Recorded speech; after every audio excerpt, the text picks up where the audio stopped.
Hello, hello, hello. Welcome one, welcome all to Heyday Collegiate Cup, powered by the good folks at WakeU. My name is Craig McMorris, alongside the voice of wakeboarding, Dano the Mano. We are in for one heck of a day, Dano. We're going to have some fun. Let's take a look at the event schedule before we get things started. You got to know where you're going if you want to get there. 9 a.m. Women's Beginner Division, followed by Women's Open, Men's Beginner, Men's Intermediate, and Men's Open. Remember, this is a team event, and this has me extremely fired up. Not only on the event, Dano, but on the boat that these riders will be behind. The H20 launched yesterday. I had the pleasure of riding behind this thing. It was absolutely amazing. A lot of really cool new features. My favorite, Dano? The power platform. That thing folds up. Storage is not an issue with this beautiful, beautiful machine. We also have a lot of other sponsors, Dano, do we not? Yeah, absolutely. Well, Craig, let me start off by saying what an honor it is to be here with you, just bringing that much more legitimacy. Now, I know a lot of folks probably recognize and know you more from the frozen H2O from the snowboard industry, but actually you and I have quite the history going back over a decade. Last time I saw you, we were out in Wasaga Beach. It was for the Byerly Toe Jam, and you and your brother were out there doing a little bit of competing on the wake skate, man. So absolutely, just trying to survive at that point. We're just trying to survive at the Barley Toe Jam. But yes, we have some rapport, we have some history, and we have some chemistry. Absolutely. Well, I'm excited about that, but let's talk about some of the folks behind the scenes here. Of course, today's event is powered by WakeU in partnership with Heyday ambassador and pro wakeboard athlete, the one and only Dirty Mike Dowdy. We are here at one of the most legendary sites of all time in the world of towed water sports action. Now, believe it or not, at one point, and it wasn't too long ago, this lake right here, Lake David at Lake David Park, it held more world records in the world of water skiing than any other lake in the entire world. We are here just outside of the mecca of all towed water sports action, just outside of Orlando, Groveland, Florida, right here on Lake David Park. Of course, here this weekend, sanctioned by the World Wake Association, the WWA, all competing riders are official members of the WWA. Some of our great sponsors out here, Mercury is our engine partner, our friends over at Simrad, the marine electronics partner, Rockford Fosgate is the audio partner. We're going to be hearing them jam out all throughout the day. Relion's taking care of us as far as the marine battery side of things go. The crew from Red Bull is in the house. We've got Liquid Planet Marine. That's the local Heyday dealership. So we're excited to have those great sponsors. Without amazing sponsors like that, events like this just don't happen. We've got 7 collegiate teams representing at this year's Heyday Collegiate Cup. I'll go over those crews real fast for you. We've got the team from Michigan State University out here. ASU, the returning champions, the Wake Devils, are in the house. Indiana University, they brought over 16 of their team members out here with us. They took that long haul, that 15-hour drive south here to Central Florida. University of Tennessee, Texas A&M University. We got the hometown heroes. That's right, University of Central Florida, a.k.a. UCF, and Mississippi State University. We have a full roster, and that's what I'm very, very excited about. A team sport just brings something out of you. You're doing it for the bigger picture, and that bigger picture could lead you leaving here with $15,000. This is a massive cash purse. $7,000 for second and $3,000 for third. So these athletes could be walking away with some very nice cash. You know what also is very nice, Dano?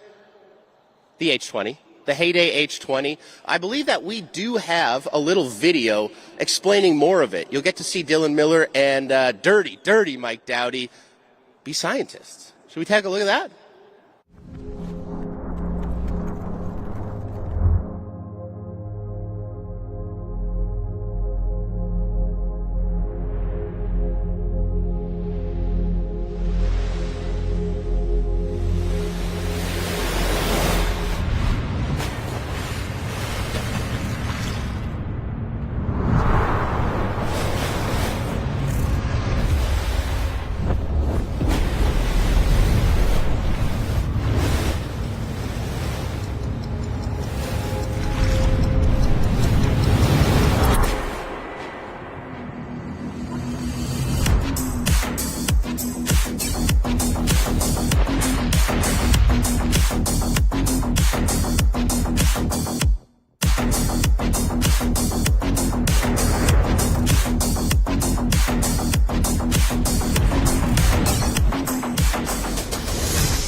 Welcome back, everybody, to beautiful Groveland, Florida. We are at Lake David Park, and that was a great look at the H20. Beautiful, beautiful machine, Dano.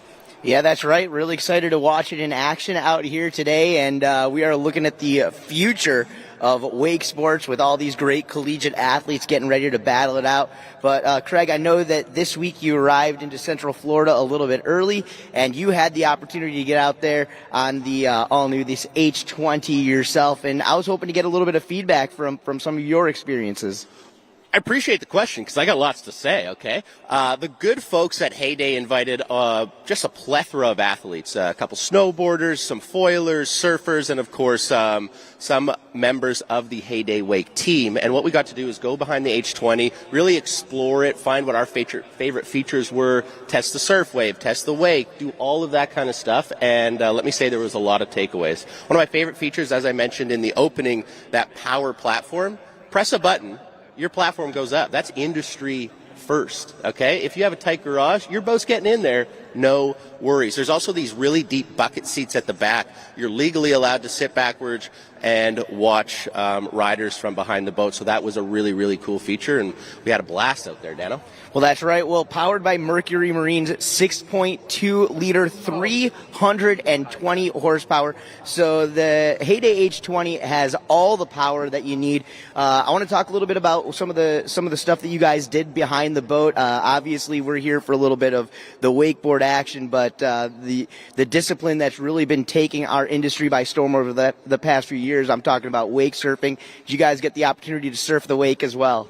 I did, actually. I had the pleasure of going behind the H22 last year and now this year the H20, and those were two incredible surf waves. I was blown away by the H20 surf wave. I could have stayed out there all day. One of the really cool things, too, is James Jenkins. I don't know if you're familiar with that name. He is an incredible foiler.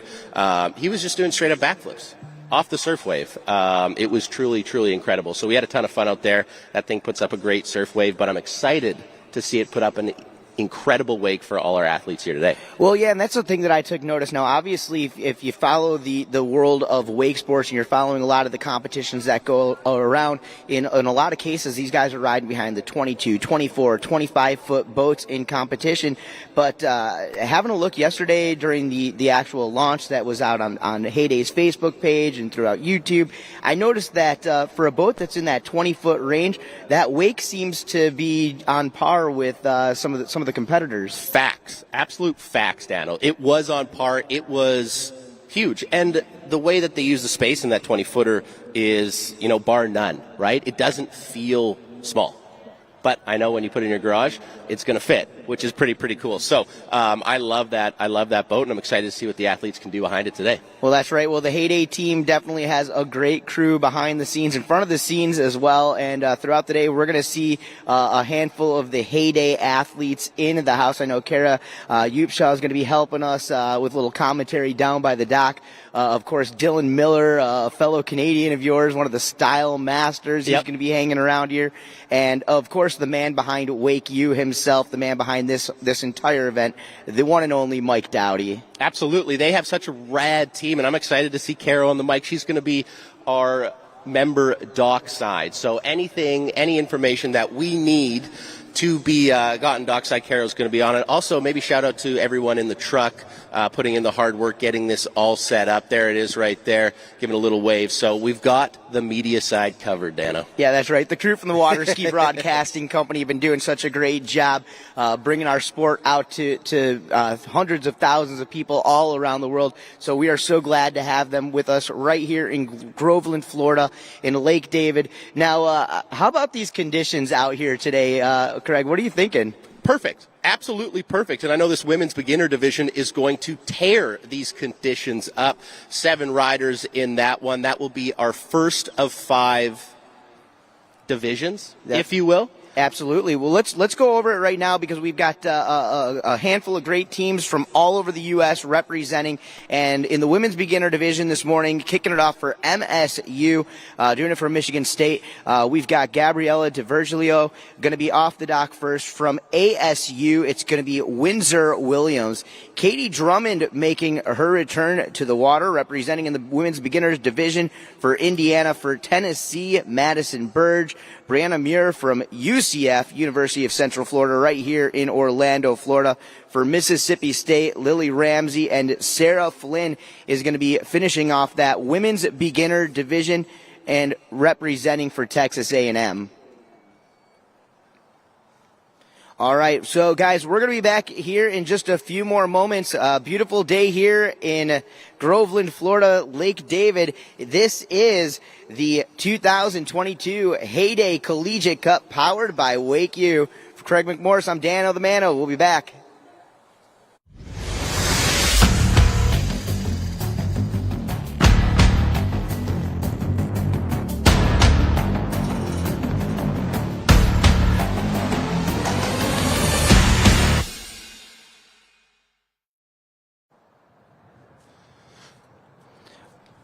All right. Well, it looks like we are set to hit the water, and our first athlete of the day is getting ready to rip rally and ride it down the line.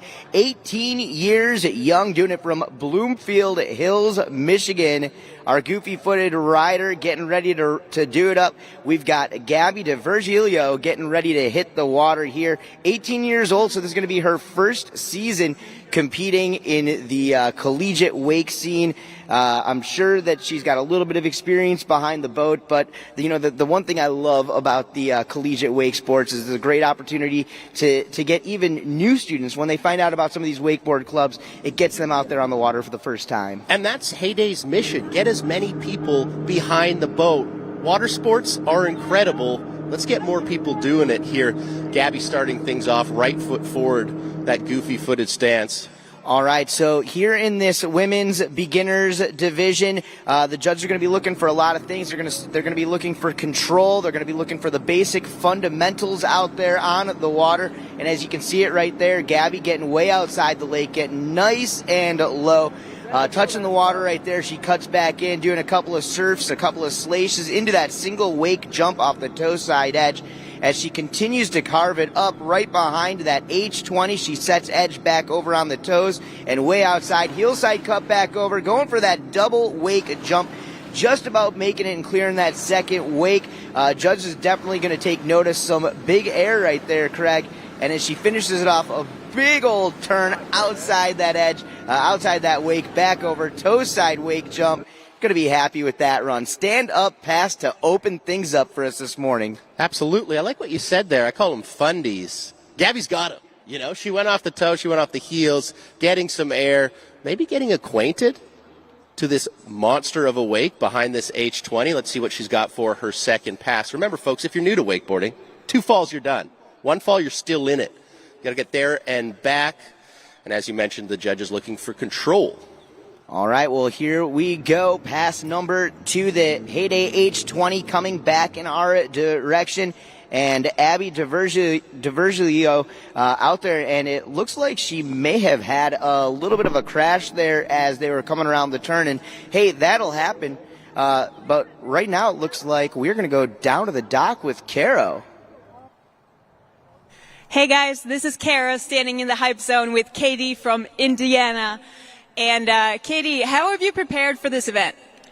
I've really just prepared by practicing. I feel like I haven't gotten as much practice this year as I would like to, but just getting mentally prepared and figuring out what I can do to try to get as many points as possible. Awesome. Yeah, I just heard you talking to, was that your coach just here? He's VP for Indiana University. Do you think they all have your back in this event? Oh, for sure. That's awesome. Yeah, we can't wait to see what you do out there. Katie's up 3rd in this division. Now back to you guys. Indiana University was looking, they came in numbers today. They were not messing around. So I think that their entire team definitely has her back right there. Yeah, absolutely. 16 riders all coming out here. Obviously, only room for 5 to battle it out, but definitely a great crew behind them. But right now, we are back at it. We are back on the water, and Gabby representing for MSU coming down the line. I'm hoping that's going to be considered an out-of-course fall. There's a surface 180 right there, and Craig, unfortunately, taking the fall. We're going to find out if that's it, that's all, or if that was actually an out-of-course fall. Let's take another look here right there. of weight on that back foot, unable to butter it around there, so she goes down. But what kind of tricks are we looking at in the women's beginner division here? Yeah, I think as we progress through this division, what you're going to see is you're going to see a lot of surface 180s, a lot of cuts, a lot of slashes at the wake. Again, here in the beginner divisions, the judges aren't necessarily looking for those super technical tricks. They're looking for the basics. They're looking for the fundamentals. They want to see strong, solid riding out there on the water. And I'll tell you what, we definitely got that out of pass number 1 from Gabby, and coming back into pass number 2, you saw her going for it. She wanted to add the surface 180 out there. Unfortunately, that handle getting a little bit high, a little bit too much weight on that back foot. She fell over, she went down, and luckily for her, she's going to be able to get some points up on the board for MSU, but it looks like we are going to be heading back down to the dock here. Heading back to the dock with Kara. Kara, what do you got? Hey guys, I'm standing here with Brianna from UCF. How are you feeling about this Florida weather? I mean, it's absolutely gorgeous. I'm from Canberra, Australia, where the weather's like not so great, so I've been loving it. Oh, that's so cool. How long have you been living here for? Since September last year, so about a year now. Oh, and you've been practicing for this event hard with your teammates, I'm guessing? As hard as I can, yeah. How many events like this have you done before? This is actually my first event, so I'm super excited to be here. Your first wakeboard contest. How about that? That's awesome. How do you feel? A little nervous, but really excited to be here and give it my absolute best. That's so rad. Well, we can't wait to see what you do out there. You're 4th up, I think, so I'm going to let you go get ready. All right, everybody. Oh, no, and as we come back in, Gabby going for that big wake jump there and just getting eaten up, Craig. Let's take a look at this instant replay. What happened? A little bit too much weight on that front foot when she takes off, and nose goes in first. And you know what they say, if your nose goes in first, you're going to have a bad time. Oh, yeah. Well, all good for her. I'm sure there's plenty of good times still ahead of them, but we're going to go ahead and give it up for those of you guys hanging out with us here on site. Make sure you give it up for that first rider today. Doing it for MSU. Get loud, get proud for Gabriella DiVergilio. Nicely done, and we are going to head back down dockside here in just a moment. 19 years young. Our next rider just started wakeboarding last season, doing it for the ASU, the defending champions, the Wake Devils themselves. Up next is Windsor Williams. And you can see him down there, down by the dockside area. What do you think's going through their heads down at the dock right now, Craig, as a competitor yourself for many years? It's terrifying being one of the first people of an event. You know, you kind of show up, you don't know how you're really feeling, so it's tough to go first. But Gabby and Windsor doing a great job of trying to get into that headspace. We saw that weather graphic there. There could not be a better day for this Collegiate Cup. Well, absolutely. You know, here down in Central Florida, we're definitely known for those super humid, those super hot days. But anybody who's down here this week has picked the perfect Florida week. We've been getting some chillier nights, some cool mornings. And again, you talk about the perfect conditions out here. Right now, we're at about 68 degrees or so in Central Florida. I'm guessing it's going to bump up to another 15 or so degrees today. Not much wind at the moment. They are calling for a little bit of wind a little bit later on in the day. We do have some good protection here at Lake David, but we'll have to continue to watch throughout the rest of the day. There's a look at Gabby's score, our first rider in the women's division, women's beginner division, 30 points there. So looking to climb up from that. But remember, it's a team event. Everybody's got to do their part. If you win your division, that's 100 points for your team, and so on and so forth as it goes down. Good look at the Heyday H20.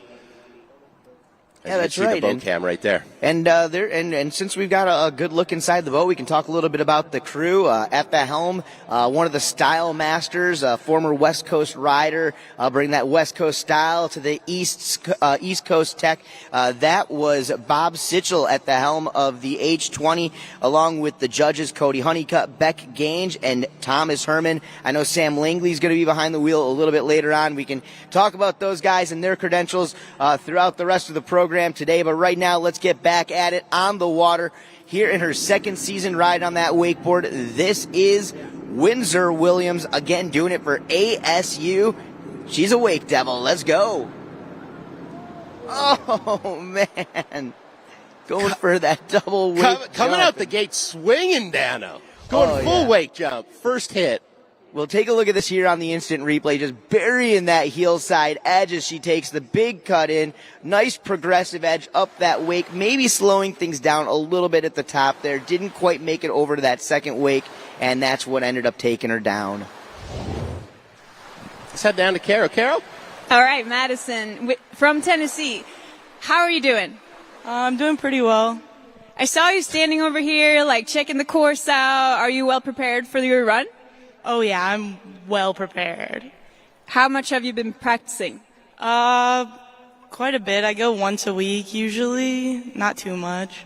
Does your teammates help you out with planning your run and everything? Oh, yeah, they're a huge help. That's awesome. I can't wait to watch you ride. You're up pretty soon, right? Yeah, I'm going fourth. Cool. Well, we'll see you out there. Back to you guys. Madison in the zone right now. Few words because she's thinking about what she will do behind that H20. Oh yeah, a lot of pressure on this morning. We are back here. It is the Heyday Collegiate Cup. It is powered by WakeU on the water. ASU's Windsor Williams getting back up. She has one fall under her belt, but hopefully that's just going to drive her to stand it up all the way through. There's that Wake jump she was looking for, and Craig, notice how she landed just past that second Wake. We call that into the flats there, into a butter slide 180. Now she is riding with that switch foot in front as she cuts back over. There's a switch Wake to Wake jump, landing switch, taking off switch. So great work right there. And the boat's going to turn around, bring her back through for pass number 2. Thoughts on that? I don't think we talk about how technical that switch wake jump is, right? Your natural direction when you're doing a switch wake jump is to open up the shoulders, do that cab 180.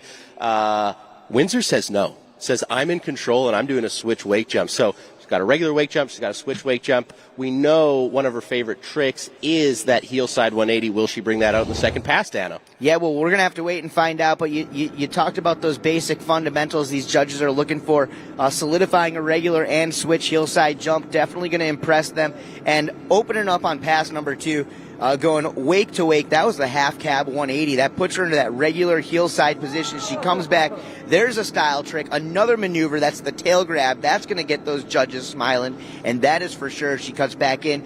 Toe side, going toe side, wake to wake jump. I definitely like how she is composing this pass so far. Feet taped to the pedals on this one. She says, I am not going down unless it's a backside 180, Dano. Oh, yeah. Well, you talk about high risk, high reward. That backside 180 taking her in that unnatural direction.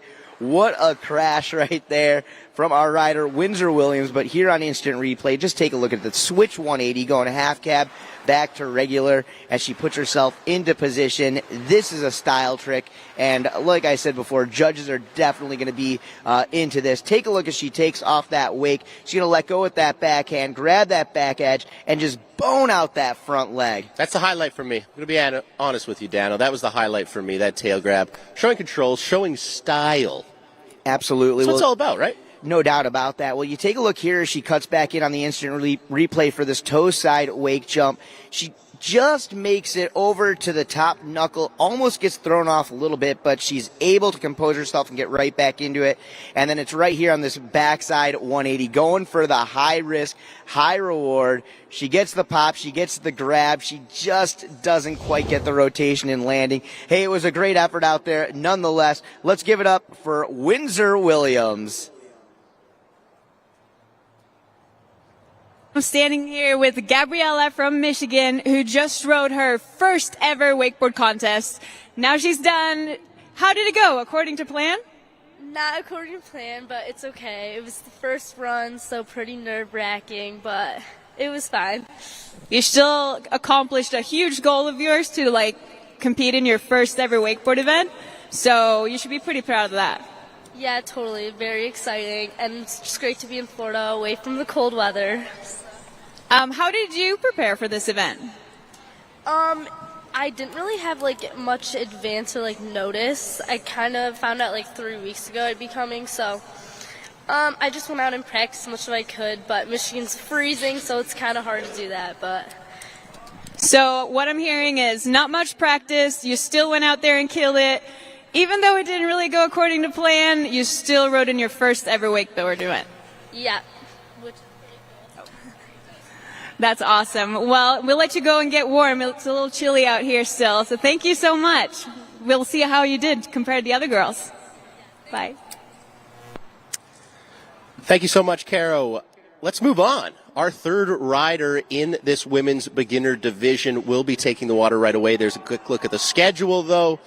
Women's beginner starting this day off, followed by women's open. Dano. All right, well, she came with one of the deepest crews out here, representing from Indiana University, 19 years young.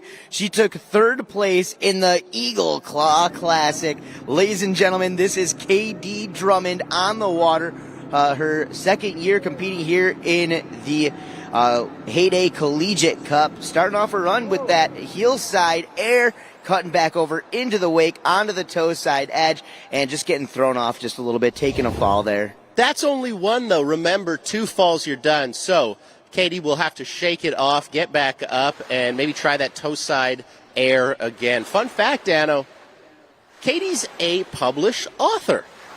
That's right. She's already written a book, so. What have I done with my life? Trying to figure that out. Hey, let's go down to the dock with Carol real fast. Windsor, how did it go? It went pretty good. I was a little nervous. I kind of choked on the first hit, but I'm happy to get up after that and get through the rest of my run. Super happy to be here. I'm super excited. What was the best part out there? Honestly, this whole setup is amazing. You guys really did a great job. Just the environment and coming back and seeing my team out on the dock was probably the best part. Were they cheering you on pretty hard? Yeah, of course. ASU, you know. That's what we like to hear. Yeah. What do you think your chances are in the team event? Hopefully, I think we have a good team set up out here. We've been practicing a lot. We're definitely trying to be strategic. So I can see us doing pretty well, hopefully. That's rad. Well, I'm going to let you get back and celebrate with your teammates. Thanks so much. Good luck. Bye. Thanks so much, Caro. Windsor's score coming in there at a 65. So 65, the score to beat in the women's beginner division. But we're just getting started, Dano. We're just getting started. Oh, yeah. Well, we got Katie Drummond out there. She is representing for Indiana University on the water. She is back up and at it. We saw her solidify a big heel side wake jump. A little bit of a shifty in there. She got thrown off course a little bit as she came back in for that toe side jump. An unfortunate fall, but sometimes that's what you need to really get your day started. And believe it or not, it's probably a little warmer in that water than it is outside here today. Preach. One of the rare times that happens here in Florida. There's a big wake jump, and every time you see the separation between the bottom of the board and the top of the lake out here at Lake David in Groveland, Florida, you can hear all of her teammates, the crew from Indiana University, getting loud, getting proud, and going absolutely wild. There you go. You see her getting some nice big air. Classic wake jumps right there from the third place finisher from earlier this season at the Eagle Claw Classic. That just sounds like a cool event. I want to go to the Eagle Claw Classic. That sounds pretty fun. Katie also mentioned that she wants jumping the wake is her favorite trick. There you see her going to go over one wake. Doesn't really get to the other wake, so maybe on the second pass we'll see her take a little bit more speed, a little bit more English into this thing and get there. Yep, well, it is the beginner division. Oh no. Coming back through. It looked like she was leaving it all out there on the lake. A lot of speed. Look at her just turn that edge towards that wake right there as she cuts all the way up, over, and in, and you see it, maybe letting her arms out just a little bit too much once she got in the air, kind of crushing the momentum of that wake jump. Hey, it is what it is, and that was a great effort, no doubt about it, for that young lady. 19 years young, Indiana University, ladies and gentlemen, give it up for KD Drummond. All right. Well, with that being said, with that being done, we are going to head back down to the dock. Caro is with another rider. Sarah from Texas A&M. Sarah, how are you feeling? Hold on. Yeah. Feeling pretty good. It's a little chilly, but hopefully once I get in, I'll be warm. Yeah, I think so. A little colder than Texas? A little bit, yeah. And unfortunately, you girls are riding first, so I think it's going to be good. Yeah, did you watch the other riders go just now? I did. They were pretty good. Yeah. You feel pretty good about your run still? I try not to think about it too much because then just get in my head, but yeah, we'll see. Do you come here with a set plan of what you're going to do, or are you kind of just winging it as you go? Definitely winging it. If I land the trick, then I go on to the next one. That sounds rad. I like that. Just seeing how it goes. Well, good luck to you. We can't wait to watch you ride out there. Thank you. All right. Well, we're going to be back down onto the water. A great view right there of the beautiful all-new Heyday H20 powered by Mercury Marine. Hey, a big shout-out to our engine partner, Mercury, here in the house. You can stop over at the Mercury booth and talk to factory representatives and find out the latest and greatest from those guys, along with our friends, the Marine Electronics partner here of Heyday, Simrad, Rockford Fosgate, Relion, Red Bull, Liquid Planet Marine. They are all in the house. Hey, I'm Dan Lamano. He's Craig McMorris, and we are getting back down to the water here at the Heyday Collegiate Cup, powered by WakeU. We are moving on to Tennessee, and our next rider, 19 years old, Madison Burge, is coming up next, Craig. Well, we've seen, half the field thus far, and we kind of know where the bar is set right now. Madison with that score of 65 in that number one spot. Not Madison, Windsor that was, with a score of 65 in that number one spot. Can Madison match that? Well, we are going to find out. These guys have to strategically put these teams together. This is the beginner division, so some of that strategy might be holding some of your maneuvers back, as there is a glass ceiling in this division, so to say. Absolutely.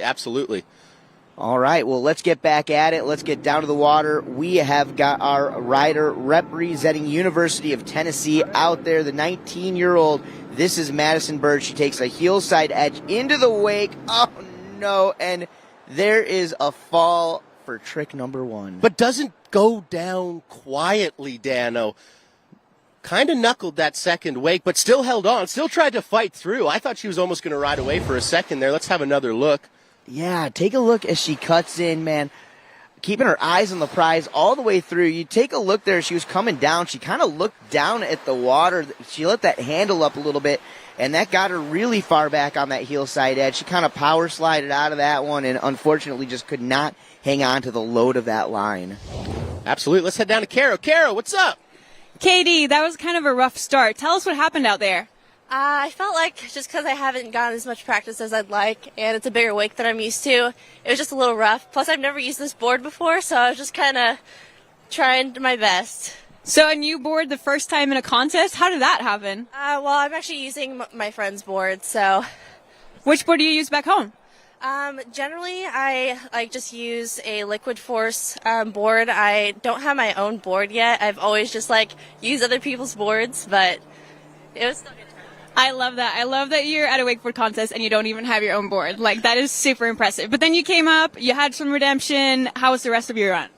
I really wanted to land those jumps, but you can't win them all. I'm so happy I came out. It was a really fun time, and I'm just happy I got to compete. That's so rad. Well, thank you so much for the interview. We'll go let you hang out with your teammate. All right. See you later. Thanks. All right, well, currently out there on the water, Madison Burge going wake to wake, getting some nice jumps in there, solidifying some points up on the board for Tennessee as they go into the back corner of Lake David. We're going to turn the Heyday H20 around, and we're going to bring her back through for pass number 2. Dano, lots to like here. Madison fell on that wake jump as her first hit, right? That could be in your head. That could be playing. What does she do? She gets right back up, and she goes right back at it. So very impressive to get that wake jump dialed in that first pass. Well, you got to keep in mind it's a new boat, it's a new wake, so for a lot of these riders, just kind of getting used to it. And when you hear that 20-foot size in a boat, you don't really expect what you're going to get out of this Heyday. They've done such a great job creating that perfect wake shape, launching these guys and gals. You see it right there, that solid wake-to-wake air from the heel side edge from Madison as she cuts back in, going toe side wake jump. Just a nice, consistent looking wake out there, Craig. Absolutely. Absolutely. Madison dialing in those fundies, the fundamentals. That's right. When you see her, oh no. Well, going for that heel side air, that tail grab, and smile on her face, but we might be looking at crash of the day so far.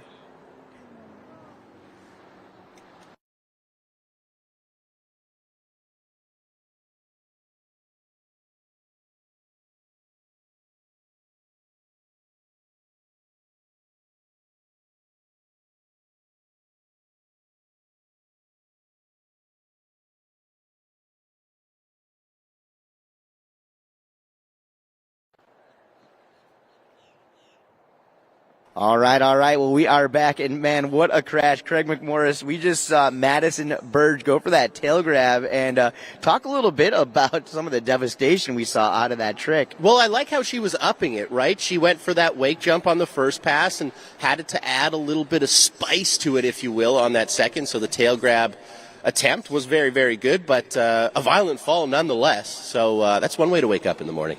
All right, well, we are rocking it out here, Groveland, Florida. That is right here on the legendary, the beautiful Lake David for the 2022 Heyday Collegiate Cup, powered by WakeU. Of course, Heyday ambassador and pro ride athlete. I'm talking about Mike Dowdy. He's had this great event. You know, last year we did it in his own backyard, and they've definitely come back for this season and truly stepped it up, man. What a beautiful spectacle we've got going on so far. Bigger and better. That's what you love to see. Heyday's mission. Let's get more people into water sports, and this is how you do it with these events right here. Everybody's having a blast, and I know that Brianna Murr is going to be having a blast. That's right, and you know, you talk about coming from a long ways away. You heard her with Caro just a few minutes ago, coming to us all the way from Canberra, Australia. So a young lady who's been down here at the University of Central Florida for a couple of years now, and loving the wakeboarding, loving the weather out here in Florida. We're going to get back to Brianna Muir in just a moment. Right now, let's go down to the dock with Caro Dupshaw. I'm standing here with Lily from Mississippi. Lily, tell us about this clock you have here. Oh, this is a cowbell. It's what we ring at Mississippi State.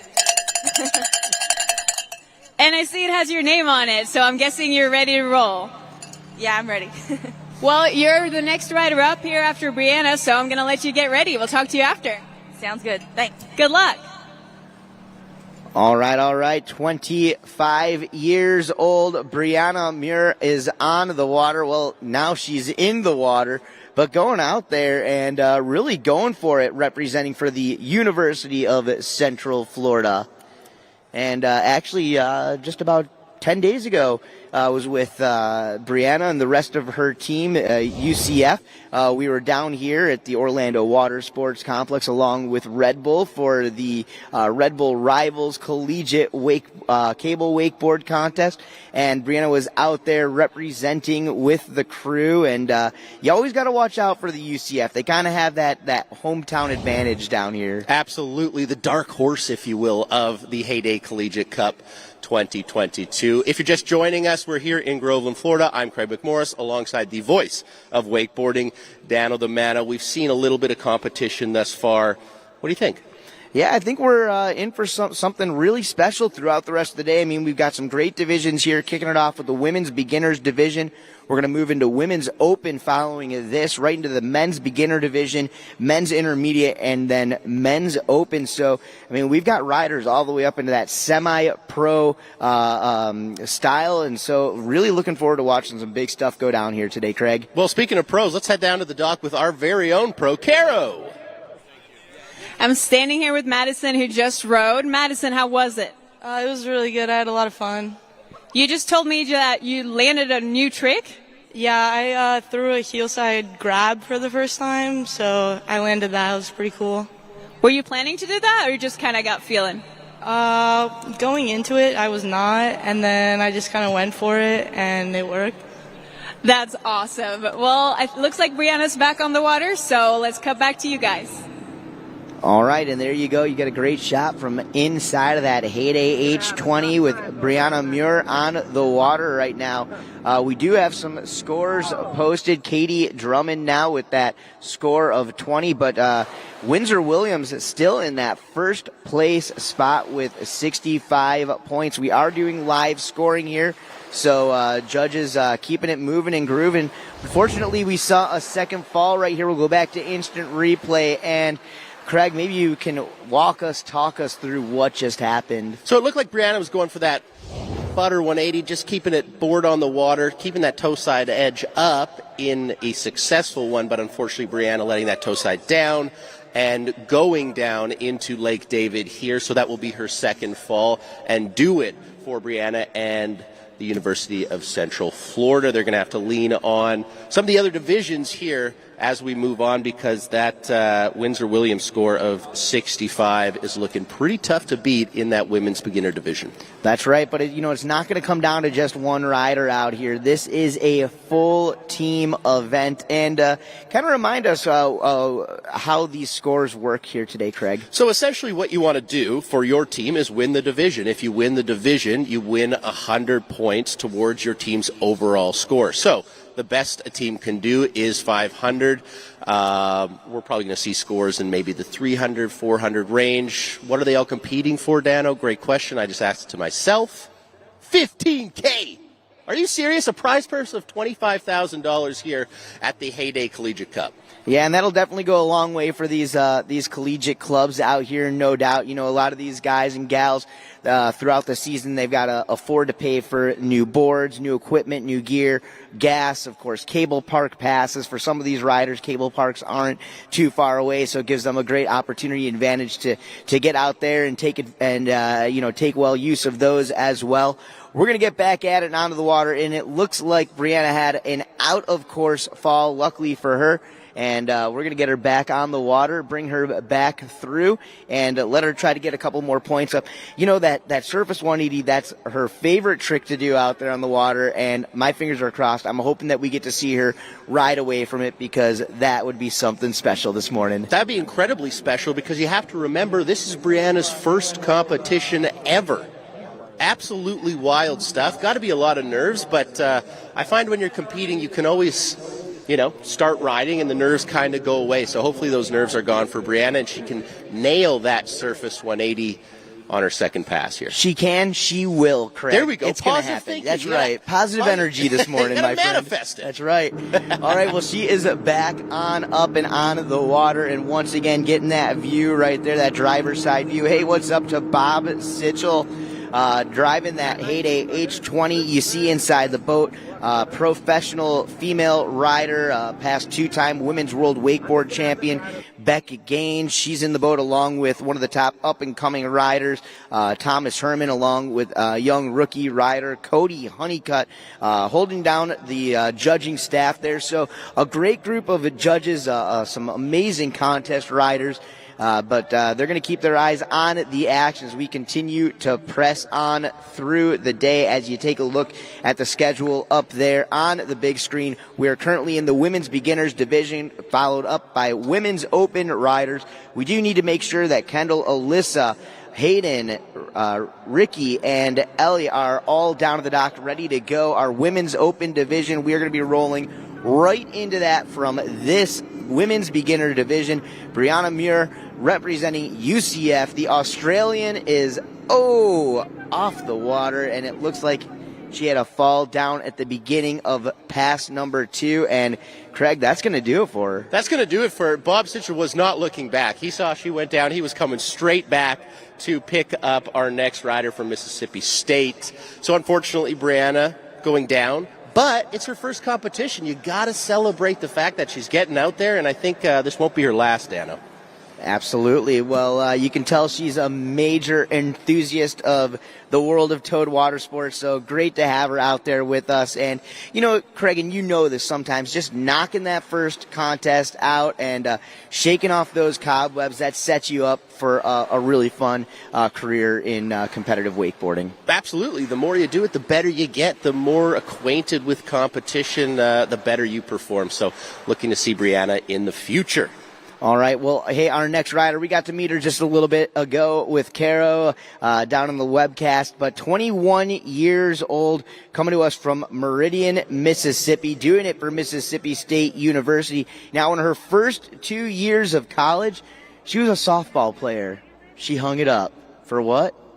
For this, my friend. Okay. That's right. Getting ready to show us what she can do out there on the water is Lily Ramsey. I'm looking forward to seeing how her softball comes into play. Is there a way? Are we going to see any softball style? If she slides out of a trick, is she going to be able to stand it up? I love that. I love that. Let's head down to the dock with Caro.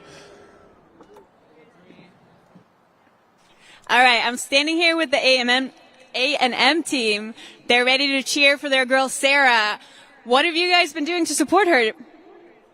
Taking as many sets as possible, trying to get as many practice runs in as we can, just to make sure that she does the best that she can do and we can secure a win today. Do you guys feel like you have a strong team spirit? Definitely, yeah. Aggie spirit is strong. Oh, yeah. So, we're blanking here. Tell me a little bit about, like, how often you guys ride.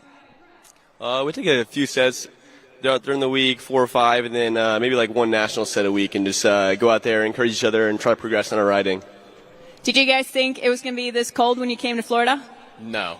I was expecting like some nice heat, and then I checked the weather, and it was like 60s. I was like, dude, I was really hoping I could wear shorts. I got all pants on. It's just not as good at the time as I was hoping, but the setup is definitely helping. Yeah, speaking about the setup, how about that H20? You ready to try it? Yeah, definitely. Last year I was pleasantly surprised by the Heyday. That's cool. Yeah, you guys are the first contest riders to actually compete on this wake. How does that feel? It's exciting. I'm excited to see how it is, and it's a pleasure. Glad to be here. Awesome. Well, thank you guys. Looks like they're back up and running, so we'll come back to you guys. Yes, and as we come back to us, we are watching Lily Ramsey out there. And you talk about high risk, you talk about high reward. Craig, you talk about going for the gusto. Holy smokes, what just happened? Why not start your run with an exclamation point? That's Lily's thought process right there, unfortunately going down. But guess what? She still has another chance. So let's take a look at what took Lily down. All right, well, take a look at this here. She goes to grab that handle, doing the backside butter slide 180, and you see her just continuing to keep that momentum going all the way around. She wanted the 360. She took that toe side edge. It could have been a lot worse, Craig. It could have been a lot worse. She, remember that softball background. Maybe she used that technique to slide into the water as opposed to smack the water. There's a look at our final competitor in the women's beginner division, Sarah Flynn. So she will be up after Lily, who is currently in the water right now. But our leaderboard, William, still taking that top spot with 65 points. And our rider just before Lily here, Brianna Muir, coming in with 15. Dano. All right, so things are definitely starting to shape up here, and some points already getting ready to be tallied up and put on the board for these riders here representing for their schools. Like we've talked about, we've got some of the best schools representing the world of wake sports from all around the U.S. nation. Currently on the water, we've got Mississippi State University. Let's take a look at it as she continues to rip rally down the line. Lily Ramsey, heel-side edge over and into that wake. There's a heel-side single wake jump, making it about 3/4 of the way across that wake, just before the knuckle of the wake on that H20 from Heyday Boats. So playing it safe, playing it smart, just doing what she can do to guarantee some solidified points up on the board. You see her absorbing a little bit of the air on that wake jump right there. You know, again, a lot of these riders coming into the event thinking, okay, this is a 20-foot boat. Chances are it's going to have a 20-foot boat sizable wake. I don't think so. That's not what the guys at Heyday designed this thing for. If you came in thinking like that, you are going to be sourly disappointed because this thing is proper. There's lots of Heyday H20s in the water, too. What's your favorite colorway thus far? Yeah, actually, I like that red colorway right there. It's just something about it. It looks like it goes fast, you know? I do. I like that. I like that red colorway. Lily going down, though. That might have been an out-of-course fall, though, Dano. Yeah, well, we're hoping that one was a little bit of an out-of-course fall. You see her kind of getting caught up in some of those wakes, those double-up style wakes. You're talking about the colorways of the Heyday boats, and they've got some really great colors available here on site. Taking a look, not only do we have some H20s in the water, we also have a handful of them here on site. Make sure if you guys haven't already gone to the Heyday website, you go there, you take a look at it. You get the opportunity to pick a main color, all the different accent gel colors, and of course the platform color. I'm really excited to personally get an opportunity to get out there on the boat. Now, yesterday I watched the launch. I was checking it out. I got to see what you guys were talking about. I'm really interested in that new that new swim platform, the power platform. It seems like it should have been on the boat for so long because it's one button flips that platform up and is just great for storage. So that was one of my favorite features too. I absolutely love that, and I absolutely love this lake down. You talked about all the history here in water sports. Very, very lucky to be here today. Well, that's right. And you go back through the annals of time in the world of towed water sports, and one of the all-time greats, her name was Liz Allen, and she ran her water ski school out here and through some of the biggest water ski events out here. The Benzel family, Tara Mikasic now, she grew up riding right here in Groveland, Florida. The likes of Trevor and Reed Hansen from right down the road, and we are continuing to keep that tradition alive out here this weekend and going for another big wake-to-wake jump, and Lily Ramsey taking that softball slide, fall straight down to the back here as we take another look at instant replay. She gets the wake jump, and she just gets on that hillside edge a little bit too deep, and Craig, you noticed her hands started lifting up right there, and unfortunately that drove that wakeboard way into the backside of the boat and took her down. We'll see if she gets the pickup, but believe unless she suffered an out-of-course fall, that's going to do it for Lily Ramsey. We're going to leave it up to the boat driver and the judges inside the boat, though. Well, and the folks are starting to make their way down all around Lake David Park here in Groveland, Florida. We are keeping it going. Dan Lamano, Craig McMorris. It is the Heyday Collegiate Cup, of course, powered by WakeU. We've got some great friends here with us, of course, all the amazing sponsors. The local boat dealer, Liquid Planet Marine. If you guys are from anywhere in the Central Florida area, have a look at Liquid Planet Marine and see what you can do with those guys to get yourself on the water, a demo, or into a all-new Heyday. Hey, right now, let's get down to the dock. Caro has got another rider. Let's find out what's up. All right, I'm standing here with Brianna. You're from Australia. Now you're in Florida repping UCF. Tell us what that's like. It's pretty awesome. I'm very grateful for the opportunity to get to try and learn wakeboarding. I didn't actually do it back in Australia, so it's been something I've just started this year. So did you start riding with the team then? Yeah, they were really kind, really opening, really friendly when I wanted to try something new. So it's been really fun to learn.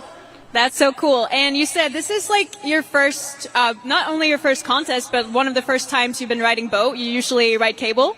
Yeah, so I've been doing cable regularly since about February. I only started on boat about a month ago. So still pretty new. That is so cool. And now you're competing. How was your run? I think I'm really proud of how I did, just because I don't have as much experience as some of the others, but I'm really happy with how I did. That is so good. Well, we're stoked for you, and we hope you do really good with the results, with the points. Have you gotten any points yet? I'm not sure, so probably not. Well, we'll let you go and check that out, and we'll watch. I think it's the last rider of the division who's about to ride, so good luck. Thank you.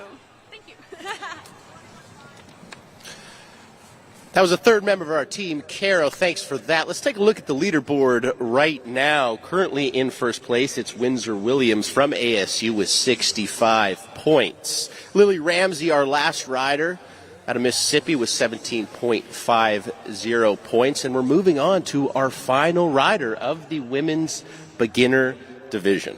That is right, coming to us from the Southwest U.S., doing it out of Texas A&M, originally from H-Town. I'm talking about Houston, Texas, 20 years young, top seed here in this division. Sarah Flynn is getting ready to rally behind that beautiful red Heyday H20. You can see them tightening up that line, and in just a moment the throttles will go down and our rider will be up on the water. She's going to cap things off for the women's beginner division here.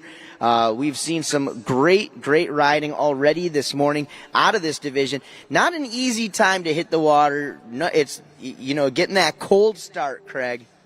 Just being the first one up is always a little bit difficult, but this women's beginner division has showed up and showed out. Here's Sarah Flynn, our seventh and final rider, of the women's beginner division. All right, here we go. Taking that toe side edge way outside the wake. She is going to eye it back up as she cuts in on the heels.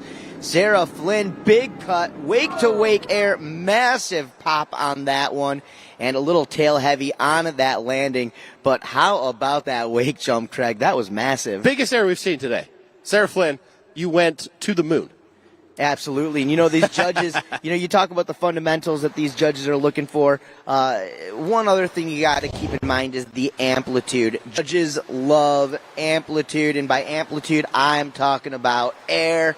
I'm talking about big air. You see her clearing that second wake right there, coming down a little heavy on the tail, just kind of miscalculating that landing a little bit. Absolutely, but I do not want to see her take any MPH off that cut in. I like her going for it. That top score of 65 is going to be tough to beat. How do you beat it? Go bigger. Do better tricks. It's just science. Well, and that's that. At the end of the day, when you go home, at least you can say, hey, I went for it and I left it all on the water. I came here for one reason, and that was to shine. That was to show these judges and the rest of my competitors and peers what I can do out there on the water. And Sarah just going for it right there, out of the gates, blasting off, taking that fall, y'all. But, hey, Craig, you know it. Sometimes that one fall, you just need to get that underneath your belt to really drive you into that next mode.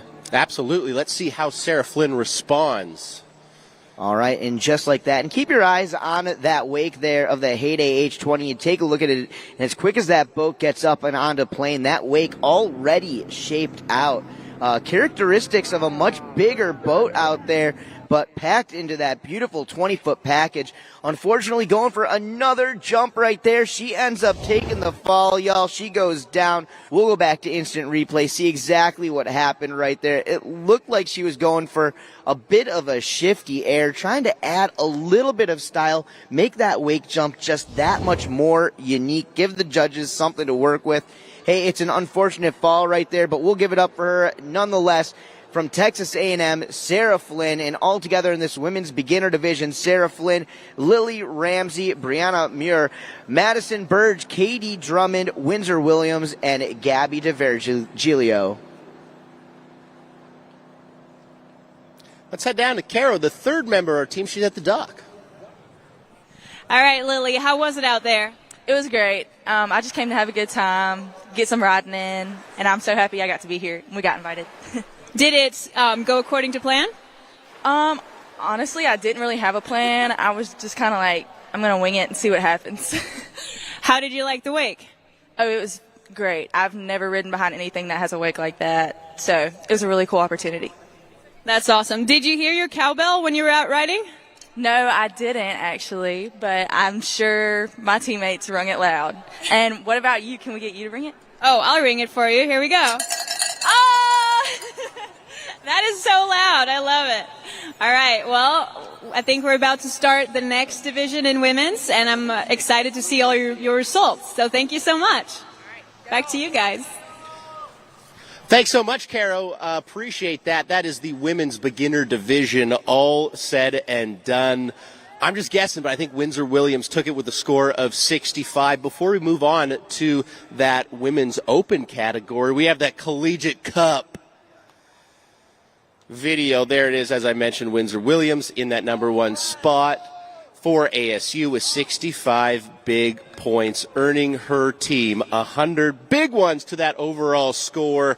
But we've got lots more action, Dano. Let's get a look at this little collegiate hype video, though.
Hey, welcome back, everybody. We are here downtown Groveland, Florida, beautiful Lake David. I'm Dan Lamano alongside Craig McMorris. It's the Heyday Collegiate Cup powered by WakeU, and we have just finished our women's beginner wakeboard division. As you take a look down at the lake, we're going to take a look at our women's open running order. From MSU, it's going to be Kendall Baugh off the dock first, followed up by longtime collegiate ASU team member Alyssa Williams. From there, we're going to move to Indiana, Hayden Rosenbaum. After that, it's going to be UCF's Ricky Tarr. And the final rider of the division for Texas A&M, another top rider, Ellie Patrick. Before we get down to the water, we've got some cool stuff coming to us from ASU. Let's check out their team vid.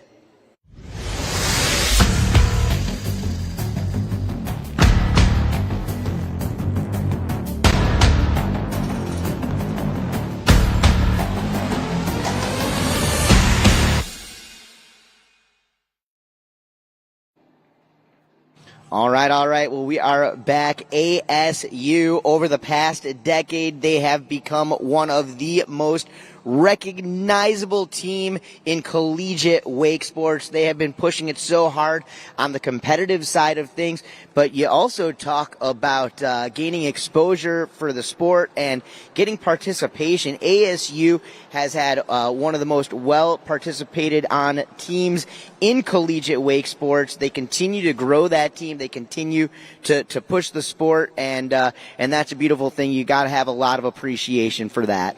That's got to lead. That ultimately leads to success, right? That's how you have your team be at the number one spot so many times in a row. You just got to have the bodies there, get them in the boat, and get people introduced to water sports. I mean, that's what Heyday's mission is, really. Absolutely. Well, you really got to give it up again for the crew from ASU, the continuing not only to build their team, but to help grow the sport of wakeboarding in general. Right now, we're going to go down to the dock. Carol Upshaw's got another athlete. Let's check it out. All right, I'm standing here with Alyssa from the Wake Devils. How are you feeling?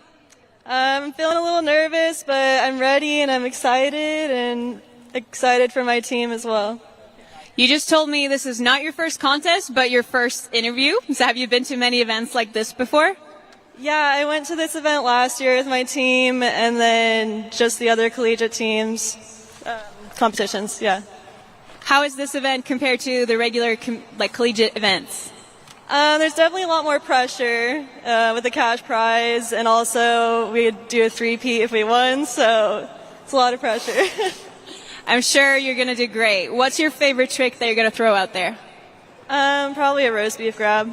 Oh, yeah, that is rad. That's a pretty, strange grab. How come that's your favorite trick?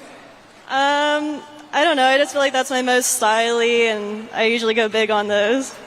Oh, yeah. Are you excited to ride the Heyday Wake? I am. In the new boat, I'm really excited. Yeah. Have you ever seen it before in person? I rode the Heyday last year, but not this boat, obviously. Yeah, because you guys are, as you know, the first ones to ever compete on this wake. How does that make you feel? I'm pretty excited. It's cool to be the first ones to ride that. And yeah, I think you're second up in the women's open division. How long have you been competing in open? The last 3 years. Yeah. So you're pretty much a veteran now. Cool. Well, we're going to go let you get ready. Thanks so much and good luck out there. All right, well, very, very humble down there, Alyssa Williams. You know, you talk about the crew from the World Wake Association, the sanctioning body of all major wake sports events throughout the industry. Alyssa there, not only a part of the two-time defending champion ASU Wake Devils, she's also a WWA wakeboard regional champion in her own rights, a national champion in her own rights as well. So we'll see. Definitely she's not known for holding back, but the kind of girl that's going to let her riding do the talking. So excited to watch Alyssa Williams along with the rest of the ladies battling it out, as you can see right there down on its site. The collegiate athletes are tweeting it out. They are Facebooking it out. They are Instagramming it out. They are letting the folks know that we are live. We are in action. You can check us out all throughout the World Wide Web. Of course, in the Heyday YouTube channel, live webcast coming your way all day long. So for those of you folks watching us from around the nation, around the world, hey, go to the top of your computer screen, copy and paste that link in your Facebook page, on your Twitter, on your Instagram, and let everybody know what we've got going on. We are wakeboarding. We are live. We are in action. It is hot, and it is just heating up here in Central Florida, Groveland, Lake David, and the Heyday Collegiate Cup. Craig? We're kicking off the women's open division. Here is Kendall Baugh of Michigan State, 20 years young. Left foot forward, her natural way of riding, so she's edging out on that toe side there, Dano. And she's going to pick up some MPH into this beautiful H20, brand new boat, brand new wake. All right, well, going straight for it, and there you go. This is the open women's division here. So these young ladies are going to be in that just below or possibly in that semi-pro style status. There was a heel side wake to wake jump. You saw her just blast across that wake into a nice, smooth, perfect landing. Now cutting back across that wake, electing to cut in again on the toe side. That time getting that board back behind her a little bit. It looked like she was swiping for a little bit of a grab, Craig. The fingers were looking to touch some lumber there. I don't know if she really got a good purchase on it, but hey, it's the effort that counts. 2 solid wake jumps from Kendall there on that first pass. Anxiously awaiting the second. Absolutely. Well, once again, giving those judges a little bit of something to work with here. She's going to be setting the tone, setting the bar here in this open women's division. 6 ladies battling it out all together behind that all new, that just released Heyday at H20. Absolutely looking perfect. And, so far so good. We've seen some great performances from the riders. This is its competition debut. And what better of an event to debut this beauty than right here at the Heyday Collegiate Cup. Check this out as we start off pass number 2. She got a piece of that grab that time, Craig. Absolutely. Can confirm. That is a can confirm. There was a grab there. The only thing that I could really take away from Kendall's run is that crossing of the toe edge, opting for only heel side wake jumps, but she's got those heel side wake jumps locked in. It will absolutely, and maybe that goes back to experience on the water there. She could probably play around a little bit more with that toe side jump, but she wanted to guarantee herself an opportunity to throw that last trick right there. That was a heel side back roll, and unfortunately not getting the takeoff that she wanted. You saw her trying to really swing that thing around with a lot of speed, but let's take a look at what actually went down. You see it right there. As she comes in, taking that backhand off that handle, grabbing the back edge of her board. That's the stalefish grab. That's a style trick, and no doubt that the judges are going to take notice on that one. Of course, style, one of the most important aspects in competitive wakeboarding, that's for sure. But she went down for a little bit of a boot adjustment, and hopefully that didn't play into anything but what happened next. But walk us through this, Craig. So, I didn't see this coming. I'm going to be honest with you, Dano.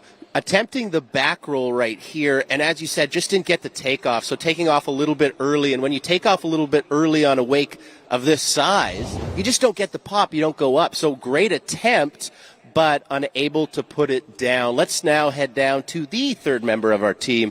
Carol, what's up? All right, I'm standing here with Hayden, who just told me this is her first ever wakeboard contest also, and she's riding open. Tell us about that.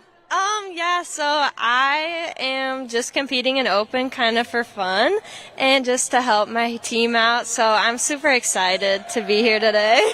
And my team is very hyped for me to go.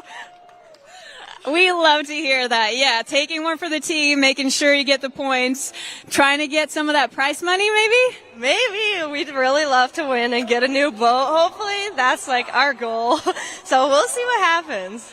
That's awesome. And I also saw that you lent your board to your teammate before. Like, so far, this is the most team spirit I think we've seen in the event. Oh, yeah. Our team is very, like, one big family. So we always, like, lend each other our boards and cheer each other on. It's super fun. I love to hear it. Yeah, I know your team's excited to watch you ride, and I am too. So good luck out there. Have fun. Back to you guys. Hey, thanks, Carol. We appreciate it. And, Craig, you know, that's one of the things I love about watching the collegiate wakeboard action is a bit of the looseness out here. You just heard her talking about it, sharing the board, and you see it. Some of these teams, they're sharing a board, and that's what the collegiate style stuff is all about. But it's so funny. You look into a little bit deeper into the industry, and, you know, you almost never find a pro rider using somebody else's board unless they absolutely have to. Hey, on the water for the ASU Wake Devils, this is Alyssa Williams. She's a WWA Wakeboard Regional and National Champion. She's competed on the biggest stages of them all. She comes to us from Henderson, Nevada. Of course, now longtime member of the ASU Wake Devils. There's the first inverted maneuver of the day. That's the heel side back roll. You notice how clean she rode away from that back end with that toe side wake to wake 180. She grew up riding under the tutelage of one of the top riders from the Northeast, a guy by the name of Jimmy Trask. Jimmy now lives and trains out on the West Coast in California, helping Alyssa out. You see her rocking that Conley wakeboard setup. Now, Alyssa was chatting with the third member of our team, Caro, down at the dock. She said her favorite grab is a roast beef, executed perfectly right there. So that was one heck of a first pass from Alyssa here. Great toe side wake jump, so going back and forth on the wake. We talked about it in the women's beginner division, but if you want to go big, if you want to be good, you got to have the fundies, the fundamentals, and Alyssa demonstrating them right there. Well, giving us a little bit of everything, and the judges are going to be excited about that. You saw the grabs. You see in the grab right there, that time going with that arm through the legs onto the back edge of the board, that roast beef grab that she's talking about. We've seen her solidify some grabs. We've seen her solidify big air 180 maneuvers just like that, and we've also seen the invert. So once again, Alyssa right now solidifying that so far today she is putting down the top ride. Alyssa's not messing around today. Nope, and there it is. She's here for what? Yeah, well, there it was. That I was going to say the only thing that maybe she could have added onto that run to add a little bit more for those judges was that spin, that 360. She went for it right there. She just about rode it away. And from where we're sitting right here, I can't tell if it was before or after the three-quarter marker. So we'll find out if she gets a pickup and another opportunity at it. But of course, coming back from instant replay, you saw her taking that backhand, going through the legs and grabbing roast beef on the back edge of that board. Super technical grab, and our judges in the boat, they definitely take notice. They're absolutely going to love that. Now, folks, if you're new to wakeboarding and new to wakeboarding competitions, you could have seen Alyssa go down there and think that's only her first fall. There is a three-quarter buoy that you mentioned there, Dano. If you fall in and around that, the boat is unable to get up to speed for the rest of your second pass, meaning that you are finished. So you can have two falls as long as you fall before that three-quarter buoy. That 360 that Alyssa attempted just after that three-quarter buoy, so she will not get another ride. But as you mentioned, probably our best run of the day. Yep, and so close on that 360. And one more thing I do want to touch on with that three-quarter buoy. You're talking about the boat getting back up on a speed. What's so cool about that H20 from Heyday is if you notice this site compared to most contest sites, they actually moved that 3/4 buoy closer to the dock, giving those riders a little bit more time out here. That H20 gets up on the plane and shapes out a lot quicker than almost any other boat out there, especially putting out that competition, that 23-foot size boat wake behind that 20-foot boat. So it gets right up on the plane a lot quicker, and definitely gives those riders that extra trick in their run on that second pass. Not really even a 3/4 buoy. It's more of a 4/5 buoy at this point with the absolutely. H20, right? Yep. Let's take a look at the score from Alyssa Williams. 85 points. That is an absolute monster of a score from the rider from ASU. What a run, Dano. Absolutely. Well, we are getting right back down and onto the dock, as you can see, from Indiana University, the 19-year-old representing out of Crown Point, Indiana, ready to ride. Ladies and gentlemen, let's give it up, making her collegiate wakeboard Heyday Cup debut. This is Hayden Rosenbaum. All right, and she is a regular foot forward rider, so we're going to get her up and at it and out there in just a moment. There you go. You see them getting that line tightened up, and in just a moment, I'm guessing these judges are probably still tabulating some score of some sort or whatever, but here we go. Here she is. She's on the water once again. This is Hayden Rosenbaum. And I love it, getting some of those specs from that Heyday H20 up on the screen there. So for all the folks watching live through webcast, getting the opportunity to see what this boat is all about. Now, Craig, I know we're going to be talking all about it all throughout the day. I'm a little bit jealous of you. I was watching some of the videos. I know you got out here to Central Florida a few days ago, and you've had multiple opportunities, not just get in the Heyday H20, but get behind it and utilize it for multiple different disciplines. Oh, no. Coming up and going right for it and getting ejected from the boots. Hayden Rosenbaum, take a look at this. She cuts into the wake. She jumps it. She lands that, and you see the nose of it taking a little bit of water over the top of it, and she cuts out, kind of throwing her off kilter just a little bit. She ends up going down. That's a fall. Hey, let's get down to Karo Yupsha down at the dock with another rider. CF. Ricky absolutely kills it on the cable. How do you feel like your cable riding transits into boat riding?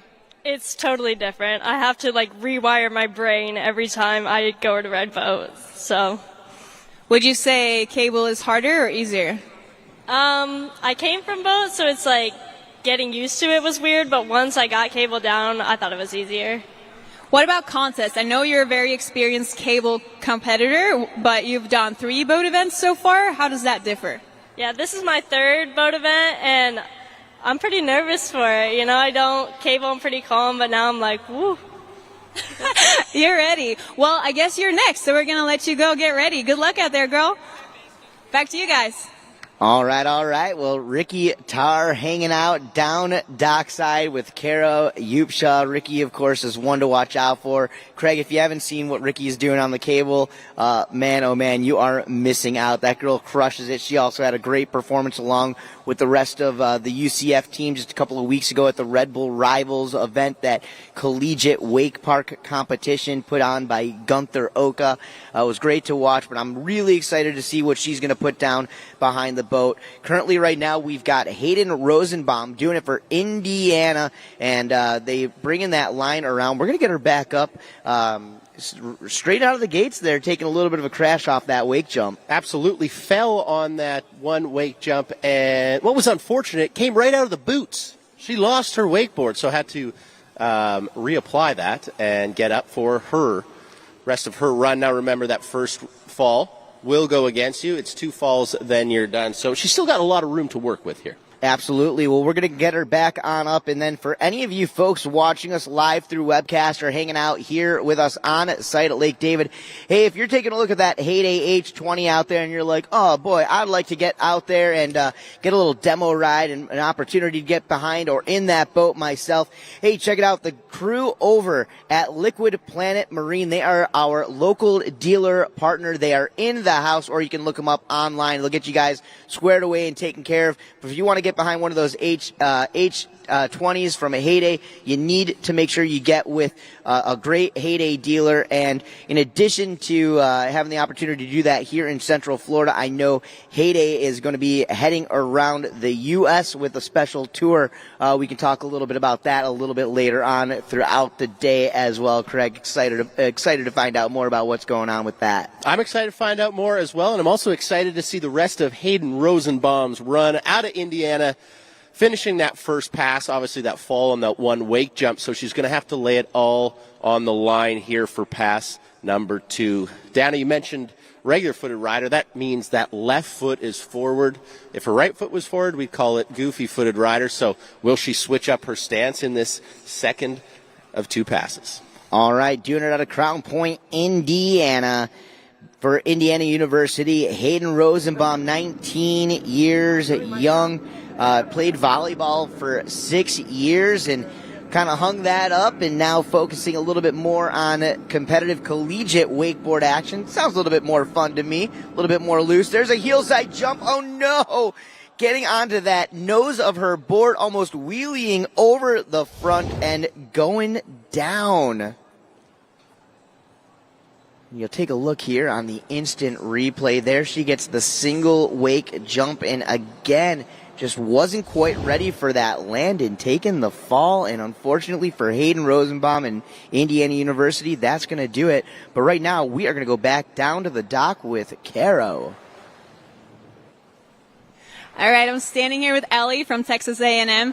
Ellie is probably one of the most experienced competitors out here. She used to ride the Junior Pro Tour, but this is her first ever collegiate event. How does that feel? It's exciting. It's different. I'm excited.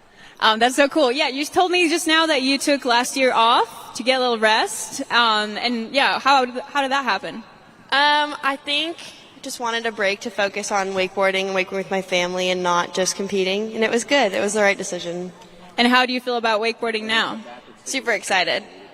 Yeah, you just told me that this is the most excited you've ever been about wakeboarding. Yeah. Yeah, I'm excited. It's a different experience. That is so cool. And do you think that has anything to do with riding with your team? Yeah, it's fun having people cheer you on and different group for sure. That's so cool. And what do you think the pressure is like? Does it differ a little bit from the pro comps compared to this comp, or is it about the same? It's definitely a little less. It's not as scary, I think. But there's more prize money up for grabs in this one. Yes, there is, which is exciting. It's pretty crazy that there's more prize money in this contest than on the Junior Pro Tour. So we're super excited. Good luck to you out there. I personally can't wait to watch you ride. Bye. Thanks so much, Caro. Appreciate that. You guys talking prize money, a purse of $25,000 will be given out today. Let's take a look at our current leaderboard for the Women's Open Division. And Elisa Williams with 85 points, doing it for ASU. That is going to be tough to beat, but if somebody can beat it, it may be our next rider, Dano. Absolutely. Well, looking forward to watching what she brings to the table. And this young lady originally comes to us from Northeast Ohio State. She now lives here in Central Florida and representing for Team UCF. Most currently taking a big W out at the Red Bull Rivals Collegiate Wake Park competition just 2 weeks ago here in Orlando, Florida. Coming up next, this is Ricky Tarr. And Ricky Tarr, she's an exciting rider to watch for you. Heard in her interview a little bit ago, she grew up as a boat rider. She moved down here to Central Florida, had the opportunity to start riding out at OWC, the Orlando Watersports Complex. And, man, her skills on the cable have really risen a ton as of late. And she has definitely put herself on the map and one of the cable wake park riders to watch out for these days with big tricks like that, starting things off, going nose grab wake to wake. We saw Ricky have a conversation with Caro down in the dock, and you mentioned that cable prowess, spending so much time on the cable, saying that she almost has to rewire her brain for this boat contest. And I think she's done it correctly, because the start of this first pass is on point. There's a look at a tantrum, her favorite trick. That was incredible. I didn't think she was going to do it, then she did. No, really mixing it up right there with the grab, the 180 into the tantrum. They're going back at it, that time doing a toe side wake to wake indie grab, grabbing that front edge of the board with her backhand. As we come back to instant replay, you take a look here, Ricky Tarr just boosts off the wake and goes heel side wake to wake indie. Classic maneuver right there, but it's going to put her into position to take that cut out, turn her board into that switch stance position, come back through and go for that half cab 180. Take a look though right here as she sets it up for that switch approach into the wake. She's going to take that nice progressive edge all the way up over into the wake. She's going to pop that 180. She's going to get the grab. And, of course, coming back through, she got the tantrum, that toe side indie grab. She starts off pass number 2, again with that tantrum, that time taking it up a little bit higher up and into the air, and following it up again with that toe side wake to wake indie grab. Now, I had a chance to chat it up with Ricky Tarr a little bit earlier today. Believe it or not, this young lady grew up actually water skiing a little bit before she got into wakeboarding. She did a little amateur ski show action when she was a kid, and that hits close to my heart, as that's what I did growing up as well. That time right there, it looked like she was going for some sort of possibly boned out indie or mute grab of some sort, and unfortunately taking her down, giving her a chance to catch her breath there at the end of the pass. Unfortunately, I believe she went down just at that 3/4 mark. So that's going to do it. But, hey, I'll tell you what, another great run. That's going to be pretty close up there to Alyssa Williams and her big scoring point run from earlier in this program. Absolutely. Alyssa Williams from ASU with a score of 85 points, currently in that top spot. I think Ricky here will definitely rival it. I love that approach of, hey, I did my tantrum in the first pass. Wasn't great, I'm going to be honest with you. It was a little bit low. Then comes back on the second pass and just goes yard on that same trick, showing the judges, yeah, I can do it, and I can do it infinitely better than I did it on the first pass. All right, well, a great instant replay. Big shout out to our friends from the Water Ski Broadcasting Company behind the scenes here in today's live webcast, and they're doing a fantastic job on that. If you guys are just joining us, welcome out to the Heyday Collegiate Cup, powered by WakeU. I'm Dano the Mano alongside Craig McMorris. We have got the top collegiate wake sports athletes from all around the U.S.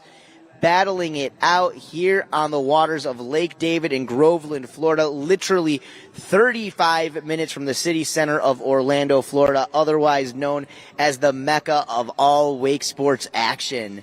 Now, Dana, what I love about this event so very much is it's a team event. Wakeboarding usually is a very solo sport. It's a team right here. So you can see at the bottom of your screen, 7 universities are competing. After one discipline thus far, ASU is out ahead with 100 points, and they're looking poised to add to that as Alyssa Williams in this women's open division sitting with 85 in that current top spot. All right, well, let's get right down to the water. Let's get down to our next rider. She comes to us from Granbury, Texas, originally from Bend, Oregon. She is a WWA Wakeboard Regional Champion. She is a top 3 podium finisher out of the WWA Wakeboard Nationals and Wakeboard World Championships. This is Ellie Patrick on the water. 18 years young. I've been watching this young lady ride for the last half a decade. You heard in her interview moments ago with Caro, she took last season off. This is a rider who goes for the gusto. You like amplitude, you like style, well, she's going to bring it all to the table. Let's take a look here as she starts off her run with that perfectly executed, that stalefish grab, taking that backhand, grabbing the back edge of her board. Now into the switch stance position, going switch heel side, front side, 180. Perfect execution, solid landing on that maneuver. Right back in on the heels, upside down. There's the heel side back roll, going into that butter slide, but knowing exactly where she was at the Never entire give time. up. Never give up. Can't give up, won't give up. Let's see if she's got one more for us. Toe side wake jump, feeling out the wake on that H20. She's got that toe side front roll that she's going to want to add into her run. Ellie Patrick, top seed here in this division, and you can see the power and the poise behind all of those tricks. A perfectly executed stalefish grab. But take a look. You know, she turns that board around. She gets to the 180. She's got the roll in there. And another great run. It all comes down to what she's going to do in pass number 2. Will she rival ASU's Alyssa Williams' 85-point score? And, of course, as we wait for Ricky Tarr's score to come through, I believe we just saw a score of an 80 from Ricky Tarr. Take a look. We're back underway past number 2 from this young lady, Ellie Patrick. Starting off with a big style trick, going a couple of style tricks, matching them up, mixing it up.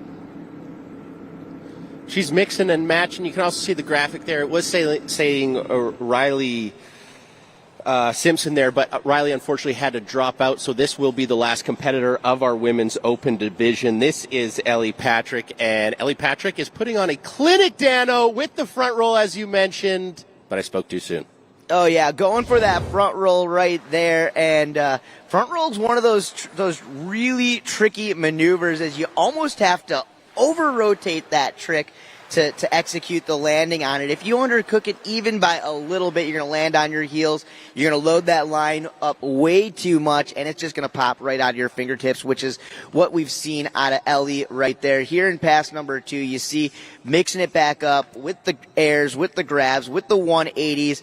She puts herself back into position. She definitely wants to get that toe side front roll. Let's see if we can run it all the way through here and see exactly what happened on that front roll, because up until that landing, everything looked perfect. As she eyes it up, she takes that front side approach over and into the wake, and you see it right there, just slightly, literally an eighth of a second too short on that takeoff, Craig, and that's what happens. That's one of those tricks. You really, really got to get up and over those toes if you want to ride it away. Absolutely. I think Ellie puts that front roll down. She is in contention with that number 1 spot, as you mentioned, held by Alyssa Williams of ASU with 85 points.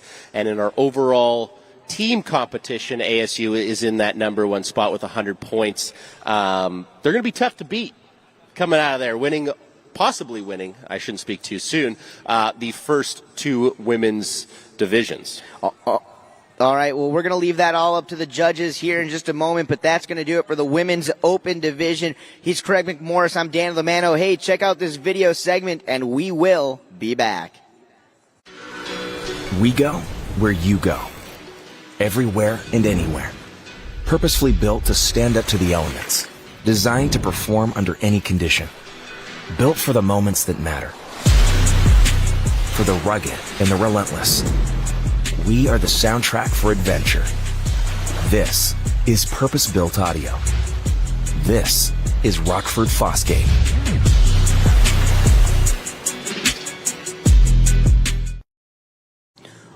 All right, everybody, and we are back. Welcome to the Heyday Collegiate Cup, powered by WakeU. I'm Dan Lamano along with Craig McMorris. Craig, we have got some standings up on the board.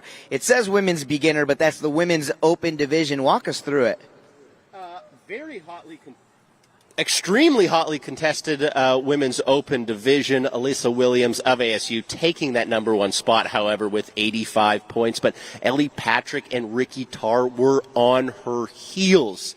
It really could have been anyone's game out there. Ellie Patrick landing that front roll, I think would have been an absolute game changer. And Ricky Tarr, unfortunately, just going down right at the end of her run, kind of got a little sucked into the wake there and unable to perform that last trick. So it could have been very, very different if those 2 riders were able to put it down. But I digress. We move on. Men's beginner division, Dano. That's right. Well, it's going to be Charles Epink off the dock first for MSU, followed up by Veji Milanishki from ASU, Alfredo Perez from Indiana, Spencer Cahoon out of Tennessee, from Texas A&M. It's going to be Brett Redmond, Tyler Carson doing it for UCF, and for Mississippi State, we've got Brooks Hull. So a great lineup of riders coming up in the beginners division. Following the beginners division, we'll go into intermediate wakeboard, and we will cap it off with the main event today, which will be the men's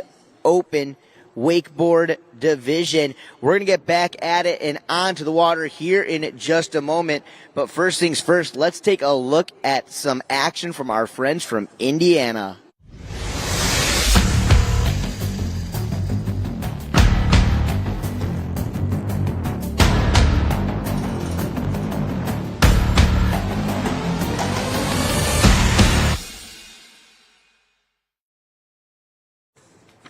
All right, Craig. Well, excited to be watching that brand new H20 from Heyday Boats out there on the water. Holds 2,400 pounds of ballast, a capacity of 14 people. Of course, that base engine, 320 horsepower, 6.2 liters from our friends at Mercury Marine.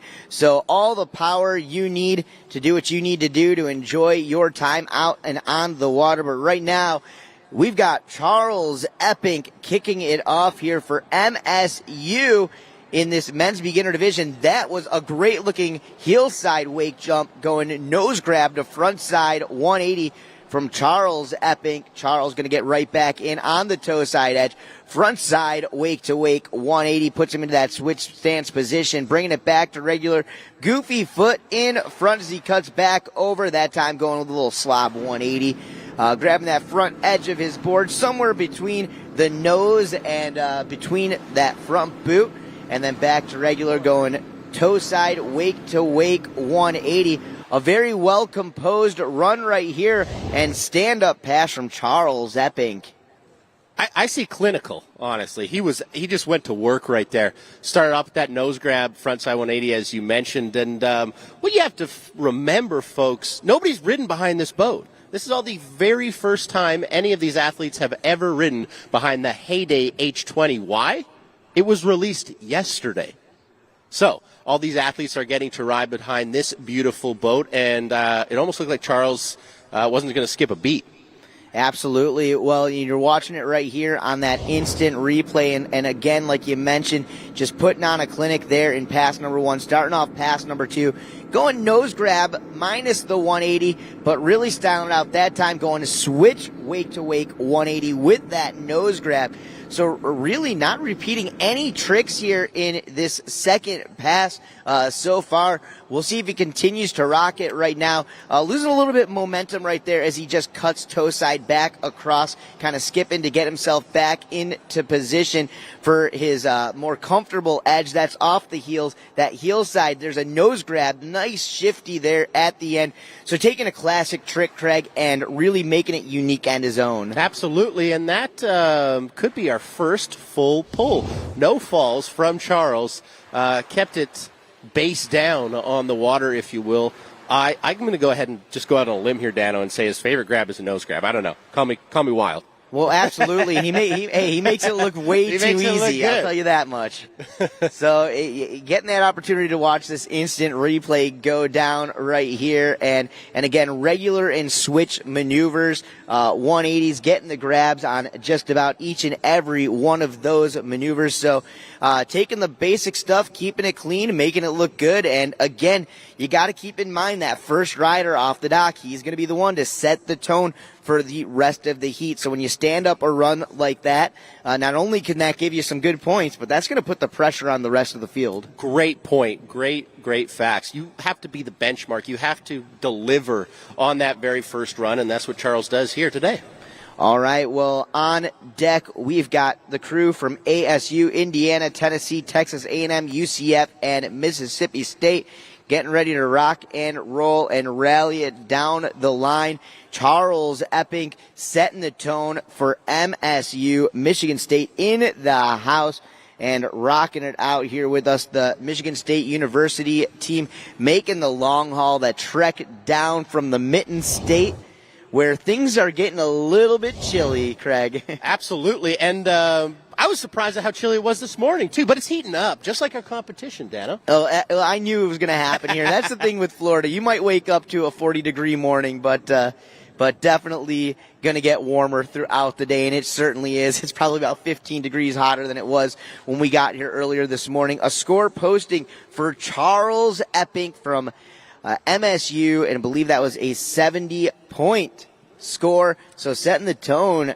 nice and high to kick it off here for this men's beginners wakeboard division. That's what you mentioned, being the first one out in the men's beginner. You got to set the tone, and Charles did that. That's a very, very good score to start off this division here.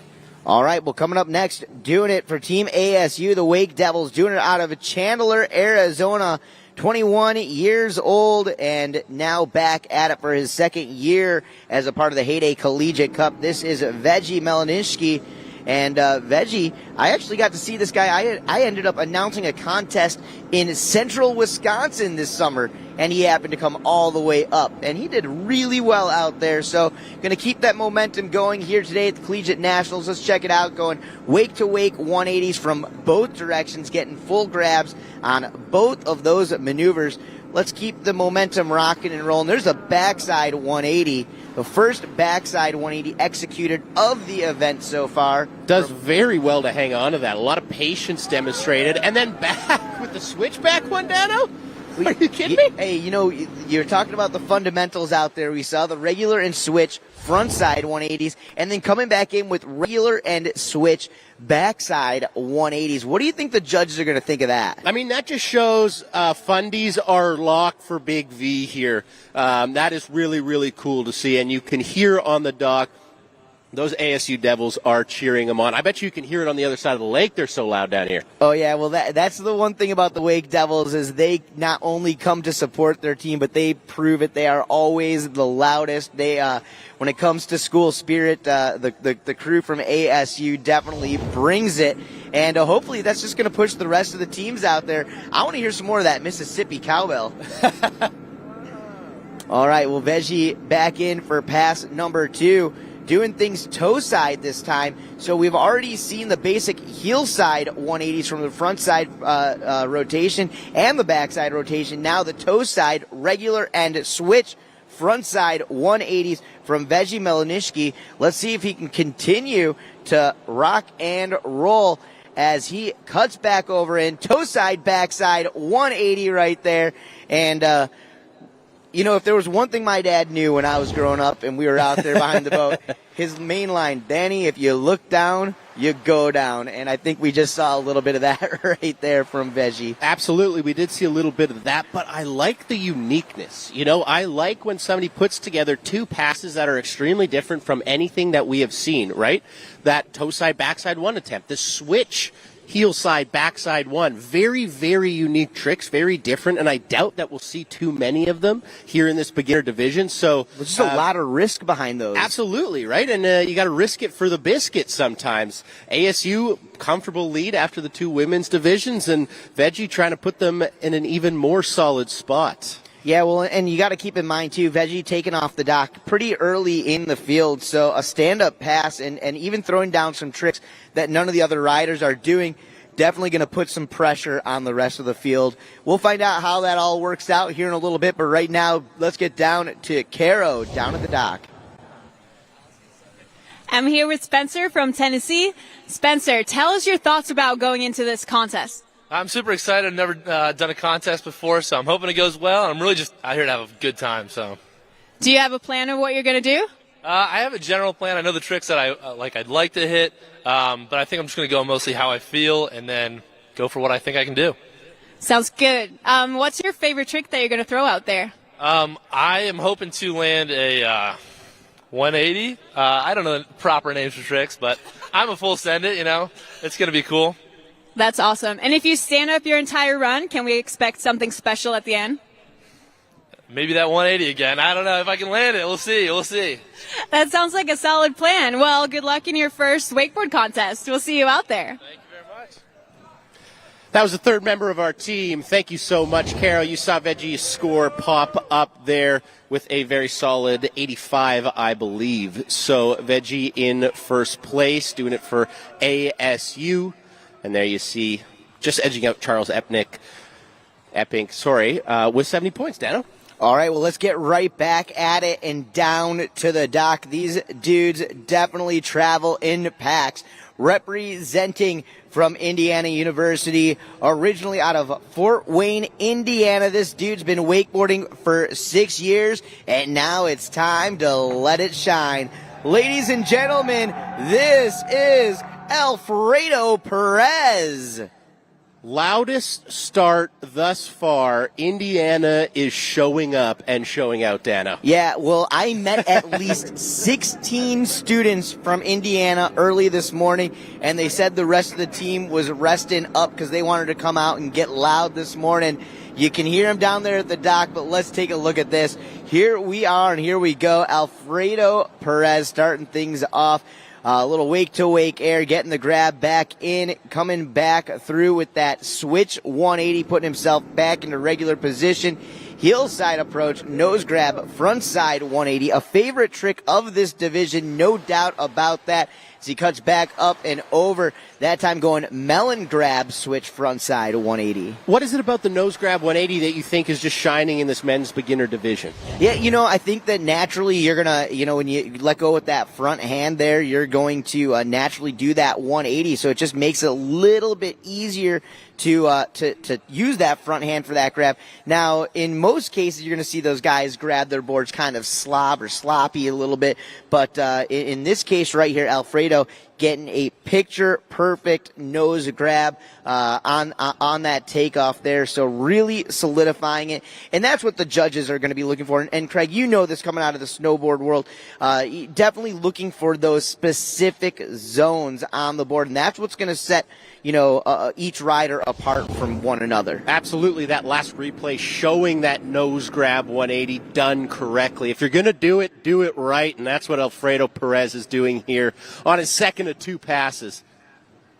Back in that time, going a little bit Indy stiffy on that one, boning out both legs out to the front, back through right there, getting a little tap right in front of the boot, but making it work. That last trick, that switch wake jump, almost switch Indy, was very, very technical. Alfredo, you can't get him off the rope. He's tenacious. Oh no, never give up. There, that is for sure. I don't think his team would have let him live that one down. You can hear him cheering it up, cheering him all the way down the lake. Putting together a great second pass, filled with some nice 180s, regular switch, and a whole lot of stylish grabs. Hey, let's keep it going. Come on, make some noise for him one more time. Ladies and gentlemen, Alfredo Perez. And they go wild down there at the dock, and that's a beautiful thing. You got to love it. You absolutely got to love it. Also got to love the fashion statement Alfredo's making with two bindings that don't match. Probably the first athlete we've seen with that white and black. Yeah, you see it out of pro rider Sam Brown right now. He rocks the dual boots, so definitely making his mark on the rest of the industry here.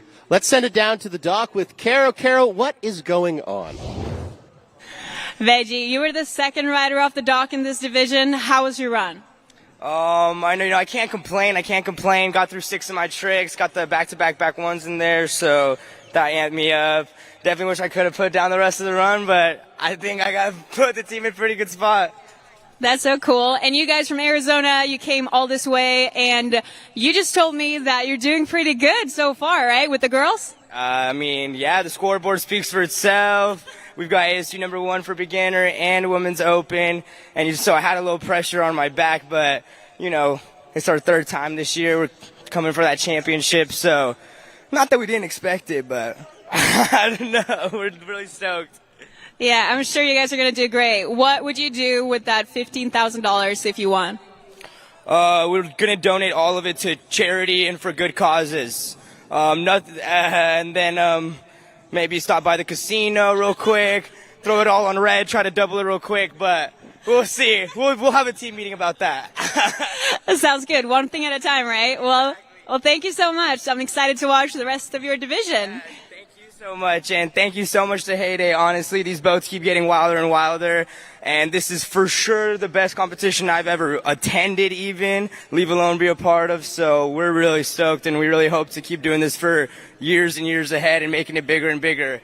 We love to hear it. Well, thank you so much. Back to you guys.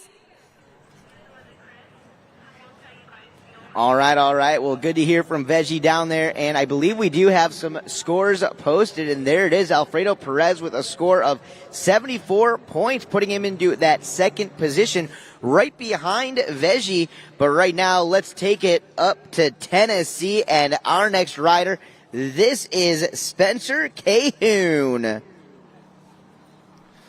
Now, we heard Dano Spencer chatting with the third member of our team, Caro, down at the dock. This is Spencer's first competition, so the fact that he's out here, he's having fun, that's what this is all about, especially in the men's beginner division. But this men's beginner division has been hotly contested thus far. I mean, the trick, the nose grab 180, the cab 180s, we've seen a back 180, we've seen all sorts of different 180s, and Spencer adding his name to the 180 list.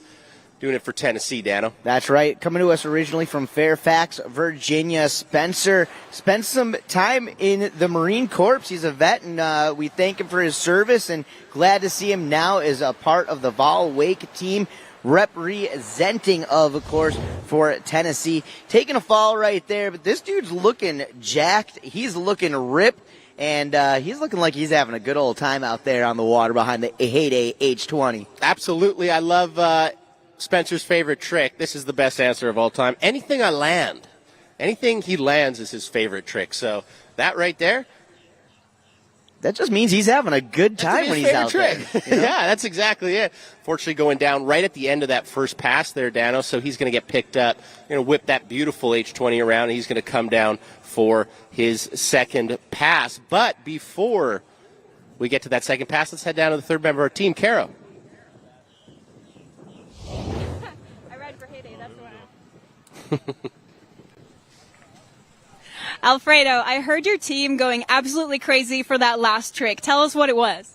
It was a backside 180, which I never land, so I got lucky with it, but obviously they liked it, and I think the judges did too, so it felt nice. It felt nice. Yeah, it looked really good, and the rest of your pass looked incredible too. You did a stand-up run, and have you competed a lot before? Never, no. Never. So a stand-up run in your first contest. Yeah, what were your thoughts going into it? Were you nervous at all? I was really nervous because I don't know what to expect. I mean, I didn't even know what a competition was before 2 weeks ago, but, it's fun to be here, so I'm having a good time. That's rad. Yeah, is it kind of like how you imagined or any different? It seems more competitive than I imagined, but I don't know. I mean, like I said, I had no idea what to expect, so. That makes sense. Well, you just told me you have 17 people here from Indiana. We can hear you guys screaming on the dock. How does that make you feel when you're out there? Oh, it's really inspiring. Not inspiring, but, it's motivating. You got people to back you up no matter what, and it's a good feeling to have. Awesome. Well, I'm super stoked for you. Good job on your first event. I'll let you go celebrate with your friends. All right, good to hear from Alfredo Perez.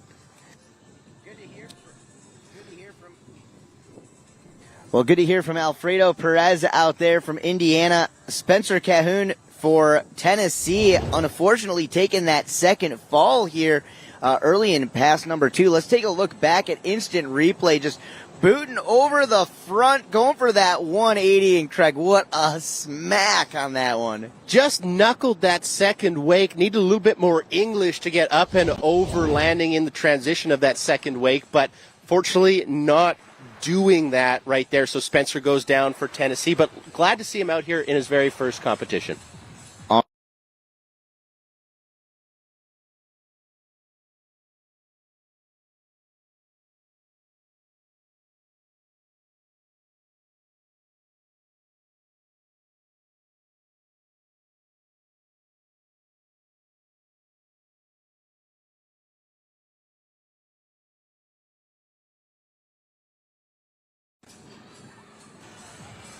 All right. Well, we are back in action, and we are rocking it out here. We have just seen Spencer Cahoon from Tennessee out on the water. Of course, Alfredo Perez, Veggie Malinsky, and Charles Epping. We have 3 more riders left to go in this men's beginners division.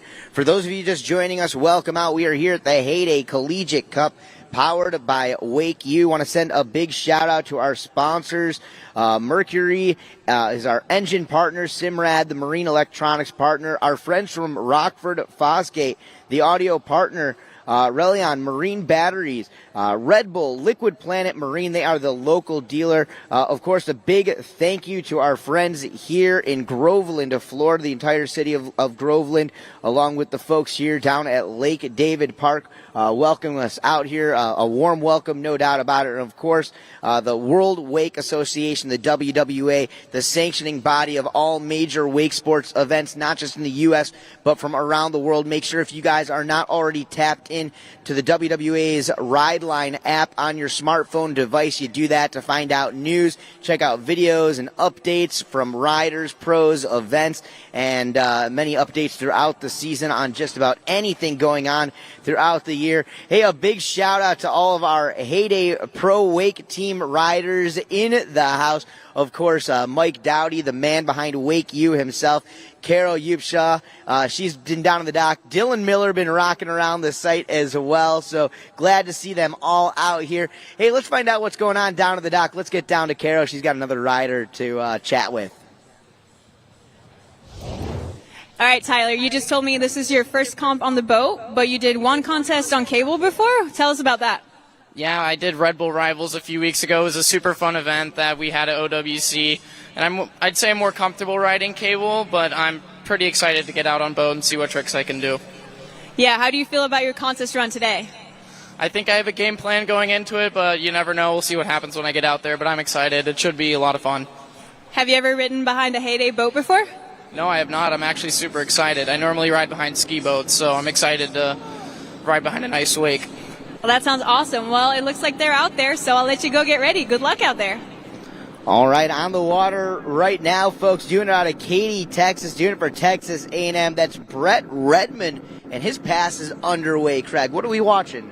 We're watching Brett Redmond, the goofy-footed rider with that right foot forward, going back and forth, starting things off, staying upright. Here's a toe side edge, big front side 180. We just saw Spencer out of Tennessee go down on that. Here, Brett Redmond doing it for Texas A&M, looking correct on that toe side 180, and that's going to cap off his first pass. Dano? Yeah, well, definitely looking really comfortable out there considering this is his first competition out on the water. You see it right there on that first trick, taking that backhand, grabbing that back edge of the board, going stalefish on that maneuver, and again, making it unique to his own, popping some nice looking air on that trick.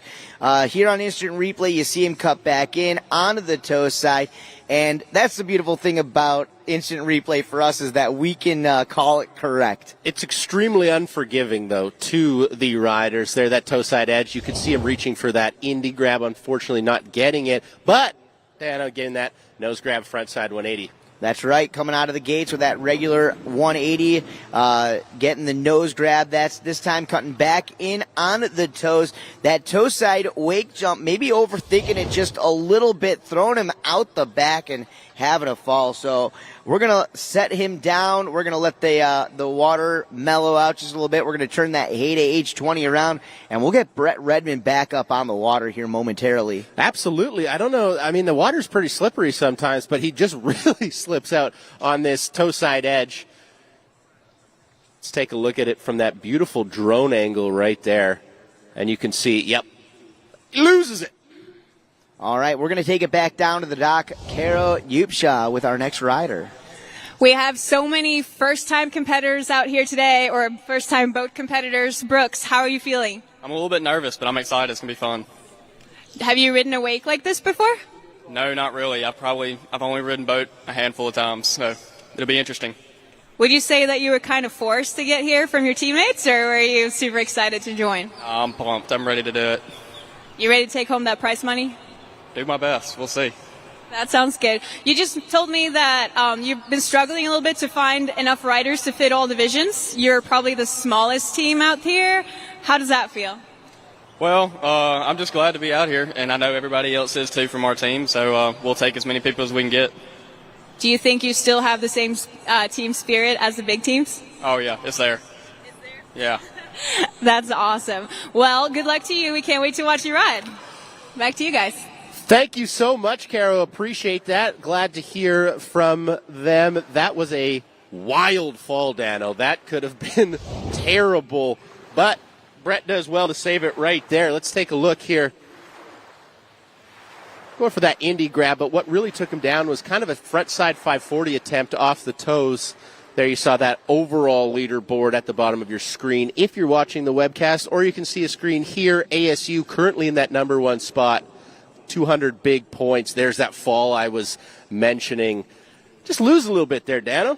Yeah, absolutely. Well, hey, you know, we're talking about these riders being the first athletes in the world to get an opportunity, a chance to get behind the Heyday H20. Well, Heyday is hitting the road from here on out throughout the rest of the season.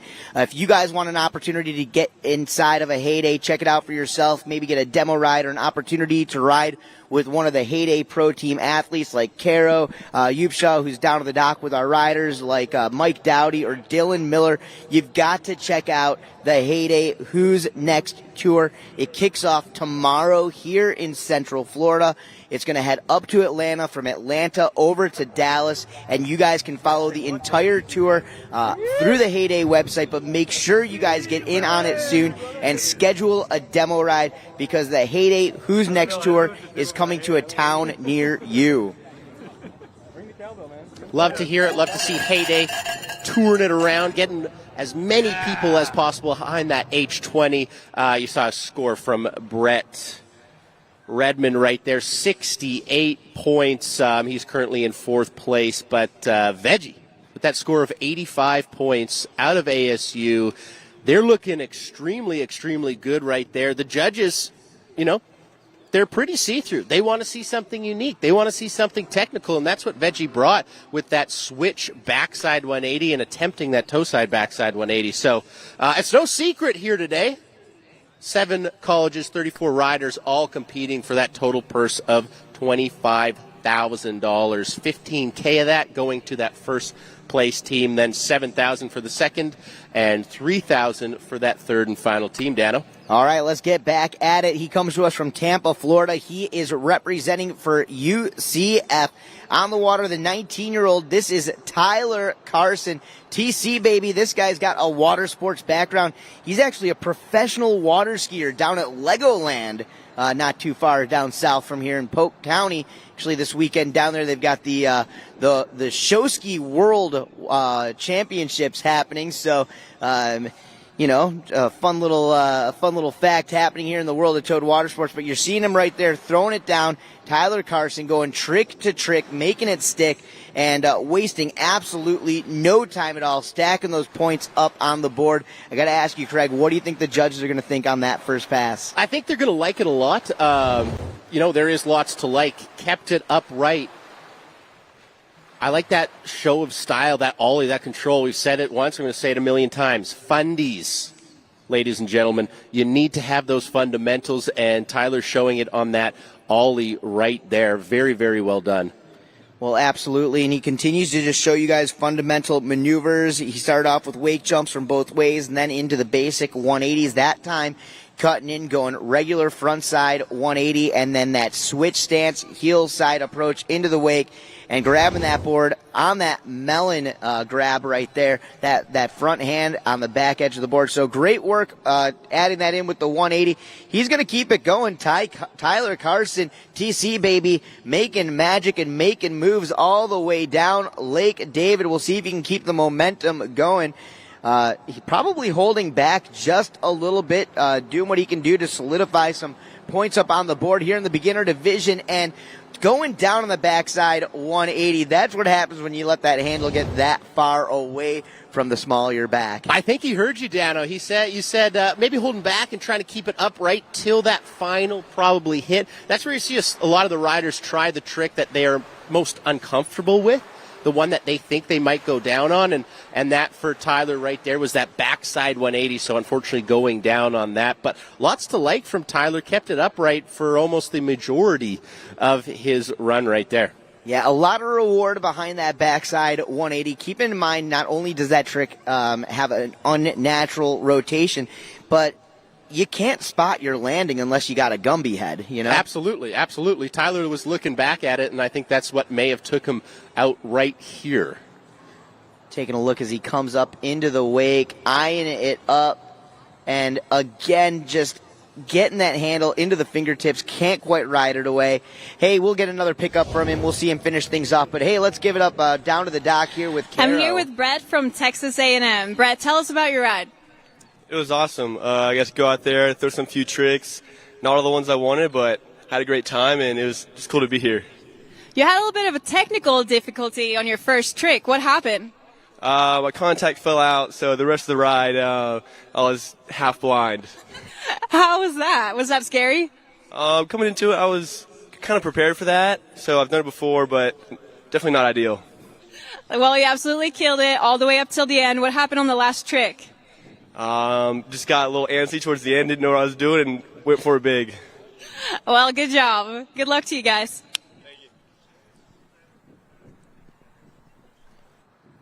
All right, guys. Well, we are back and we are in action, getting ready, doing it from Mississippi State. Going to be the final rider here in this division. Of course, the men's beginners division representing. We have got Brooks Hull getting ready to hit the water here. Let's find out what he has in store. Before that, let's check out the leaderboard. ASU comfortably in that number one spot with 85 points. That was Veggie. Remember that run, very creative, that switch back one, and that toe side, backside 180 attempt. Let's see what Brooks Hull can do from Mississippi State here. All right, well, you can hear that Mississippi cowbell getting loud down there at the dock. You can hear him calling for it. More cowbell, baby. Let's get at it. That wake already shaped up, and Brooks taking that heel side cut up, over, and in. Boosting some straight air, going wake to wake jump. This time eyeing it up on the toe side. Toe side, single wake, air, getting that indie grab as he cuts back to the outside, going from the inside out. Nice little jump into an ollie, front side 180. Switch stance, heel side, approach into the wake. That switch, one wake, melon 180, and slides out and falls back, goes down, Craig. You can see him clap the hands because that cab 180 that took Brooks down was well within reach. Getting a little squirrely on the landing with a lot of weight on that back foot and losing an edge there. So Brooks will have to wait till he gets picked up and see what he can put down on his second pass. Daniel, lots to look forward to. Brooks says his favorite trick is a back roll, so methinks we're going to see one of those on the second pass. Yeah, we're going to go ahead and find out here. I'm not 100% sure, though, in the beginners division. They may have to hold back from the inverted maneuvers. So we will see. We will see how it all plays out. Remember, there is some strategy here with these different divisions. So checking it out here, continuing to watch that instant replay. Brooks Hull, unfortunately, taking a fall on his final maneuver there. As you can see it, just sliding out the back, going down. Hey, that's all good. But, hey, right now we've got Caro Yupsha down at the dock. All right, I'm standing here with my teammate, Dylan Miller, who's a pro rider for Heyday. He's been with us all week for the launch of the H20. Tell us some about it. Well, the launch was awesome. We got to spend a lot of time with some great athletes out at another lake in Florida here, and we had a lot of fun, had some good times, and now it's awesome to be at the event here in Groveland. And, yeah, couldn't be more stoked on the turnout and just the whole setup here. There's a lot of boats and a lot of riders, and it's looking great. Tell us a little bit about the wake of the H20 for everyone who hasn't tried it. What's it like? Well, for a 20-foot boat, it definitely packs some punch. You can probably ask any of the kids that have ridden behind it. They're catching some pretty serious air out there. It's been really, really fun to watch, and I can't wait to get behind one of these boats a little bit more often myself. Did you ever do any collegiate comps when you were younger? No, I am a college-free person. Maybe that was a good idea, maybe it was a bad idea, but I competed a lot when I was younger, but unfortunately I didn't get to take part in any collegiate events like this. Yeah, this is actually the first collegiate event I'm attending, and I'm loving all the hype right here. It's way more stoked than I was imagining. Is this what you thought it was going to be? Yeah, there's definitely some great energy, and actually we're standing beside the hype zone right now, so yeah, it's been great here. All these kids seem like they're having a great time, and yeah, I'm sure we're going to have even more fun as the day goes on, and maybe even later tonight. And I think you're riding later for us too, is that right? I think so, yeah. I think Mike and myself are going to go out there and do a quick little demo. Hopefully we can keep it together and land some tricks. It should be a good time. Sounds good. Thanks, Dylan. We'll catch you later. All right, well, back at it. Brooks Hull standing up, an awesome second pass right there. Some of the standout tricks to me was that method air we saw halfway through the run, finishing off with a nice-looking 180 maneuver. So you can see it right there. Doing a little bit of a tail swipe on that shifty air. He's going to bring himself back across the wake here as we await the instant replay on that method maneuver that I was talking about. Single wake, getting that 180 maneuver in there, grabbing that with that front hand on that front edge, that mute. But, Craig, talk us through this next trick. That cab one that you just saw was what took him down on the first pass, so the judges are going to like him getting back up and doing that trick, showing that he can do it, like that melon grab as well, Dano. Oh, yeah, absolutely. Perfect execution, exactly what Brooks Hull and the team from Mississippi State was looking for here in this run. We're going to bring him back down to the dockside area. You guys can get loud. You can get proud. You can give it up for him. Make some noise, though, for that man, Mississippi State University rider, Brooks Hull.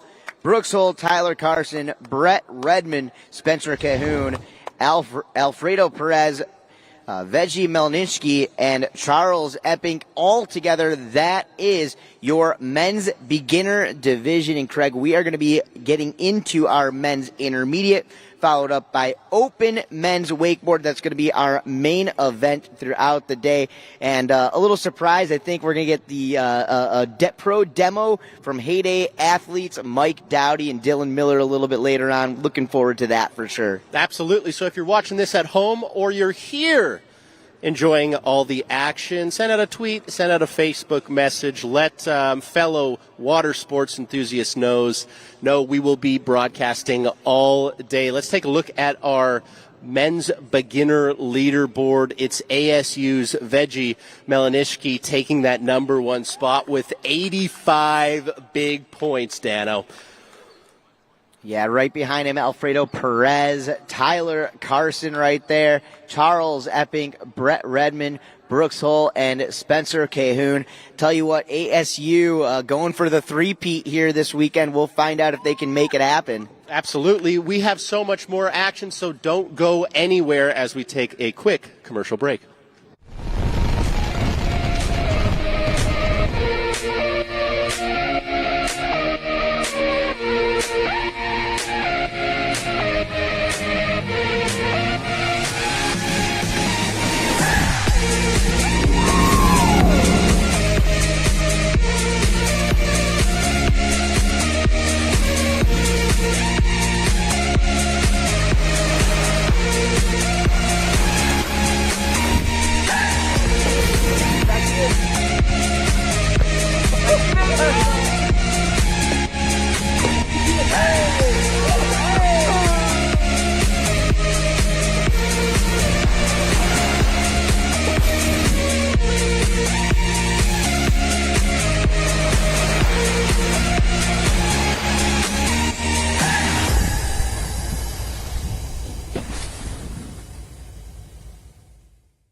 We go where you go.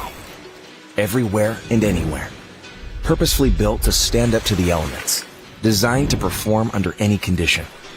Built for the moments that matter. For the rugged and the relentless. We are the soundtrack for adventure. This is purpose-built audio. This is Rockford Fosgate.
All right, thank you so much for joining us here today in beautiful Groveland, Florida at Lake David Park. We have a very special segment of the show right now. Our very own Dano the Mano, the voice of wakeboarding, is with Heyday team member Mike Dowdy, and they're going to be going through the brand new Heyday H20. Dano, how's it look over there? Hey, Craig, thanks a bunch. I'm really enjoying the view from up here inside the all-new Heyday H20. The boat looks absolutely incredible, but I'm here with Heyday athlete, the one and only Dirty Mike Dowdy. He's going to tell me about some of these awesome features that we are already witnessing throughout the day today. First of all, Mike, thanks again for having us out here. You and your entire crew, the folks from Heyday doing a great job with the event in general. So far, just overall, what are your thoughts of some of the riding that you've seen out on the water? Yeah, it's been awesome. I think there's definitely been some nerves in some of those early divisions, but all in all, it's been awesome to watch these guys compete. You know, there's a lot on the line for them, and they get a chance to show off who they are and what their school's about. So it's always just exciting to get the crews together to ride.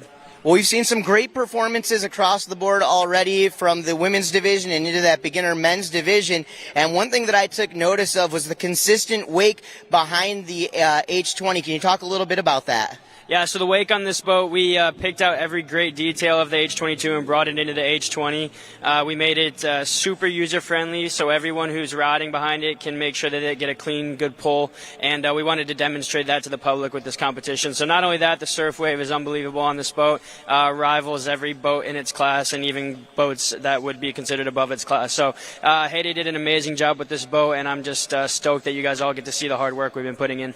Well, it's 2022, and by this time you'd think that every innovation in the world of water sports and boating in general have already been done. But you guys have an industry first here, and it's the swim platform. Talk a little bit about the swim platform and a little bit of what that's all about. Yeah, so Heyday came out with their power platform. The engineers worked really hard on a way to make sure that people could store this boat in a typical garage if possible. So with the folding tower and the power platform, you're able to actually put the platform up toward the stern of the boat. You can park it in a garage or in somewhere that maybe traditionally wouldn't be able to park your boat. So it allows someone who is looking for a storage solution to have that option rather than manually removing the platform for storage. I love it. It's definitely smart, and I'm blown away by the great technology so far. It looks awesome. Now, in addition to inside of the boat, the great cockpit seating, giving everybody a great view, you guys have stepped outside of the box here, and you guys have created the best view ever possible in the world of wakeboarding and wake surfing. And you traditionally don't get to sit back here, but Heyday has changed it. Talk a little bit about what we're looking at.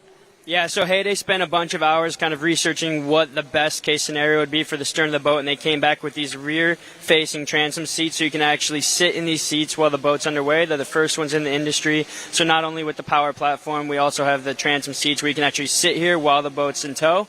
It gives you just a great view of the action on the water, and yeah, like you said, it's an industry first. It won Most Innovative award at the Miami Boat Show. So these guys have been killing it. I'm stoked to be on the team, and we're not done yet. It's just the beginning.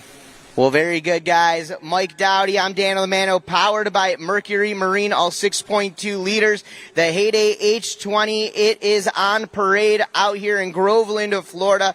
The Heyday Collegiate, we are rocking and rolling. Looking forward to watching the action unfold the rest of the day. We're going to head back down to you, Mr. Craig McMorris. Thank you, Dano. Thank you, Mike. Appreciate that very insightful look at this beautiful, beautiful machine, the Heyday H20. We have so much more action for you, but before we get to that, we are going to take a quick commercial break, so don't go anywhere. Take this time to tell your friends the Heyday Collegiate Cup 2022 will be going on all day, so we'll see you shortly.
up, everyone? This is Mike Dowdy, and if you are watching this video, that means you have received your official invite to compete in the Heyday Collegiate Cup powered by WakeU. Congratulations. The Heyday Collegiate Cup powered by WakeU takes place this October 22nd at Lake David Park in Groveland, Florida. This 10-team invite-only competition gives you guys the opportunity to compete for your share of a $25,000 prize. $25K? And your name on the WakeU Cup. The invited teams include MSU, ASU, Indiana, Texas A&M, Tennessee, UCF, Baylor, Mississippi State, and Oklahoma State. We look forward to hosting you guys here in Groveland, Florida on October 22nd at Lake David Park. Don't miss this. You guys are going to want to be here. Let's let the games begin, and I'll see you guys there.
We go where you go.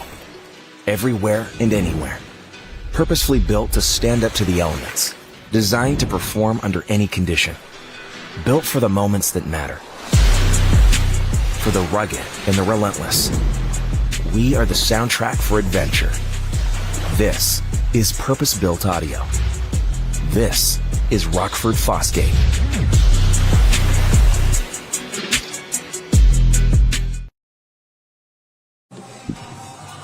Welcome back to all our viewers from around the world, whoever and wherever you are joining us. Welcome to beautiful Groveland, Florida. The city motto? The city with natural charm. And I've been charmed here today at beautiful Lake David Park, a very historical spot to run a water sports event. This is the Heyday Collegiate Cup 2022, brought to you by the wonderful people at WakeU.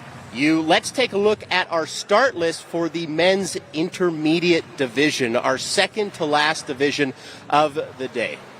All right, well, taking a look at it right there, you saw his brother in the men's beginners division, but Jamison Epping is going to be kicking it off for MSU here in the men's intermediate division, followed up by Matty Boyd for ASU, the Wake Devils, the defending two-time Collegiate Cup champions. Kai Stidham going to be on the water representing for Indiana. Tyson Beach out of Tennessee for Texas A&M. It's going to be Calvin Neal for the University of Central Florida, UCF's Graydon Swartzberg. And going to be finishing it off in the intermediate division is Cole Fogelsong for Mississippi State. So looking forward to watching all 7 of these athletes here in the intermediate division popping out of that beginners division. So definitely looking forward to seeing some big tricks coming up here in this next round of action, Craig. Absolutely, I'm excited for that. Before that, however, let's take a look at Texas A&M's intro video.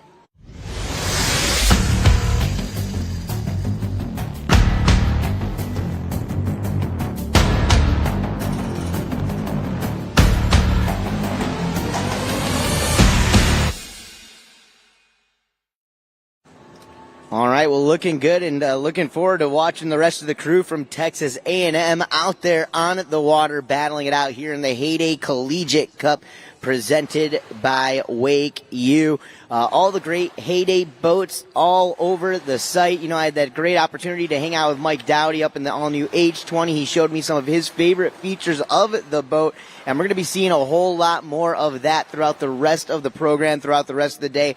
Right now, I know our media partner, Kara Yupshaw, is down at the dock with our next collegiate riders. Oh, okay. I didn't stride for that. All right, I'm standing here with Royce and Tyler, and I just heard there's an inside scoop going on here. Tell me about that. Yeah, so last year I competed for Indiana in the Open division, and this year now I'm at MSU, so they're not too happy about that. Yeah, how does that feel? Stings a little bit. I'm not going to lie. We were very excited to hear that Tyler was riding for us last year, and then to find out he's going to be at MSU. But seems that he's happy, but still kind of stings a bit. Did you guys, what do you think of your chances with your new team? No, I like my chances a lot. Our new team is awesome. MSU's great. We got a good team here, and I don't know. Hopefully we can beat IU. Maybe have a little friendly rivalry. I know Indiana is definitely the loudest team here, though. You guys have a huge support crew, but you miss one of your riders. How does that feel? I mean, I'm pretty confident in the people that we brought here today. We always want to bring the energy. Vibes are very high, very good. We're all very excited. I've enjoyed watching all the riders today, but I think it's going to be a good day. Tell me about your hat. I actually just bought it, or not bought it, but I grabbed it from one of our riders, Kai. It's a good luck charm, so I'm hoping to bring some luck to the team. Go Big Red. Sounds good. Well, thank you guys. Back to you guys in the studio. All right, well, hey, thanks a bunch to all of you guys down there. But, hey, if the crew from MSU or Indiana want to get jealous, I actually live on the same lake that Ty trains on up in Illinois, so you guys can be jealous of me. I get to watch that dude ride every single morning just outside of the Chicagoland area. So what can we expect from Ty then? If you're seeing him, you're behind the curtain. Oh yeah. Just trust me. He's got the tricks. The guy, he's got the work effort, ethic in it all. So watch out for it. He'd be a great addition to any team out there.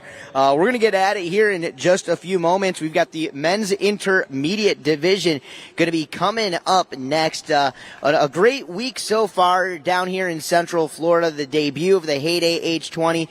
Craig McMorris, I know you had an opportunity to not just be a part of the debut, the launch of this boat, but you had many opportunities over the past 4 or 5 days to actually get behind the boat. Would love to hear what you thought. I wakeboarded, I wake surfed, and I drove the boat. All three of those things, highlights for me. They were all amazing. Boat was running really well. Wake is big. It's simple. You know, we got off the dock and we were riding within minutes as opposed to really doing all the stuff that some of the other boats take. This is simple. This is easy. This is a fantastic product, that Heyday H20, and our athletes here today, the very first competitors to ever get to ride behind this thing. So a very, very special day for collegiate wakeboarding and for Heyday.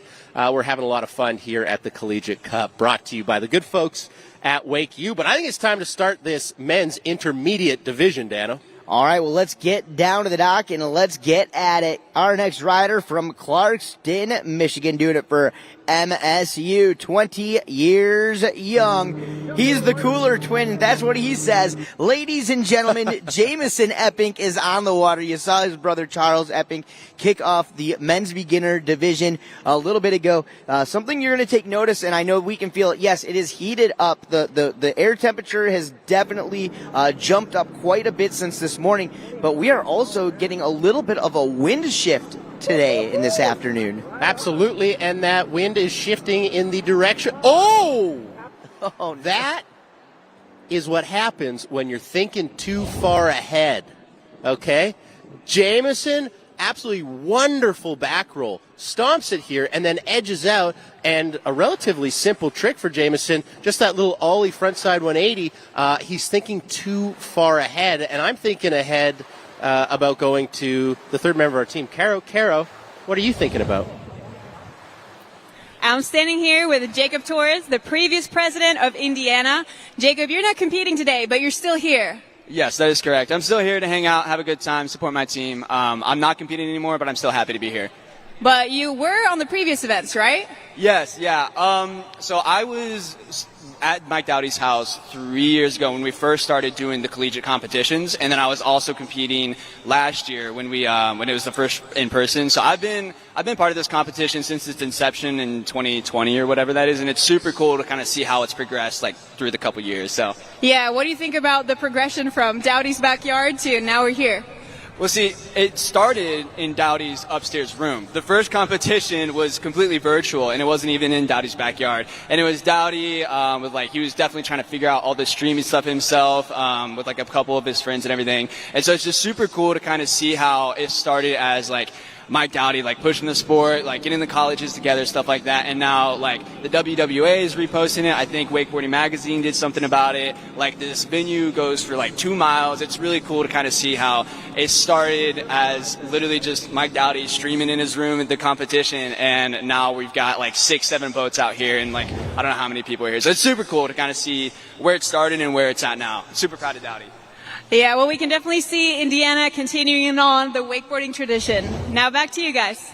All right, well, out there on the water, Jamison Epping from MSU, after a fall, able to get back up onto his feet, cuts directly into the wake, gets the scarecrow, that front roll 180, he knocks it down, he backs it up with a 360 spin. So a great way to get back up after a fall. And here we go on pass number 2. All right, Jamison up, over, and in. There's that tail grab as he sets back up for trick number 2. Front side approach. There's the toe side front roll.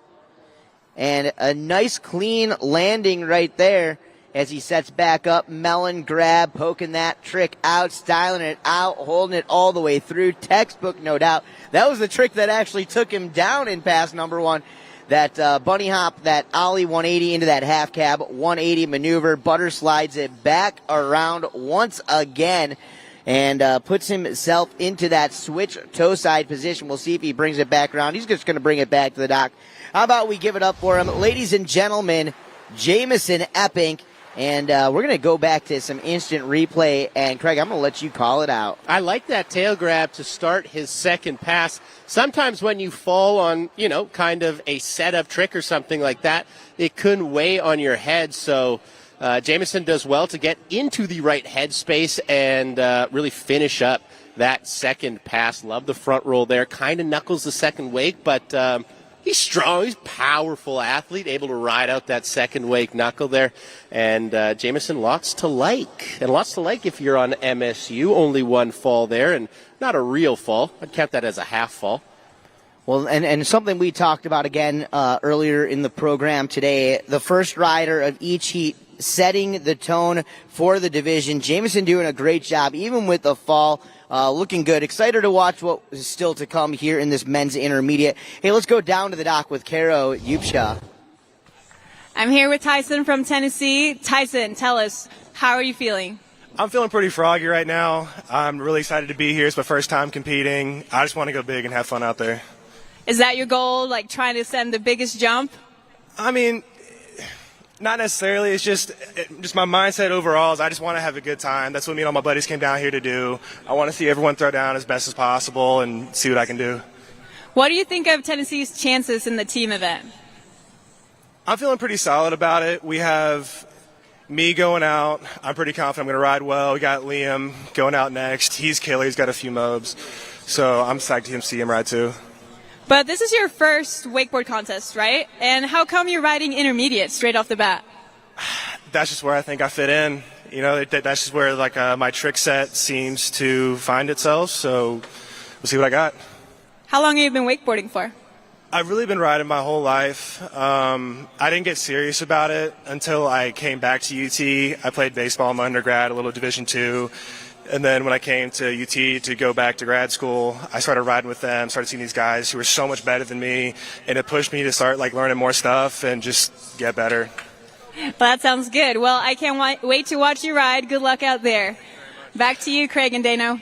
Thanks so much, Caro. Appreciate that. Now, Tyson from Tennessee. I don't think he could go to any other school. I think his name kind of decided it for him. Excited to watch him ride. Before we get to him, We've got Matt Boyd from ASU, the team, the university currently leading the Heyday Collegiate Cup here, Dano. What does Matt Boyd have in Pass 1? Well, Matt Boyd coming in as a past champion and starting things off. There's that scarecrow maneuver. That's that front roll, front side 180. He butters it back around a regular heel side approach into the wake for a nice heel side back roll. May have gotten a piece of the grab. We're going to leave that up to the judge's discretion as he sets that front side edge for a toe side approach into the wake. There's the toe side back roll. That's that straight back flip off the toe side and almost a gainer of sorts, and then back in, mute grab, front side 180. Solid first pass from Matty Boyd, doing it for the ASU Wake Devils. Absolutely. You mentioned that toe side back roll, a trick that we haven't really seen here thus far in the competition. Might be seeing a little bit more in the men's open division. There's a look at that scarecrow taking off on that toe side edge, front flip 180. For the regular footed rider, doing it for ASU, Matt Boyd. Yeah, Matt Boyd is a past first place finisher in the advanced division out of the WakeU Cup. That was last season. He's the current president of the ASU Wake Devils. So doing a great job continuing to build that legacy as we come into pass number 2. Starting things off, you got to spin to win. At least that's what they say. Frontside 360 as he cuts back over and in on his toes. That's his favorite trick. That's the toe side front roll 180 rewind back to regular. That's called the elephant, and it was made famous by Greg Nekrasin more than 25 years ago. Unfortunately, taking a fall right there, somewhere around the 3/4 mark of the run, and hopefully he'll get the pickup. Let's go back to instant replay, see how he kicks off this run here. There's that stalefish grab, that backhand on the back edge, poking out that back foot, textbook picture-esque style, and right here lining it back up over and in on that toe side approach. There's that front roll, and then rewinding it back over. So nicely done maneuver from the president of the ASU Wake Devils. Going to set back up over and in, heel side approach, and we'll see exactly what happens. Goes for that nose grab 360. He unfortunately goes down there, but still getting an invert, still getting an air trick, and giving those judges quite a bit to work with. Looks like he is going to get a pickup here in a moment. We'll wait for that. Before that, let's get back down to the dock with Caro. All right, I'm here with Jameson, the first rider out in men's intermediate. How was your run? It was good. Not what I wanted. Did a little silly fall, but still did pretty good. What went through your head after you fell? I was like, shoot, I did something wrong. I like the non-cuss word there. Very nice. Well, how do you feel about your team overall, what you guys have done today? I think we did really good. We're having a lot of fun here, and I think it's a great time. That's awesome. Well, thank you so much. It looks like they're back on the water, so back to you guys. All right, one more trick from Matt Boyd as he sets it up way outside the wake. We'll see if he goes for that nose 360 again. No, he's going for the straight back flip off the heel side edge. That's the tantrum. You can hear him scream. He rode it away. How about it? Give it up for ASU, the Wake Devils, and Matty Boyd. And back to instant replay. He knew he had to put something big on the board, and there it is, that straight backflip, doing it on that Ronix Supreme wakeboard, the pro model of Tyler Hyam. Great ride, great run right there from the ASU president, Matt Boyd. Now, Dano, from a strategy standpoint, what would you have rather seen him do? Get back up and do that 360 he fell on, or the tantrum like we just saw there? You know, and obviously it all depends on which judges you get on that day. But I'm a spin guy. I'm a style guy. I would have liked to see him get back up and go for that nose grab 360. But I will say that that tantrum, he probably felt a little bit more comfortable. And after having a fall, sometimes, you know, you get those cobwebs in your brain and jumbled up a little bit. You know you can land the trick, but at the same time, pressure is on. I think it was a smart strategy and a good move. Absolutely. Love to see it there from Matt Boyd of ASU. We will move on and continue our men's intermediate division right here coming up. From Indiana University, Dano. That is right. A young man who I've been watching come up through the ranks for about 12 years now. That is right. I've been watching him competing in the WWA regionals, nationals, and world championships from the junior boys division all the way through boys into junior men, junior pro men, and then the men's one division, semi-pro wakeboarding. His top credentials included a third place finish at the WWA's Wakeboard World Championships from Columbus, Indiana. Kai Stidham is coming up next. You know, and it's really cool to take a look at some of the riders here in the field, looking through some of these names. Some of these collegiate riders have only been wakeboarding for one season or maybe only for a full year now. For some riders, this is their first wakeboard contest ever.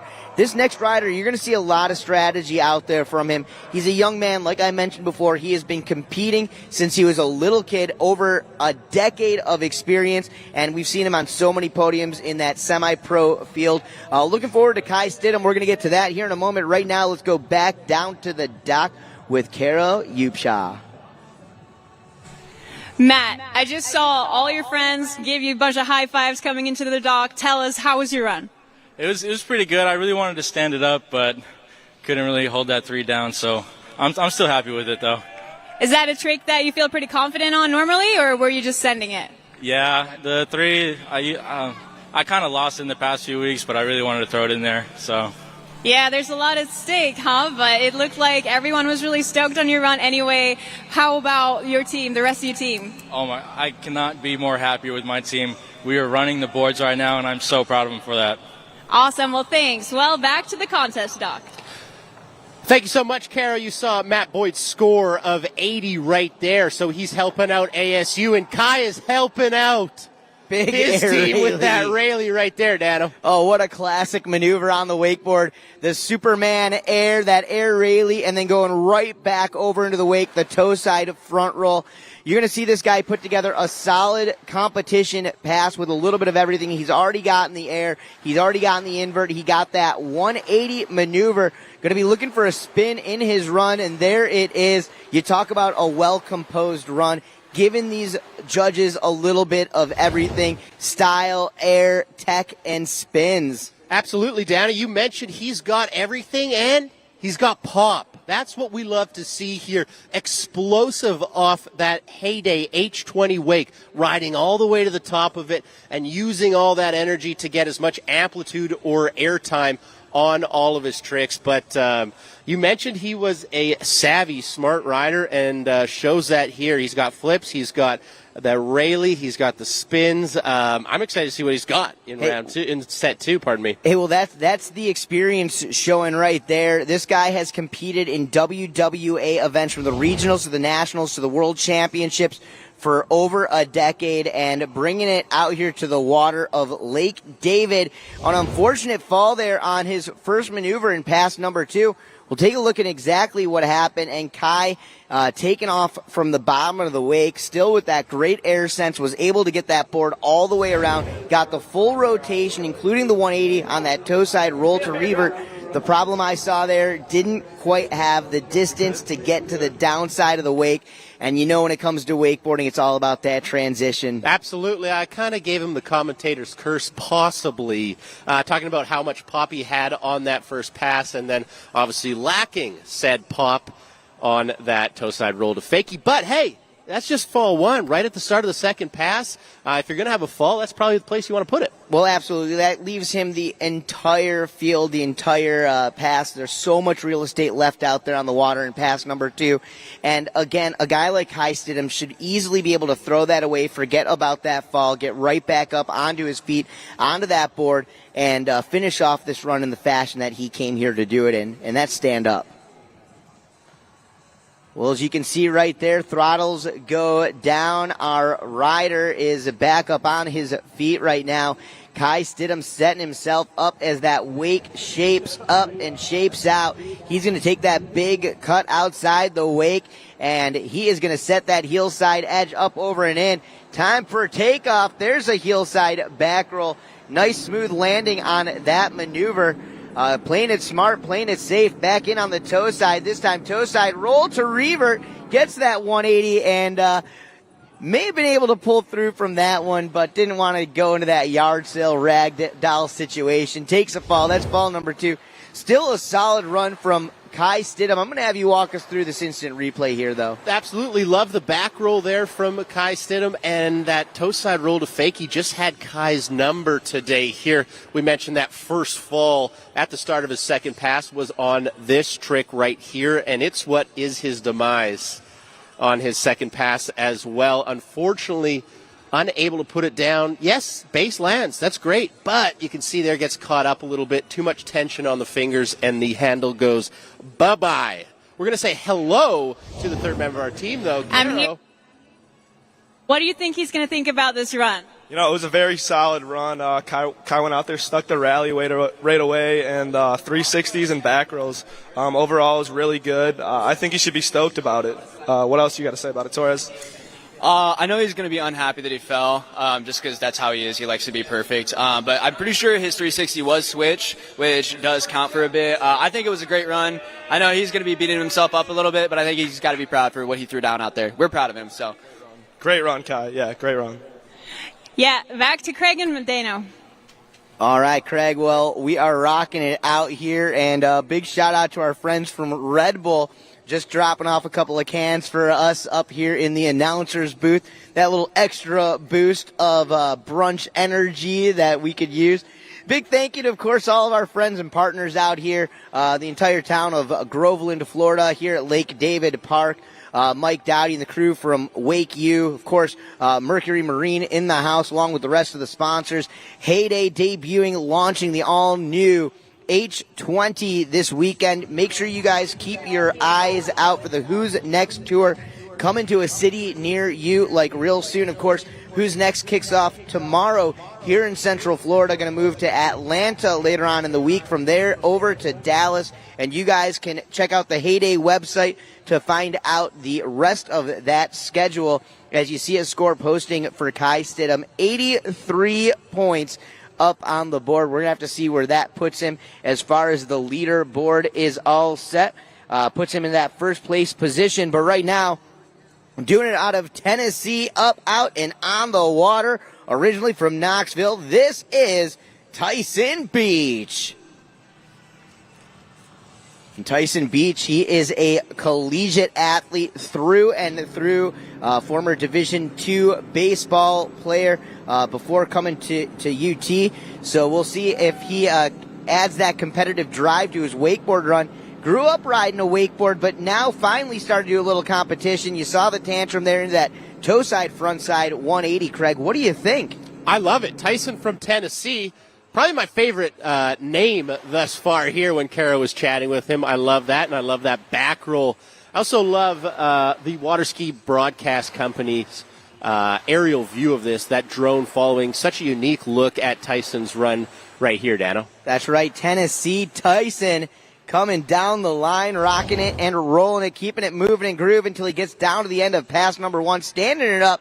Man, taking a look at that tantrum a little early off the wake. He still got it around, so that was pretty nice to see. If you were watching your screen there, you saw the bottom. ASU solidly in first place. Remember, this is a team competition. We're currently in the middle of the men's intermediate division, but every division, your scores count towards your overall team score. Currently in first place, ASU, followed closely by Indiana, and that could change because Indiana's rider, Kai Stidham, is currently in first place of this men's intermediate division, Dano. All right, well, back at it with Tyson Beach. Tennessee Tyson rocking it out, keeping it going. Back through. There's that roll to revert. Just blasting off that wake into that perfect transition down the second wake of the Heyday H20. Now going to put him into a regular stance. He's a goofy foot front rider. There's a backside 180. That backside, that unnatural rotation, the blind landing, and a lot of confidence on that landing as he cuts right back over into the scarecrow. A low landing on that toe side, front roll 180, but he pulled it out. I don't think that handle was going anywhere. He was so close to that finish line. I feel like even if he did fall, he was just going to hang on until he got dragged across. Tyson, tenacious here for Tennessee. Yeah, and, coming in with that background in Division II baseball, something tells me that this guy's probably got one of the stronger grips in the game today. Absolutely, and just like a good pitcher, he's got a lot of different approaches to the plate. We saw that roll to fakie. We saw the back roll. We saw a number of different tricks here from Tyson, so he's got to be stoked on that. I really like that back one as well. Solid pull from Tyson. Man, for a guy competing in his first ever wakeboard competition, he definitely came out looking like a seasoned pro. I might call a bluff on that. I don't know if that's true. He looks too seasoned, honestly. Yeah, no doubt about it. But again, going back to that baseball experience, this guy competing in Division II baseball, he's definitely been in front of the big stage before, so should be able to press through here, no doubt about it. But right now, let's go back down to the dock with Kara Upshaw. I'm here with Graydon from UCF. You were here at the collegiate event last year, and you did pretty good, right? It was pretty good. It was a great time. I loved the comp last year. So do you feel good going into this one? Oh, yeah, I feel pretty ready for it. How have you prepared for it?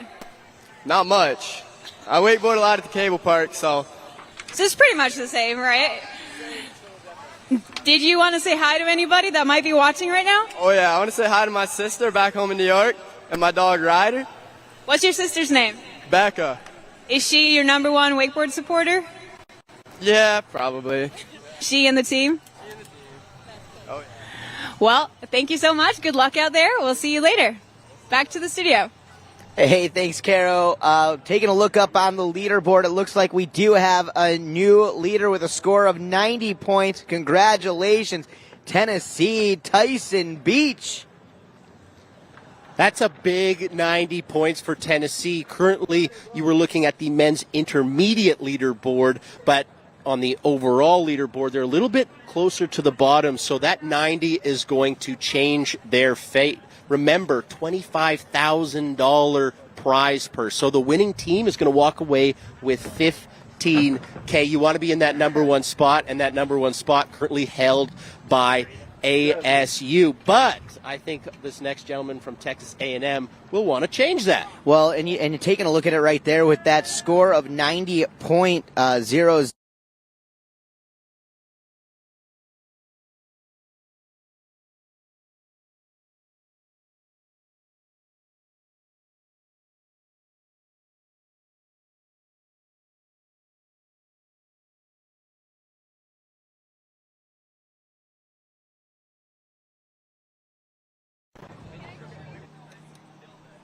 All right, Calvin Neal is on the water right now. Let's check it out. Doing it for Texas A&M out of Lubbock, Texas. He's a regular foot forward rider.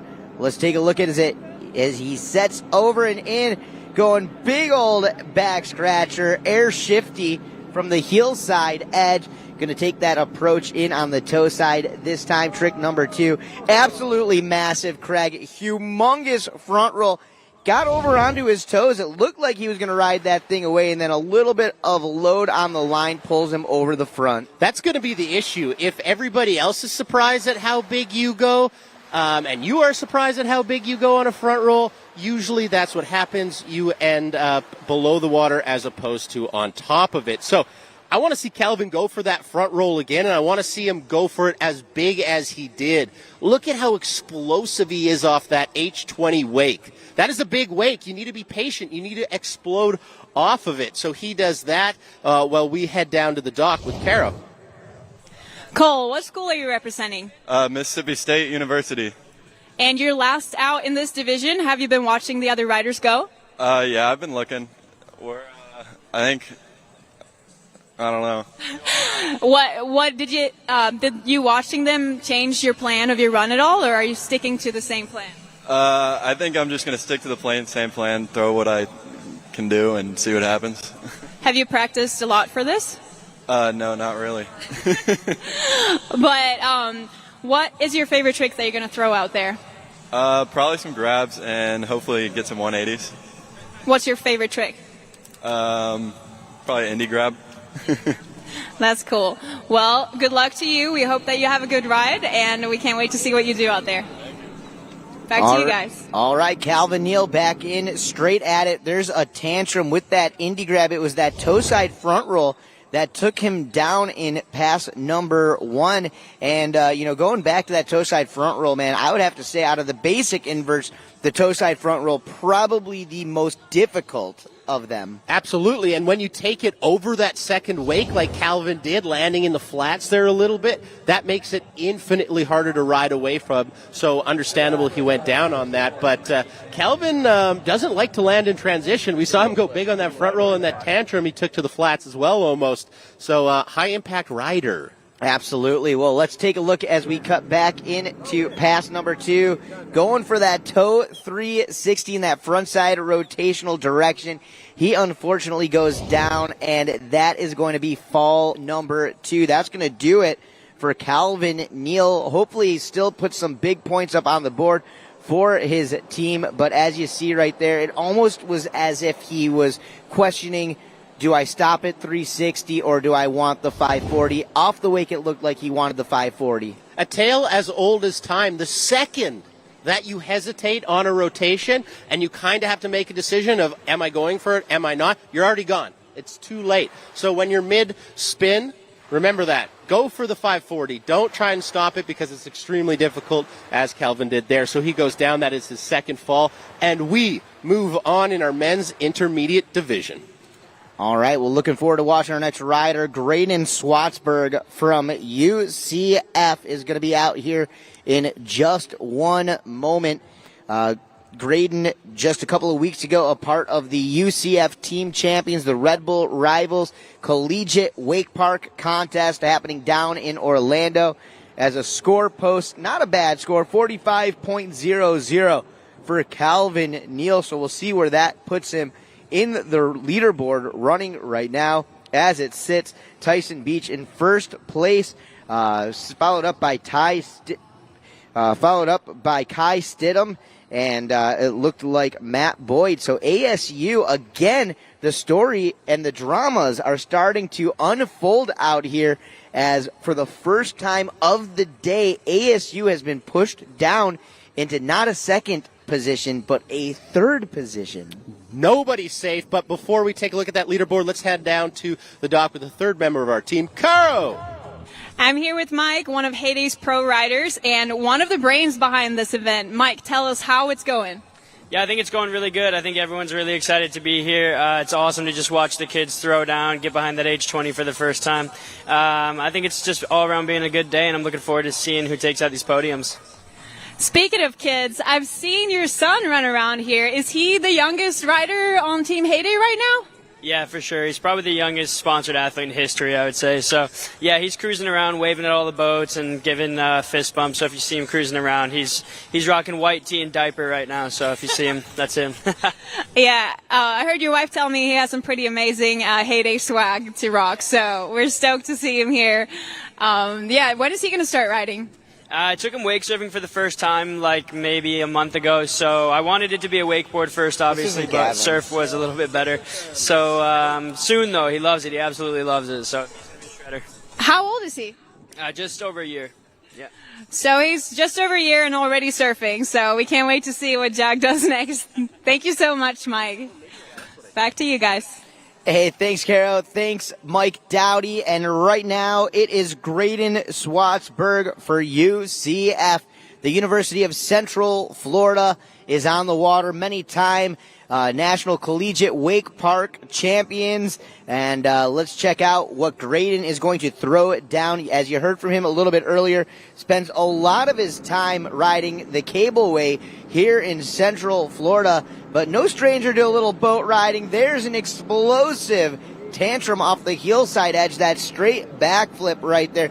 That's going to be his favorite trick as he turns that board around, switch stance, going half cab, 180.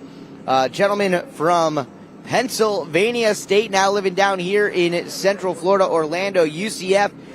To be specific, there was a stalefish grab, that backhand of the back edge of the board into the toe side front roll. And that one, he had the pop.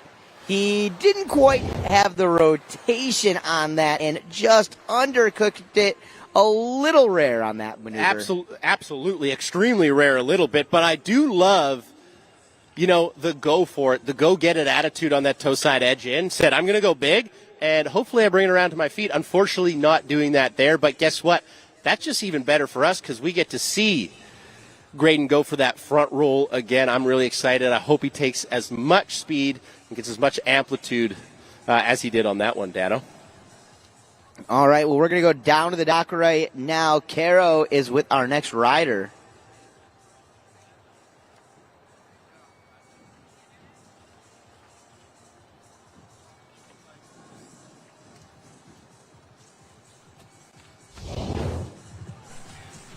I'm here with Calvin from Texas A&M. We saw you do some cool stuff out there, but we also saw you take a fall early. What went through your head right after that fall? Just what do I need to do next? But when I was coming down on that front roll, definitely got a little bit more booted than I was expecting. How was the wake? Was it a little bit bigger than you thought? The pop was really nice. Yeah, that's why you got some extra flip on that front roll. But you got up, you kept going. Did you change the plan at all?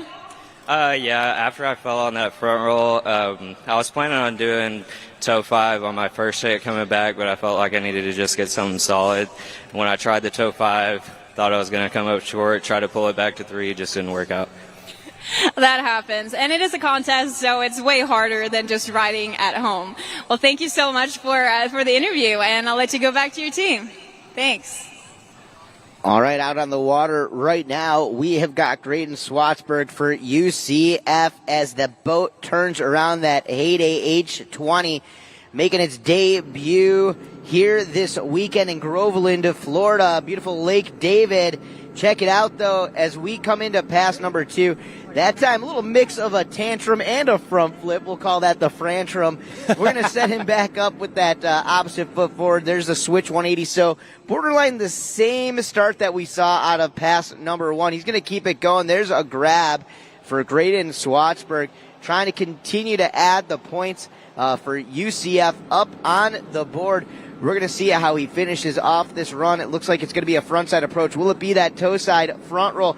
There's that front roll, giving it a little bit less pepper on the takeoff and under rotating it once again. Ends up going down. Hey, that's it. That's all. That's going to do it for Graydon Swatsburg. Let's take a look, though, at the instant replay here.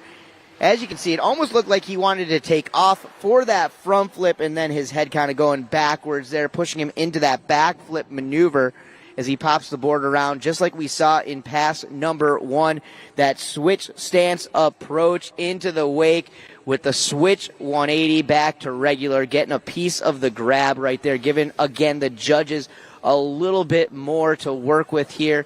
And as he cuts back at the wake, this trick is going to get him over to the opposite side. Now, we've seen other riders just scoot across the wake, just cut back over to put themselves into position. In most cases, it's to put themselves in a heel side position.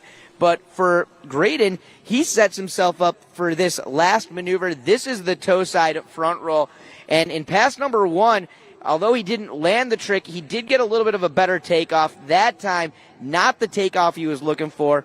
A little bit early on that one. Unfortunate fall. That'll happen. He can hear you, Graydon Swatsburg, but right now let's go back down to the dock with Caro. I'm here with Keisha Spicer, the director of Heyday. Keisha, how do you feel about the Heyday Collegiate Cup?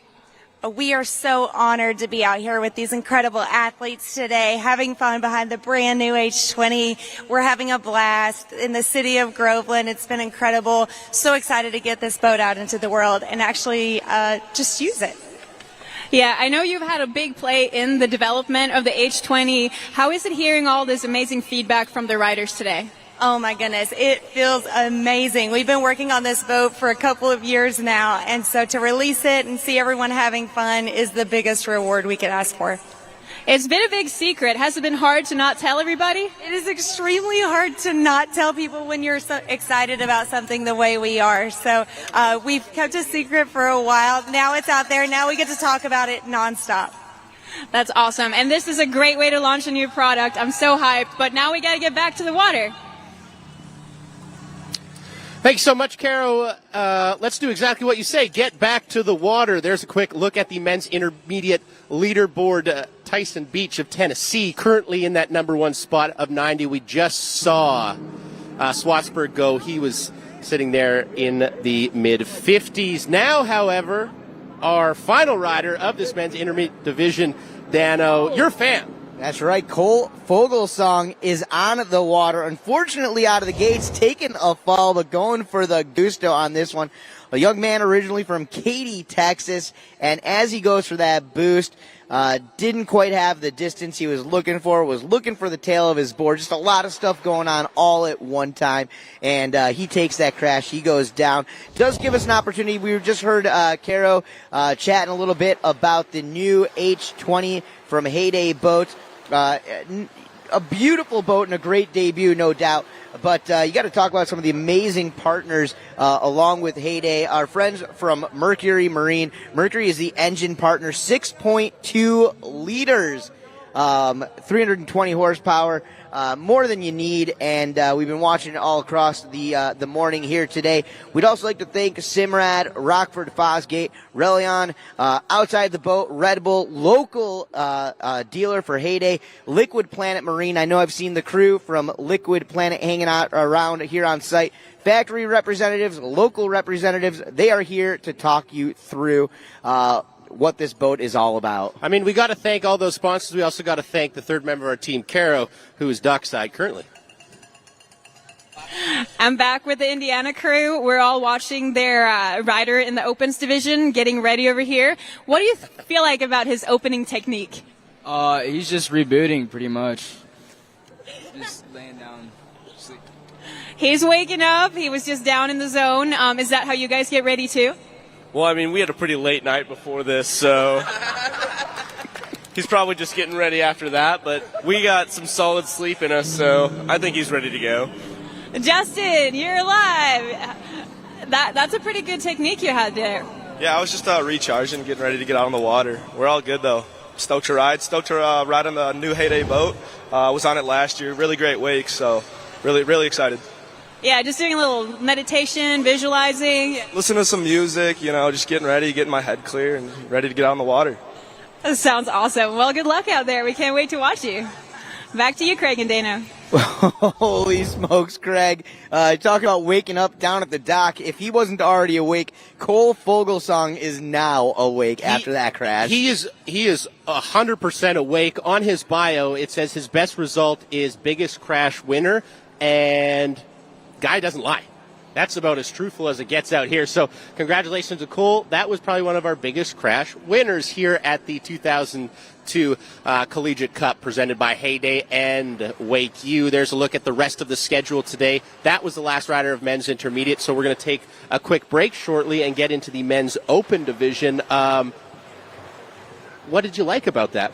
Yeah, no, just great riding all across the board. You can see it. It's been building up throughout the day, starting off with that women's beginners division. They really set the tone for the morning. From there, the opens women's division came back through. We started to see a lot more technical riding out there on the water. Men's beginner, those guys were firing. You could see them really waking up. You could really see it firing up from there. Into this intermediate division, from some of the performances we saw there, I'm pretty excited to see what's coming up next in the open men's contest. As am I, Dano the Mano. As am I. Very excited about that, and I'm very excited to watch this quick video. We'll be right back after it. We go where you go. Everywhere and anywhere. Purposefully built to stand up to the elements. Designed to perform under any condition. Built for the moments that matter. For the rugged and the relentless. We are the soundtrack for adventure. This is purpose-built audio. This is Rockford Fosgate.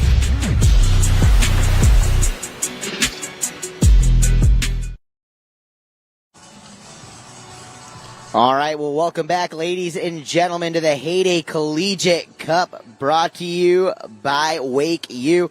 I am the Noise of the North. I am Dan O'Mano alongside Craig McMorris. And what a morning it has already been, Craig. We have been rocking it out here.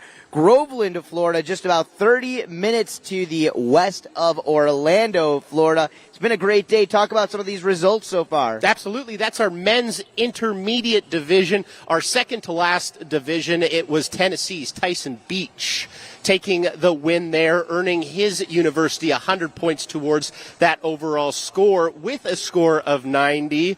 Now, before we get to that men's open division, our final division, let's take a look at a cool little video from UCF.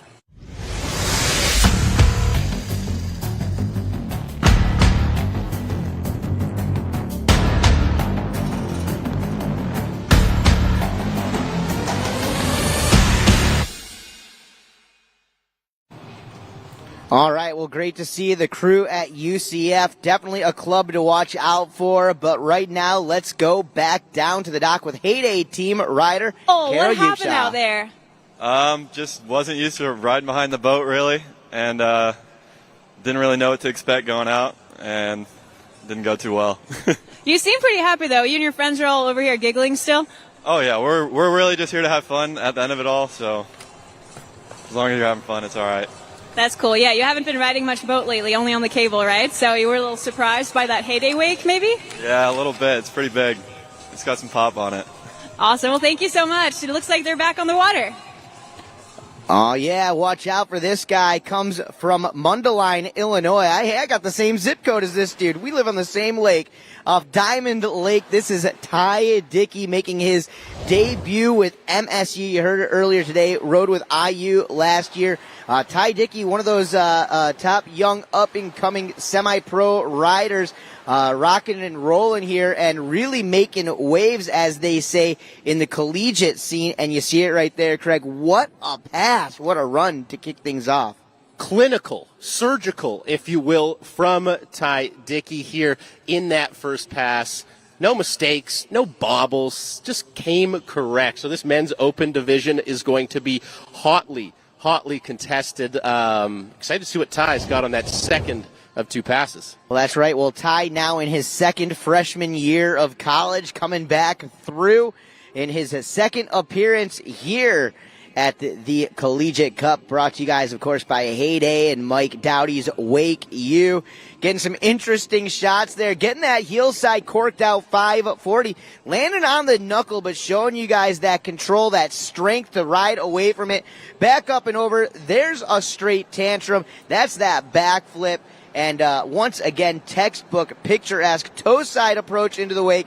Toe side roll to revert, and taking a little bit of a conservative cut into it, not really taking as much of an edge as he probably needed, taking it a little bit easy, but hey, the rest of that run looked so good. Here, take a look at that. Corked out 540. I'm just blown away, able to ride that one away, Craig. Absolutely, the leg power that you have to possess to land on that uphill second wake and still stay upright. I want to talk about that toe side roll to revert attempt. Can we get a pulse check on Ty first? Because that was one of the most violent falls we have seen today. You said he kind of came in nonchalant. I didn't think he was going to do a toe side roll to revert, but he goes for it anyways. Respect through the roof. Here's a great look at it. If you can see a screen right here, if you're at the venue, gets stuck upside down, and that hurts.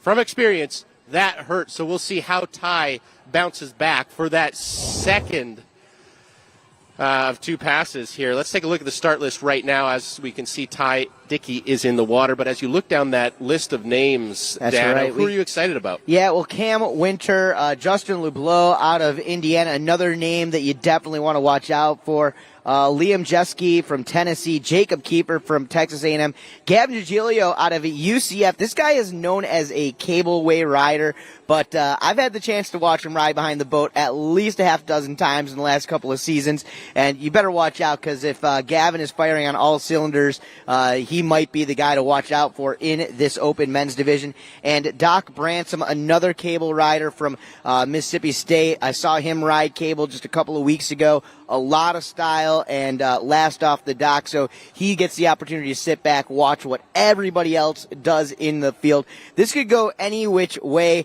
Remember seeing ASU taking that third place finish in that last division, still keeping them in the lead, but opening that door just a little bit for the rest of the teams. Ever so slightly. The window is cracked ever so slightly. So can somebody in this men's open division blast that thing open? Let's send it down to Caro, who's at the dock right now. Caro, what's up? I'm here with Gavin, representing UCF. Gavin, tell me how the hurricane has affected your training for this event. Yeah, so about a month ago, Florida got hit by a hurricane, and so since then, all the lakes have been so flooded that they've been closed, so haven't gotten much practice, but we've been at the cable, so hopefully it translates a little bit. Well, that sounds good. I'm sure it will. Is your goal to take first place in your division? I mean, I hope to throw what I can and, let the judges do their thing. If it works out, I'll be stoked, but here to have a good time. Sounds good. Well, good luck, Gavin. Looks like they're back again. Craig and Dano, take it away. All right, doing it for the ASU Wake Devils, coming to us from Livermore, California. He is the Cactus Classic champion. This is Cam Winter on the water. And take a look at this. Would you look at that? Already underway with some fantastic maneuvers. There's that toe side back roll, that drone shot right above as he cranks back in on the heel side edge. That's the tantrum. So 2 backflips just coming in from different directions as Cam Winter continues to press down the line in on the toe side edge and just getting thrown off on that last trick, that last maneuver. That's a fall. All good. We're going to go back to instant replay. What are you seeing, Craig? I'm seeing a lot of talent. That 360 was very well done from Cam. A little style on the ride out there, so lots to like there. That toe side 540 that took him down, though, he kind of got stuck in what I like to call a constant cork. When you do a cork on a wakeboard, you got to come out of it. It's where your body goes off axis, and then you have to get out of that. Cam, unfortunately, does not get out of that, but still lots to like in this first pass. As you mentioned, those 2 unique backflips, toe side back roll, and the tantrum there. Here's a great look at the tantrum. Patience and lands a little bit far down there, but still hangs on to it, Dano. That's right. We're looking for Jacob Kiefer down at the dockside area. Hey, Jacob Kiefer, if you are in the house, please go check in down at the dock. And for those of you guys just joining us here, welcome one and welcome all.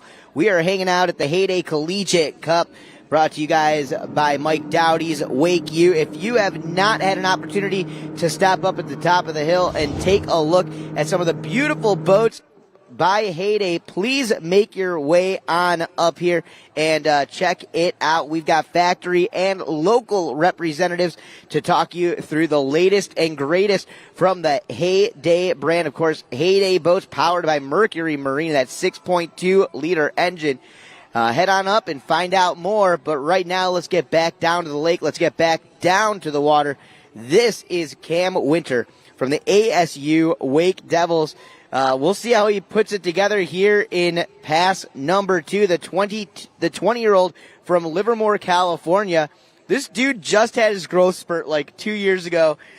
Come to hear that he was under 5 foot until senior year of high school. Well, he's going to have to grow to this challenge. Right now, ASU currently in the lead, but how do they solidify that? With a hammer pass from Cam Winter. Can he perform under pressure, Dano? Well, they're putting a lot of pressure on him. He's going to be the final Wake Devil of the day, and there you go. How about the moneymaker right there? That's a tantrum to front side 180, a trick you don't see very often, I'll tell you that much. Unorthodox on that tantrum to fakie, and that toe side 540. Giving Cam Winter some trouble again, Dano. That's right. Well, let's keep our eyes on this instant replay. As you can see, there's the Scarecrow. That's a front roll with a 180-degree front side spin. Classic maneuver, no doubt about it. And nice and easy as he cuts back in. Nice slow-mo maneuvers here. Back in. There's the tantrum, grabbing it with that other hand and spinning front side 180. Very technical tantrum maneuver.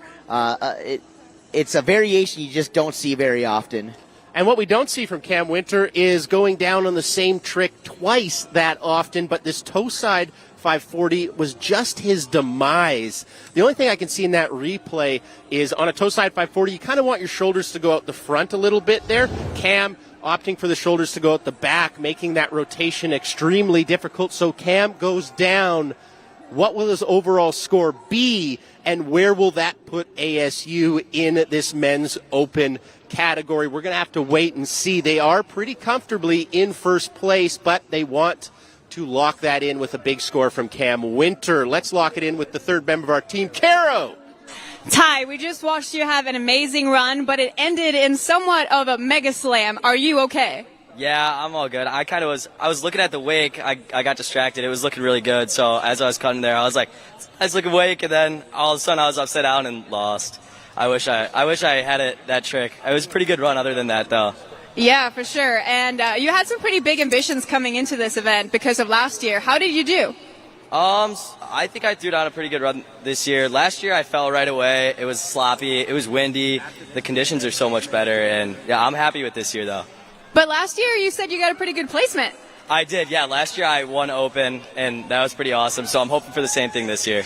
So Maud is talking about the sloppy conditions. There are no sloppy conditions out there right now, though. How was the water? You'll bring it back? The water was nice. It's not too windy at all. You feel a little bit of wind on the way back, but on the way there, everything's perfect. Did you get distracted by the 6 Heyday boats anchored out there in the course? Yeah, all those boats were looking too shiny for me. I kind of want one now. My parents. Maybe you guys will have to steal one back to the school. Yeah, if one goes missing, don't come to MSU looking. Sounds good. Well, thank you so much. Good luck to you. I see you watching everybody else. Yeah. Back to you guys. Thanks so much, Caro. That was Cam Winter in the water. Previous to that interview right there, Cam Winter representing ASU, who is currently in the overall lead of our team competition. Cam with a score of 75, so that will help their cause to get that 15 grand in the water. However, right now, from Indiana University, it's Justin Lublow. And Danny, you got lots of good things to say about this young man. Oh, yeah. I've been watching Justin Lublow for many, many years, whether it's behind the boat or under the cable. A second-place finisher at the WWA Wakeboard National Championships. If this guy's not riding behind the boat, you can find him up in Michigan, riding out at the Action Wake Park down there. There's that toe side back roll to revert, and representing for Indiana University, you can hear the crew from IU getting loud, getting proud, getting wild down there at the dock. But hey, that's what happens when you roll 17 strong to this event. That's what happens when you roll 17 strong to this event, and your boy goes top to bottom on that first pass. A little nuclear grab on that tantrum there. Very, very well executed by Justin. Dano, so much to love here. Backside 360, we haven't seen that yet in the competition today. So the judges have been rewarding uniqueness and creativity, and I think Justin has that. Absolutely. Well, Justin, a member of the Ronix Regional Wakeboard team from out there in just in South Indiana, of course, spending a lot of time riding Michigan as well as Indy. There's a backside 360. That's an unnatural rotation on that spin. Back over to the toe side 540, 1.5 rotations naturally spun right there. Back up and over, heel side, front side, 540. Craig, I don't know if you've ever heard it, but they say spin to win. There's the Bel Air. That's an air tantrum. With no wake. No wake at all. Made famous by Sean Murray, and then the Pete Rose. That's a toe side back roll into a front side handle pass 360. I will say it right here, after almost 20 years behind the microphone announcing these events, that was the heaviest wakeboard pass that we have seen of the entire day. This is your new leader, Justin Lublow. And Indiana faithful losing their minds, rightfully so. Justin's playing chess. Everybody else is playing checkers thus far in the heat. Toe side 540. How you doing? Then he drops a Pete Rose and a Bel Air. Doesn't even need this beautiful H20 wake to do a tantrum. So that is impressive from Justin. But this is going to be an absolutely monster score. Oh, yeah, just eyeing it up, linking up 3 spins in a row right here, and then take a look at this. There it is. There's that tantrum. He loads the line. No wake needed at all. That's the air tantrum. Super classic trick, of course, made famous by Sean Murray. But here, take a look at this as we slow it down. Toe side throws his head back into the back roll. Front side, full 360, and he lands into that funny wrap right there. Very, very impressive, visibly fired up, and rightfully so. That poor life jacket's taken a beating because Justin just went top to bottom. We are not worthy, says the Indiana faithful. I'm a big fan of that run, and I think the judges will be too. What's interesting here, Dano, in the overall team event, yes, ASU is currently in first place, but guess who's in second? Indiana. And with a monster score like that from Justin, will this leaderboard change? We're going to have to wait and find out. How big will his score be? All right, well, we're going to find out just that here in just a few moments, but right now, let's go back down to the dock with Caro.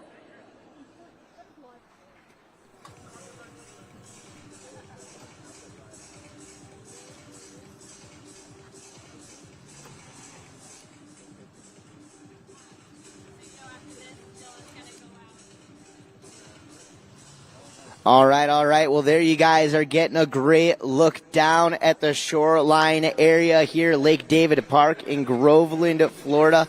We have an awesome day still ahead of us. Not only are we going to finish off this men's open wakeboard division, some of the pro team riders from Heyday are going to be doing a little demonstration coming up later as well. Hey, I hear a lot of stuff going on down by the dock. Let's check out what's happening with Caro. Justin, what a ride. How are you feeling? I'm feeling amazing. You know, shout out to my team for cheering me on. Wouldn't be able to do it without them. Yeah, it seemed like your technique to prep actually worked really well. Yeah, 100%. You know, it's hard to get out and practice at Indiana, but I got a boat set yesterday and was able to put that down, so I'm super stoked about that. You got to tell us about that last trick. Yeah, it's Pete Rose. I was working on it all day yesterday, couldn't land it, and I put everything down, so I'm like, I'll try it. And yeah, stuck on my feet and rode away, so I'm pretty hyped about that. We're going to let you catch your breath and keep watching the action on the water. Thanks, Justin. All right. And here we are. Here we go. Oh, no. Going down Liam Jeski right there on that toe 540. Hey, that'll happen. Liam coming to us from Chicago, Illinois. You're taking a look right here at the instant replay. Liam was able to get that scarecrow, that front roll 180. Got a couple of tricks in before the fall, y'all, as he cuts back over. You guys are also getting the opportunity to see some of the scores there on the board. Currently, MSU in that third place position. Indiana in second place. ASU currently in the lead. Correct, but that is before the men's open division, so this matters greatly. Where will Justin's score from Indiana place him? Will he get that number one spot and be able to pass ASU? We're going to have to wait and find out till this thing's all over, so it is all up in the air. That's up in the air. Let's head down dockside with Caro. All right, I'm here with Doc, who is our last rider. He's not going to go just yet. How does it feel to close out this event? I mean, the competition better look out for me. I'm a dog on land, but a shark in the water. Someone threw a Pete Rose.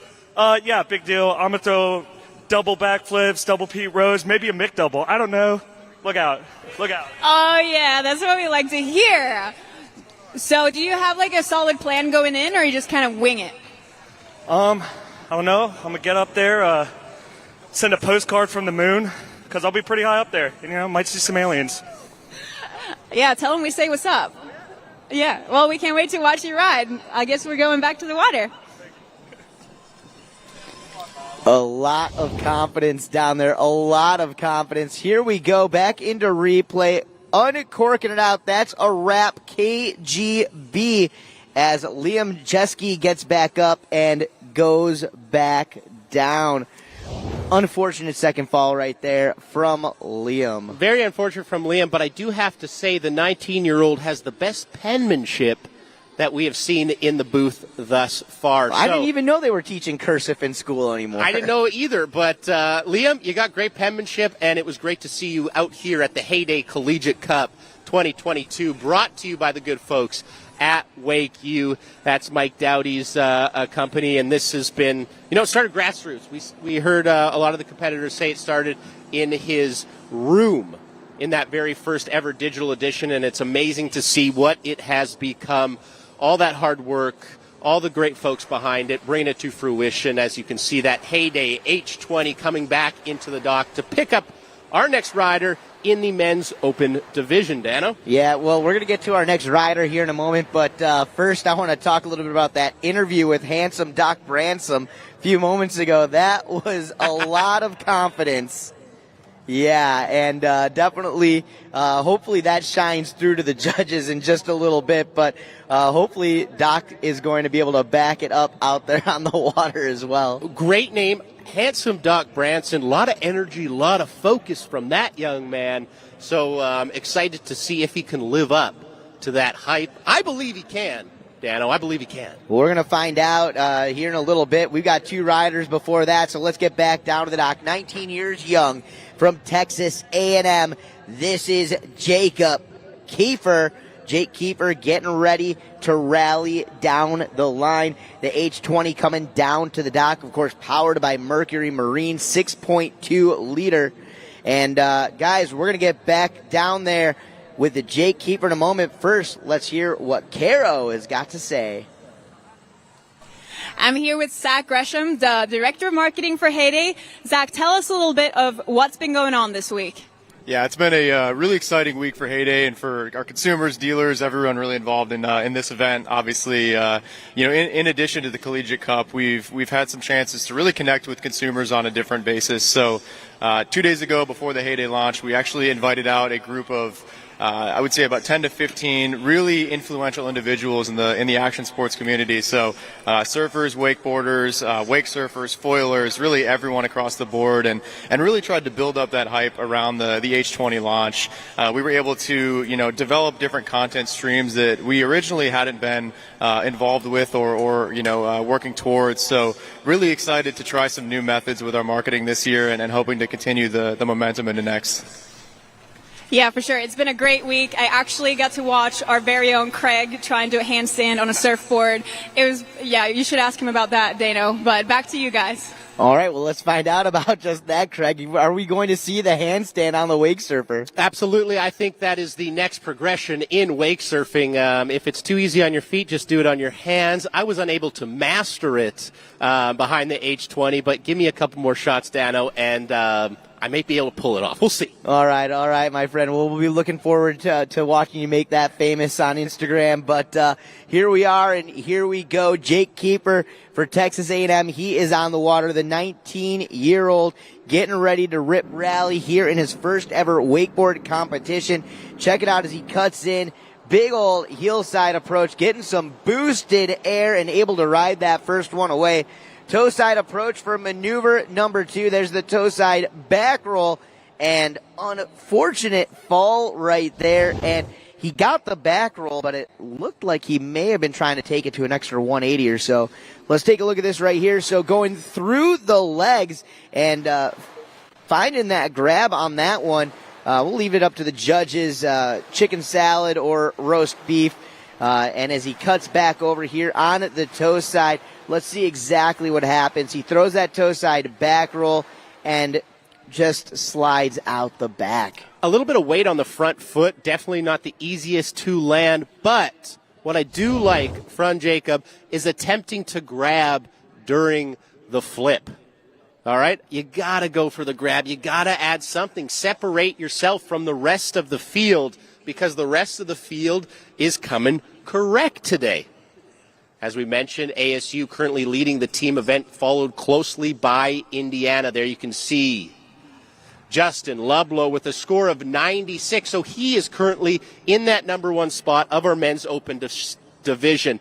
There are still a couple more riders left, Dano. If it were to end right now, that would put Indiana over the top, but it is not over. Can Justin stay in that number 1 spot, or will somebody take it away from him?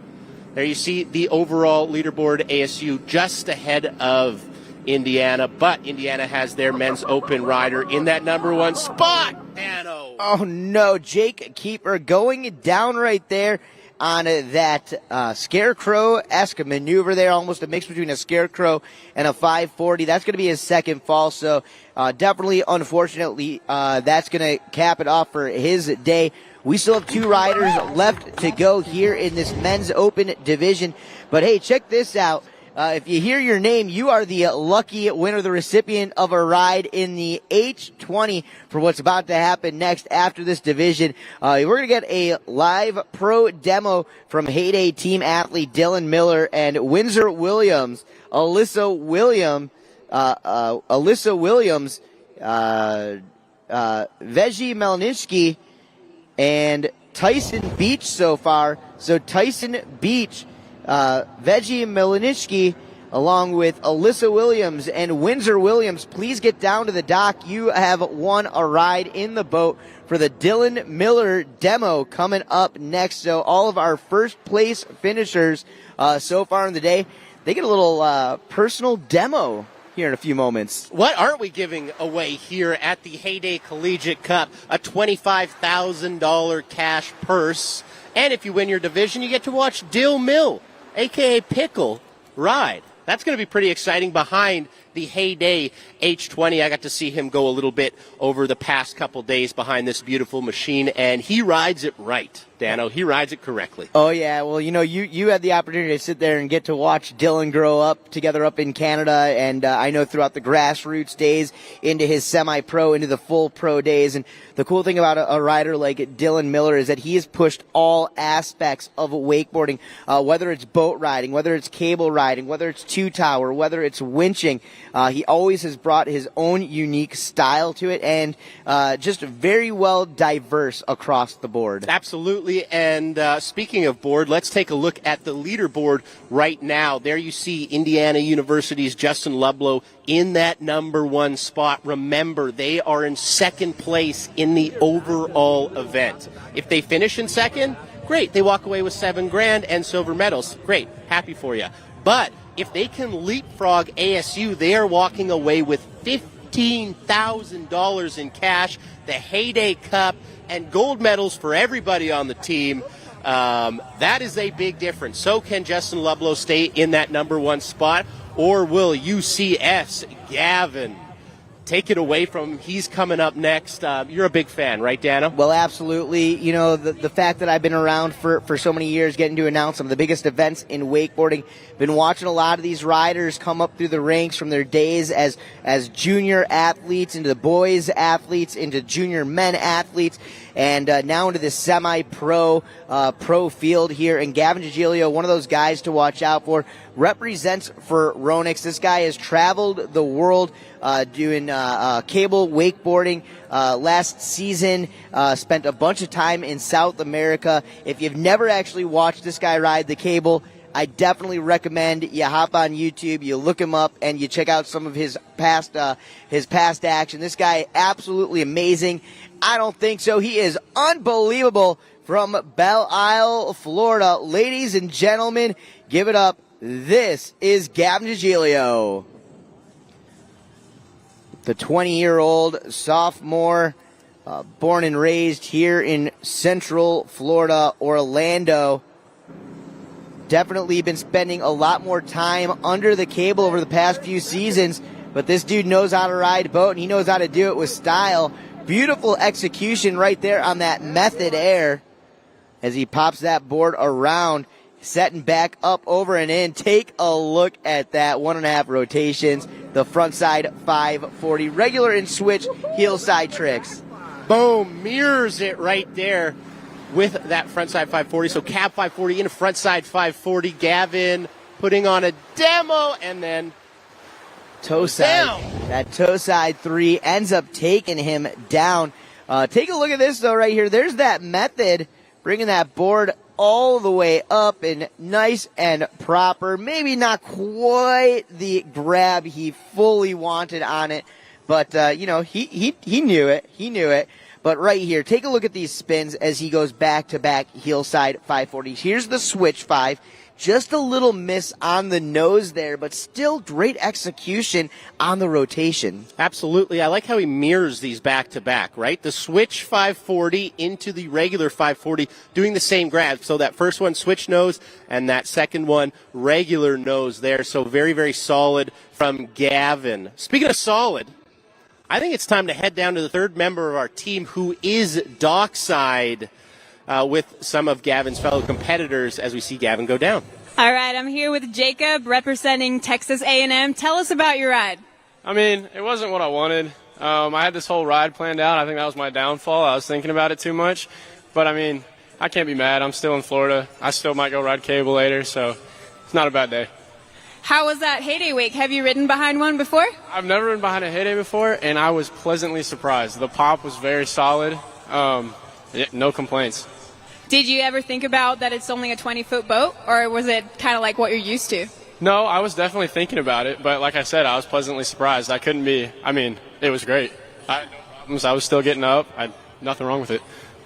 That's awesome. So you're in Florida. What else are you going to do? Are you going to hit the cable up before you head home? Hopefully. I think we might go as a team to OW. We already went to Cocoa Beach. We surfed yesterday, so, it's a solid little getaway from College Station. Sounds like a good one. Well, it looks like they're back on the water. Back to you guys. All right, well, Gavin Giglio for pass number 2 came in with that tantrum, reaching all the way across his body, almost seatbelt on that grab, and then back in the trick that took him down, that toe side, front side 360. Keeping it going, a lot of momentum right here, Craig, from Gavin Giglio, putting it together. He does, but he does need an exclamation point on this second pass. Needs something big, something technical.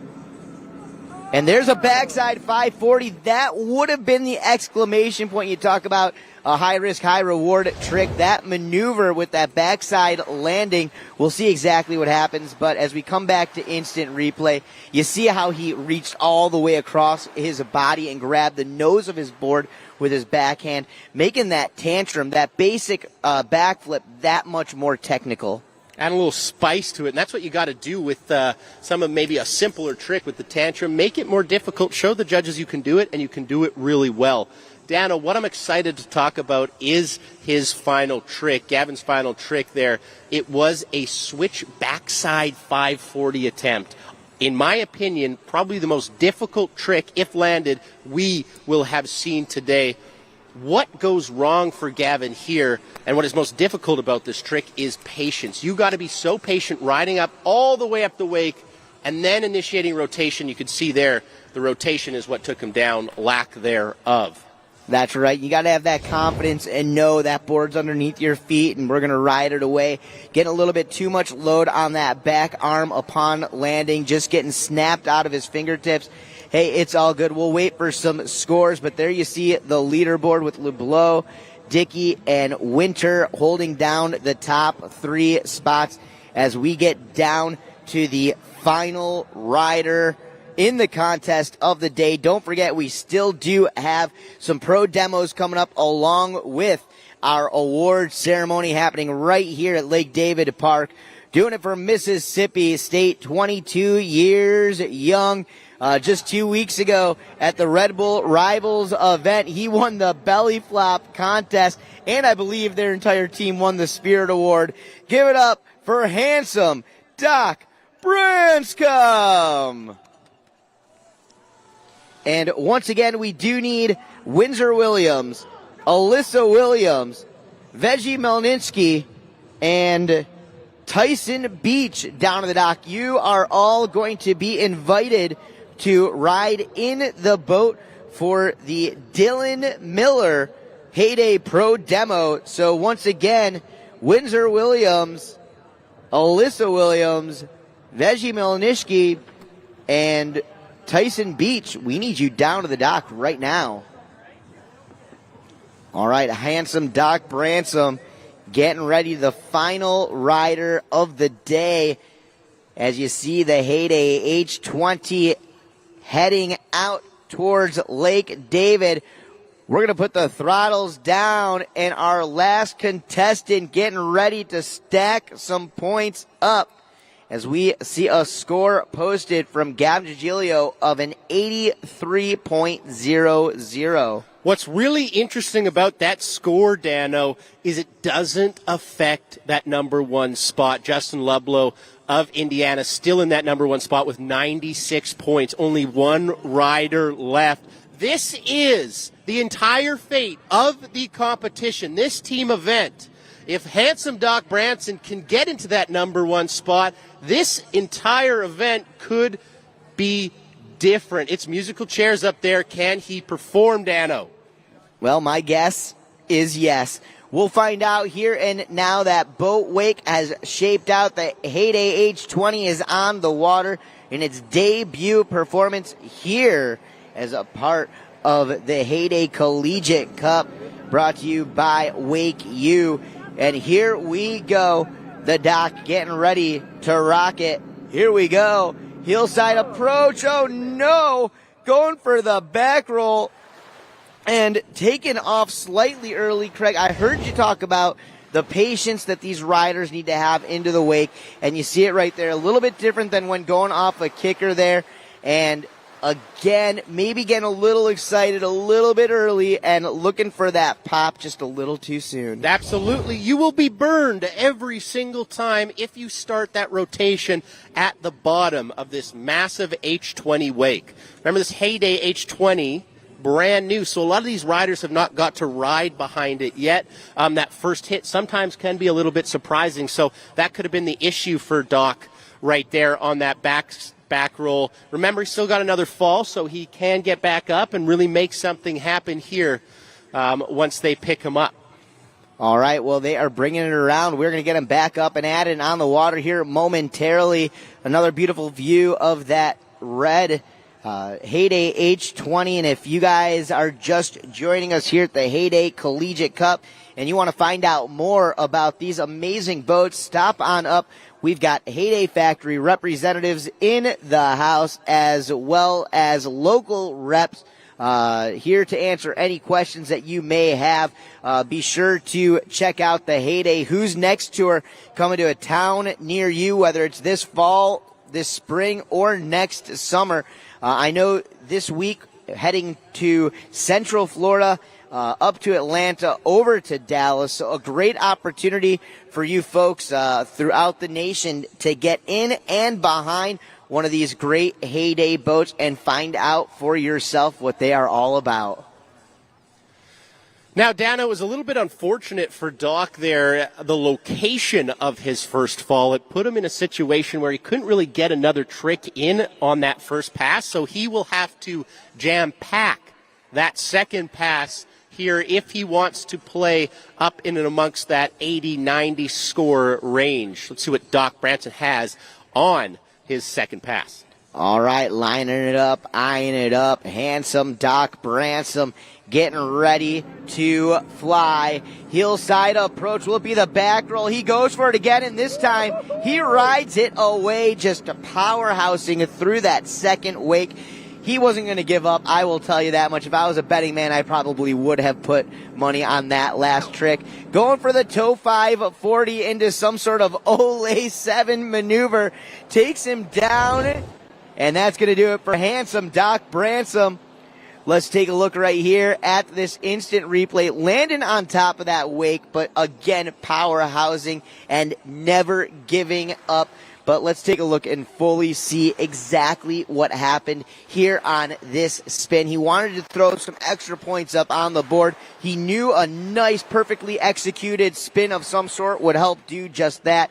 As he takes off the wake, he gets thrown off axis just a little bit, and it almost looked like he wanted the 540 and then swung that handle up over his head into an Olay 540, almost a scarecrow-esque maneuver on that trick. And it was a fall, so it is what it is. We'll see how that ends up with the rest of the crew as we wait for some scores to post. But right now, let's take a look at how we set. And you talk about some drama. Take a look at that. ASU's Cam Winter being pushed down into that fourth position. And I got to ask you, Craig, how is that going to affect the overall scores today? Well, ASU as a university, as a team, is currently in that number one spot, closely followed by Indiana but representing Indiana in this men's open division is Justin Lublow with a score of 96. So he is going to earn his team the max amount of points you can in one division. We're going to have that official leaderboard, that official team leaderboard for you very shortly. But before we get to that, we have a special treat for all the folks watching at home and all the folks here at Lake David. I was saying Dylan because guess what? We've got Dylan Miller, pro for Heyday wakeboard boats, coming up right away. But before that, let's go to commercial break and we'll get Dylan at Lake David right away. We go where you go. Everywhere and anywhere. Purposefully built to stand up to the elements. Designed to perform under any condition. Built for the moments that matter. For the rugged and the relentless. We are the soundtrack for adventure. This is purpose-built audio. This is Rockford Fosgate.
What's up, everyone? This is Mike Dowdy, and if you are watching this video, that means you have received your official invite to compete in the Heyday Collegiate Cup powered by WakeU. Congratulations. The Heyday Collegiate Cup powered by WakeU takes place this October 22nd at Lake David Park in Groveland, Florida. This 10-team invite-only competition gives you guys the opportunity to compete for your share of a $25,000 prize. $25K? And your name on the WakeU Cup. The invited teams include MSU, ASU, Indiana, Texas A&M, Tennessee, UCF, Baylor, Mississippi State, and Oklahoma State. We look forward to hosting you guys here in Groveland, Florida on October 22nd at Lake David Park. Don't miss this. You guys are going to want to be here. Let's let the games begin, and I'll see you guys there. All right. Well, we are back, ladies and gentlemen. It's the Heyday Collegiate Cup brought to you by WakeU. I'm Daniel the Manos, sitting alongside Canadian legend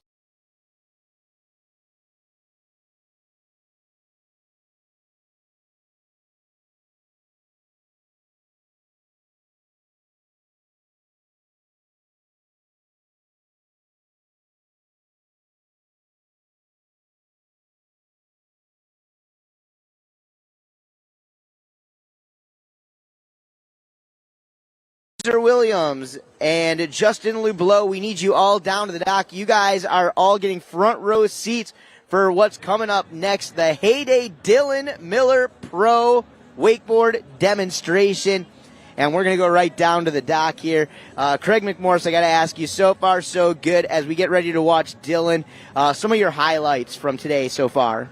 Well, that's a great question, Dan. I appreciate you asking it because every single division, we had women's open, we had women's beginner, we had men's intermediate, men's beginner, men's open. They all brought it. There was highlights from everything, and you could see a lot of the riders and athletes trying something new. A lot of them, this was their first competition, and that's one of the biggest hurdles when it comes to competing. Is just getting that first one out of the way. It's nerve-wracking and it's scary, but once you do it once, you kind of get that bug, you get addicted. So I think there's a lot of individuals who will be competing again and again here behind a Heyday H20. It was also just amazing to see the H20 in action as we see Heyday Pro Dylan Miller behind that boat. It was just released yesterday, and, Dano, Dylan makes it look good. Oh, yeah, well, absolutely. You know, Dylan was, when Heyday came into fruition and they were taking a look and putting together that team, Dylan was one of the first riders that they pulled out of the gates, and such a diverse rider. And that's what I think is so cool about Dylan. You know, spent his time in the Great North, you know, a Canadian rider, spent his childhood riding behind the boat. When he got down to Florida, started doing a little more freestyle stuff when it comes to wakeboarding, became recognized as a rail rider, really pushing it on the cable with the winches. But boat riding was something that he never let go of, something that he's always done and kept in his repertoire. He's been a part, of course, of the R&D team at Heyday since day number one, and it's amazing to see him continuing to push forward and rock it out here, brings so much to the table. Absolutely, and I think that's just kind of a testament to how talented Dylan Miller is, right? He can ride any terrain, he can ride any wake, he can do it all, and he's continued to do that through his entire career. And not only does he do it all, he does it in his own way. As you can see, one of the best wrapped wakeboarders, so he's always doing super unique tricks behind the boat. Here he's wrapping up again.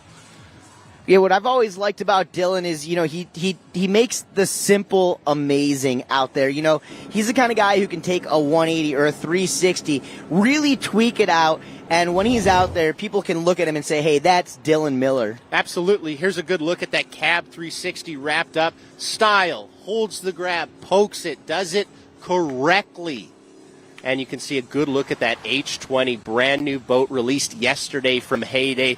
Dylan Miller's been loving riding behind this thing. If you're just joining us, this is a 20-foot wakeboard boat that sacrifices nothing in wake size. You can see pro Dylan Miller doing some really, really sick tricks behind this Heyday H20, and that's what was pulling this entire competition, which we had a blast calling, Dana. Absolutely. Well, we're not quite done yet. You know, Dylan out there right now giving a little demonstration for our top podium finishers in all of the divisions. We are going to be rewarding those divisions on stage along with the overall team champions and $25,000 in prize money.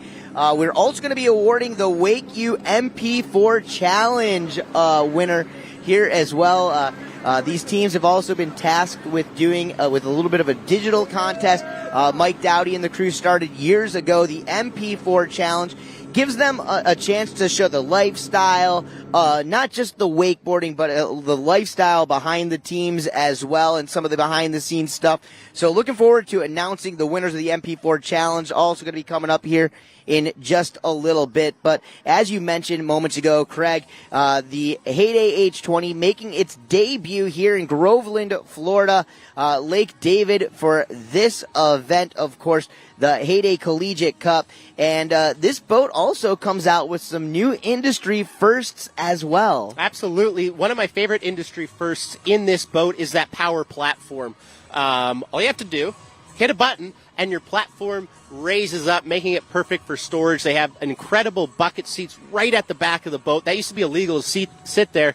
Heyday has designed these seats so you can they figured it out and they made it safe. Yeah, they made it safe, and you're legally allowed to sit right at the back of the boat, so you get the best view of the action. And some of our divisional winners are getting the best view of Dylan Miller, currently on the water here at Lake David, pro for Heyday wakeboard boats. Looks like he's signaling for a double up, so we might get a little exclamation point at the end of this demo here, Dano. Yeah, a little extra treat here from Dylan Miller. And I want to send a big shout out and a thank you to our friends at Red Bull. You know, we had an early call time. We were here at about 6 a.m. this morning.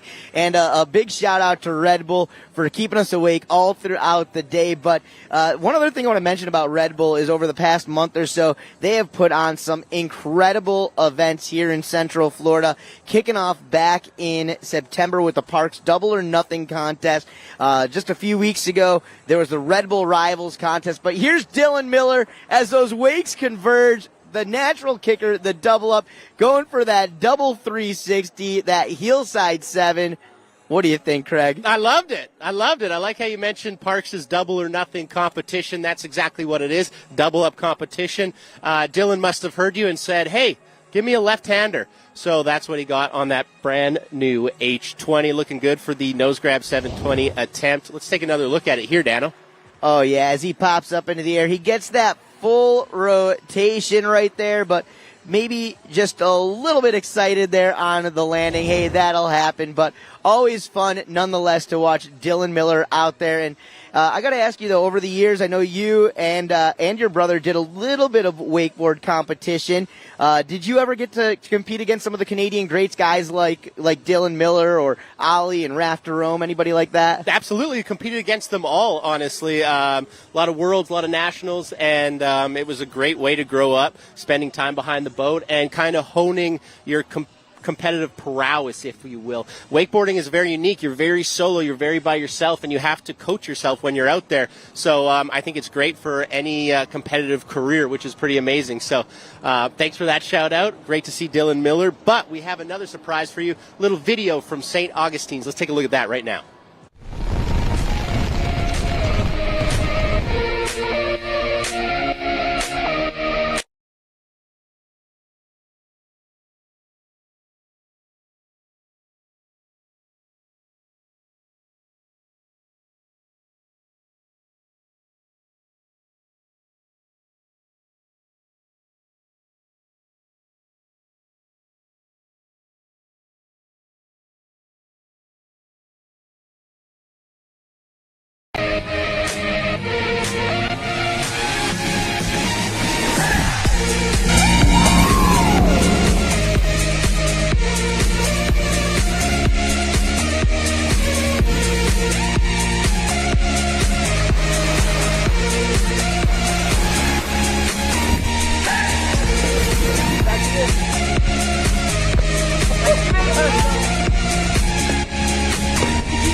Well, that was a great little video there from St. Augustine. A lot of action, a lot of excitement here today. Why? Well, it's the Heyday Collegiate Cup 2022. We have all 5 divisions rowed, competed, and judged. I talked about some of my highlights, and before we get to this final podium, Dan, I want to hear some of your highlights. Yeah, again, generally speaking, I liked watching it all, but, for me, it's watching those beginner divisions. I'm all about the grassroots. I'm all about the next generation of riders. I am all about just having fun out there, and I love seeing riders who maybe have never competed in an event before, and we got a great taste of that out here. You see how much fun they're having. You see the camaraderie between the teams out there as well. So definitely a big fan of that, but as we progress throughout the day, I got to say one of the standout riders for me is going to be that Justin Lubleau. We saw him take the W in the Open Men's Wakeboard Division just a little bit ago, and watching Justin grow up riding under the cable for many, many years, but watching him now as a collegiate rider, bringing that prowess to behind the boat, it was just really, really great to see. But again, if you're looking for my overall highlight from the day, again, it's going back to watching all these beginners and the first-timers competing in their first contest ever. Absolutely, and what a first contest to compete in. You're competing with your team. You're competing with your club. There is so much on the line. How much? $25,000 in a total prize purse. That means the winning team will walk away with $15,000, $7,000 to the second place team, and $3,000 to that third and final team. That's a lot of cash, and I think it's time to give it away. So let's, Dano, take a look at the overall podium. Is it ASU? Is it Indiana? Who was able to climb to that number one spot? Let's have a look.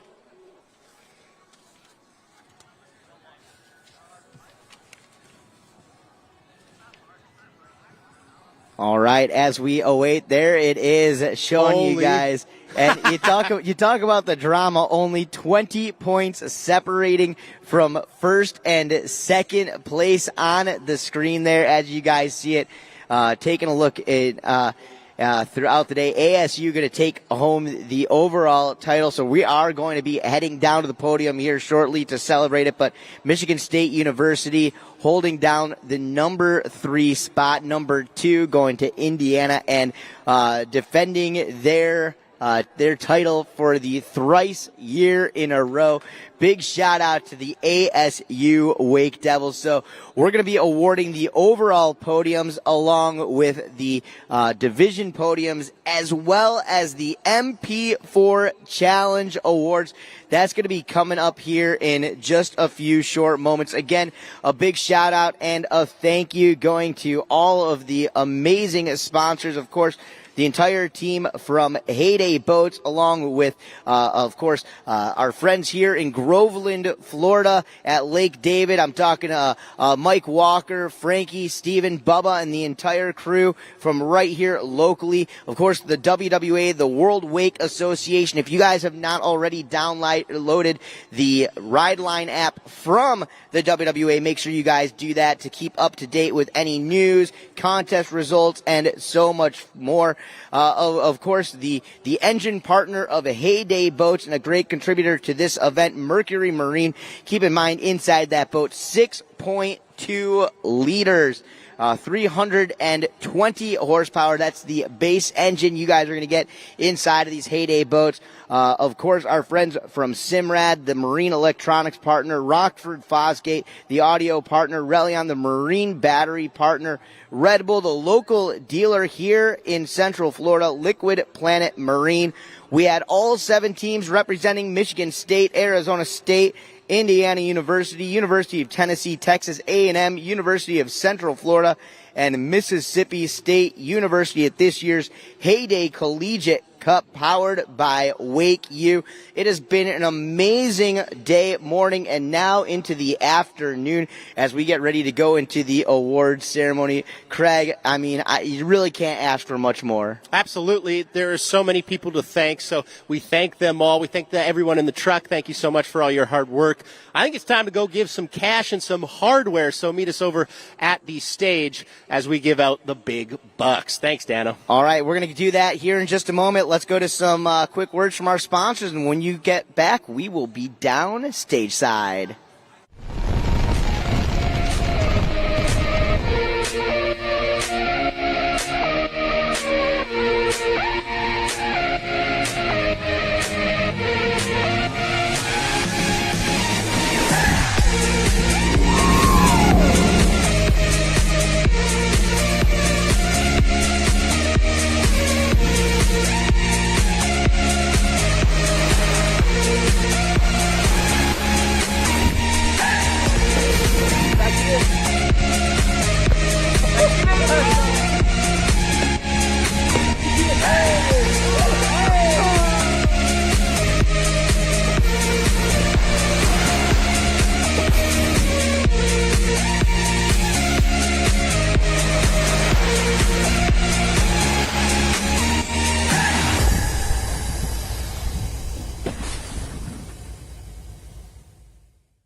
We go where you go.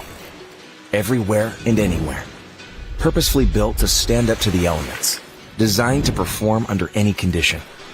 Built for the moments that matter. For the rugged and the relentless. We are the soundtrack for adventure. This is purpose-built audio. This is Rockford Fosgate.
What's up, everyone? This is Mike Dowdy, and if you are watching this video, that means you have received your official invite to compete in the Heyday Collegiate Cup powered by WakeU. Congratulations. The Heyday Collegiate Cup powered by WakeU takes place this October 22nd at Lake David Park in Groveland, Florida. This 10-team invite-only competition gives you guys the opportunity to compete for your share of a $25,000 prize. $25K? And your names on the WakeU Cup. The invited teams include MSU, ASU, Indiana, Texas A&M, Tennessee, UCF, Baylor, Mississippi State, and Oklahoma State. We look forward to hosting you guys here in Groveland, Florida on October 22nd at Lake David Park. Don't miss this. You guys are going to want to be here. Let's let the games begin, and I'll see you guys there.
go where you go. Everywhere and anywhere. Purposefully built to stand up to the elements. Designed to perform under any condition. Built for the moments that matter. For the rugged and the relentless. We are the soundtrack for adventure. This is purpose-built audio. This is Rockford Fosgate.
Check. All right. If we can get all the athletes over here to the podium area, if we can get all the athletes and families and friends over here to the stage area, please, you guys, make your way on over here. We're going to do the award ceremony. Right now, we need all of the teams to please make their way over to the stage. We are going to get right into it. The award ceremony getting ready to kick off. Give you guys about 20 more seconds to make your way on over here. All riders, all athletes, all schools, all friends, all families, please make your way over right now towards the stage area.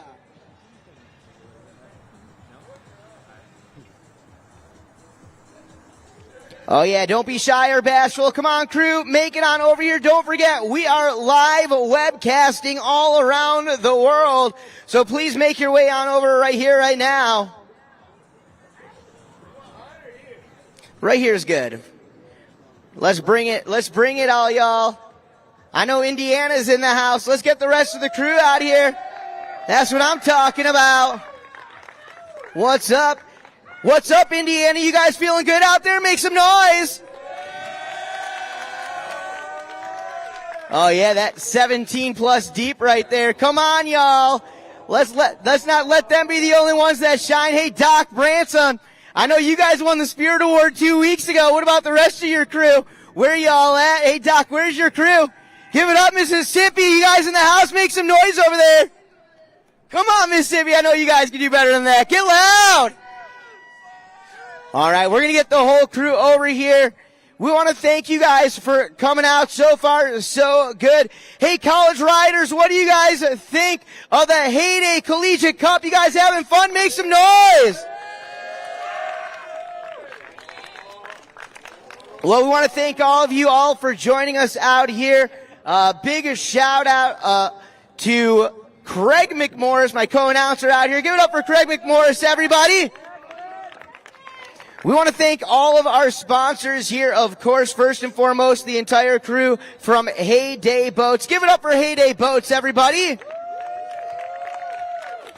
doing a great job with this event. Want to send a big shout out, a hello and a thank you to Heyday Pro Team members hanging out with us here on the microphone all day long, interviewing you all. Caro Yupshaw, along with Dylan Miller, who you guys got to see ride a few minutes ago. And of course, the man behind WakeU and the Collegiate Cup, the one and only Dirty Mike Dowdy. Give it up for Team Heyday, everybody. We would also like to thank the WWA, the World Wake Association. We'd also like to thank the city of Groveland and everybody from Lake David Park. As we move forward, some other great sponsors. This event just could not have happened without these guys. Let's get loud for Mercury Marine, Simrad, Rockford Fosgate, Relion, Red Bull, and Liquid Planet Marine. We had 7 schools battling it out here at this year's Heyday Collegiate Cup, and you guys all did an awesome job. I'm getting ready to hear you scream when I say your name. Let's give it up, though, for all of the teams: Mississippi State University, University of Central Florida, Texas A&M, University of Tennessee, Indiana University, Arizona State, and MSU, Michigan State University. Keep it going. Let's get loud one more time for all the college teams representing. Oh, yeah. All right, everybody. In addition to the Heyday Collegiate Cup overall team championship awards we're going to be giving away shortly, we had another great event going on here, and it was the WakeU MP4 Challenge. Those great videos that you guys have posted up and keeping the tradition alive. We are going to award and bring up our top 3 teams for the MP4 Challenge. In 3rd place, give it up for ASU. Bring your crew up here so you guys can get in the photo. ASU in the 3rd position. Mike's going to give you guys the team medal as you guys bring it on up.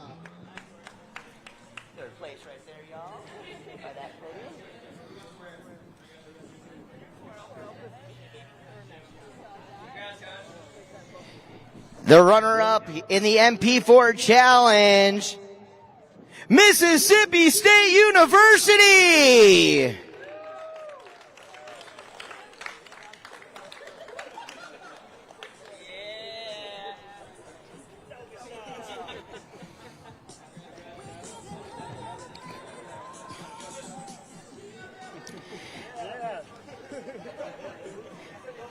And your champions for the MP4 Challenge, MSU!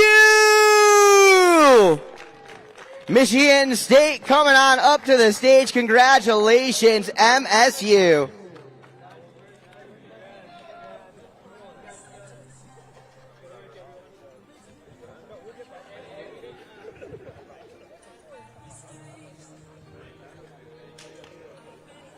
All right, well, let's get the MP4 Challenge champions all together. We're going to get that photo. Give it up for them, ladies and gentlemen. ASU, Mississippi, and Michigan State, your MP4 Challenge champions.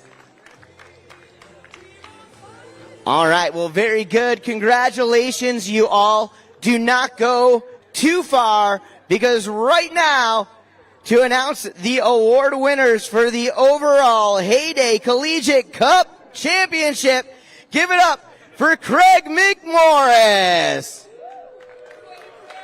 Wow.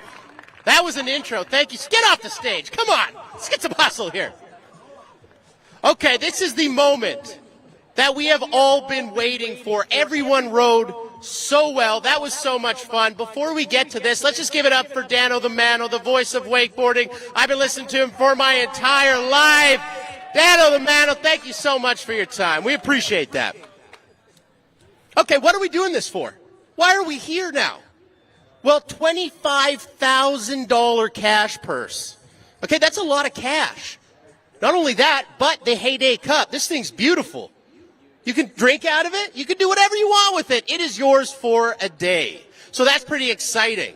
How does this all break down? First place, $15,000, the cup and gold medals. Second place, $7,000, silver medals. And third place, obviously, bronze medals and $3,000. Who's giving this all away? Keisha Spicer. She's got a check. That's a big old check. You take that to a big old bank, as well as Mike Dowdy, the medal man. The great people from WakeU. There are so many people to thank, and we're going to thank them right away, but we're also going to give away $3,000. MSU, get on up here. You got $3,000. Get on up here. Get him up here, too. Get him on the ramp. Not too fast. Not too fast.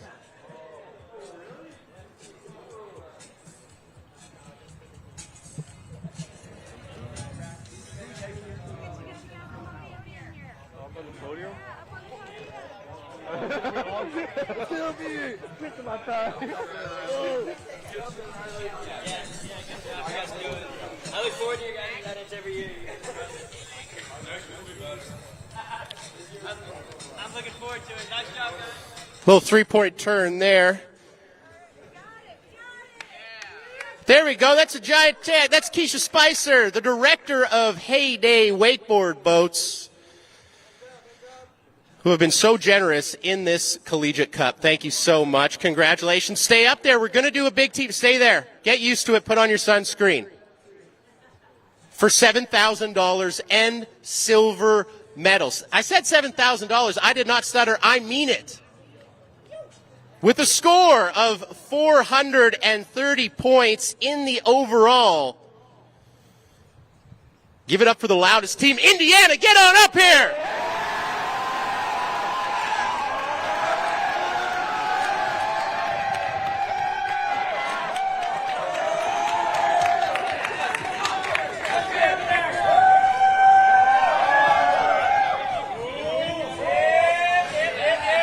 What a performance from Indiana, especially that final one. Justin earning that 96 in the men's open division. We're going to need more real estate next year because they got a lot of human beings up here, and I'm a big fan.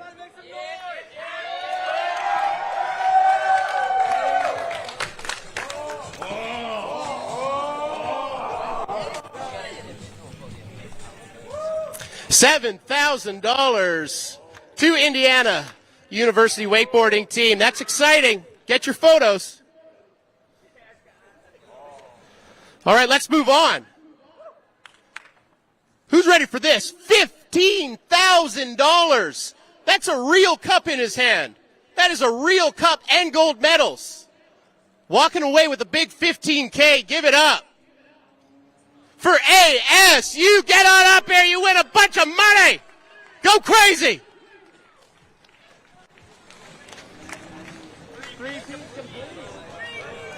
That's a three-peat for ASU. You got to be happy for them. Grab your check. Don't forget your giant check that says $15,000. And your medals. You got to get your medals. Let's get some medals on these folks. Medals are right behind you. That's Mike Dowdy handing out the medals.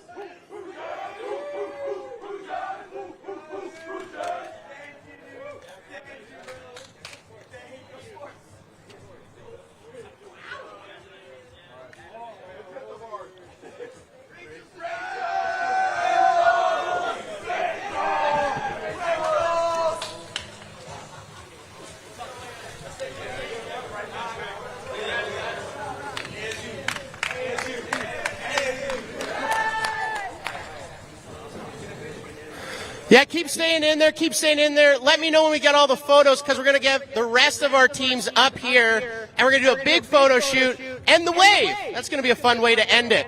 So let me know. Take your photos. Smile.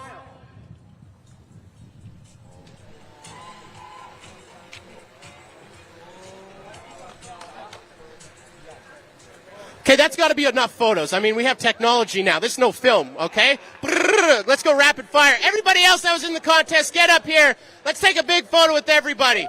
Come on, Doc, get up here. Keep your boots on.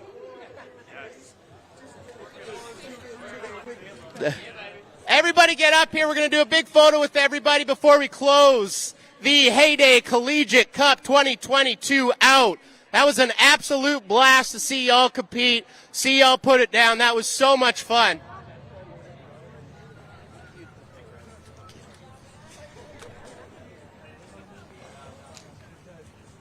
Get in there, Tennessee. Don't be shy now. Nobody bites.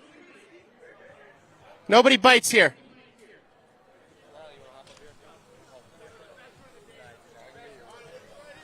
All right, right here. Big photo. Smile. Pretend you like each other. Here we go. Woo!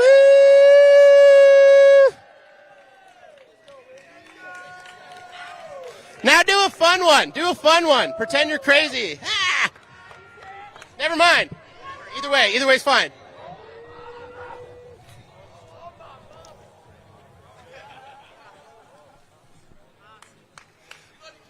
All right, I love you. Congratulations to everybody competed. Congratulations to everybody that put this event on. It means so much. Thank you to our event organizers, everybody that did anything to make this happen. Thank you to Groveland. Thank you to all our competitors. We love you so much. We will see you again next year. Thank you, Heyday. Thank you, WakeU. That is Collegiate Cup signing off.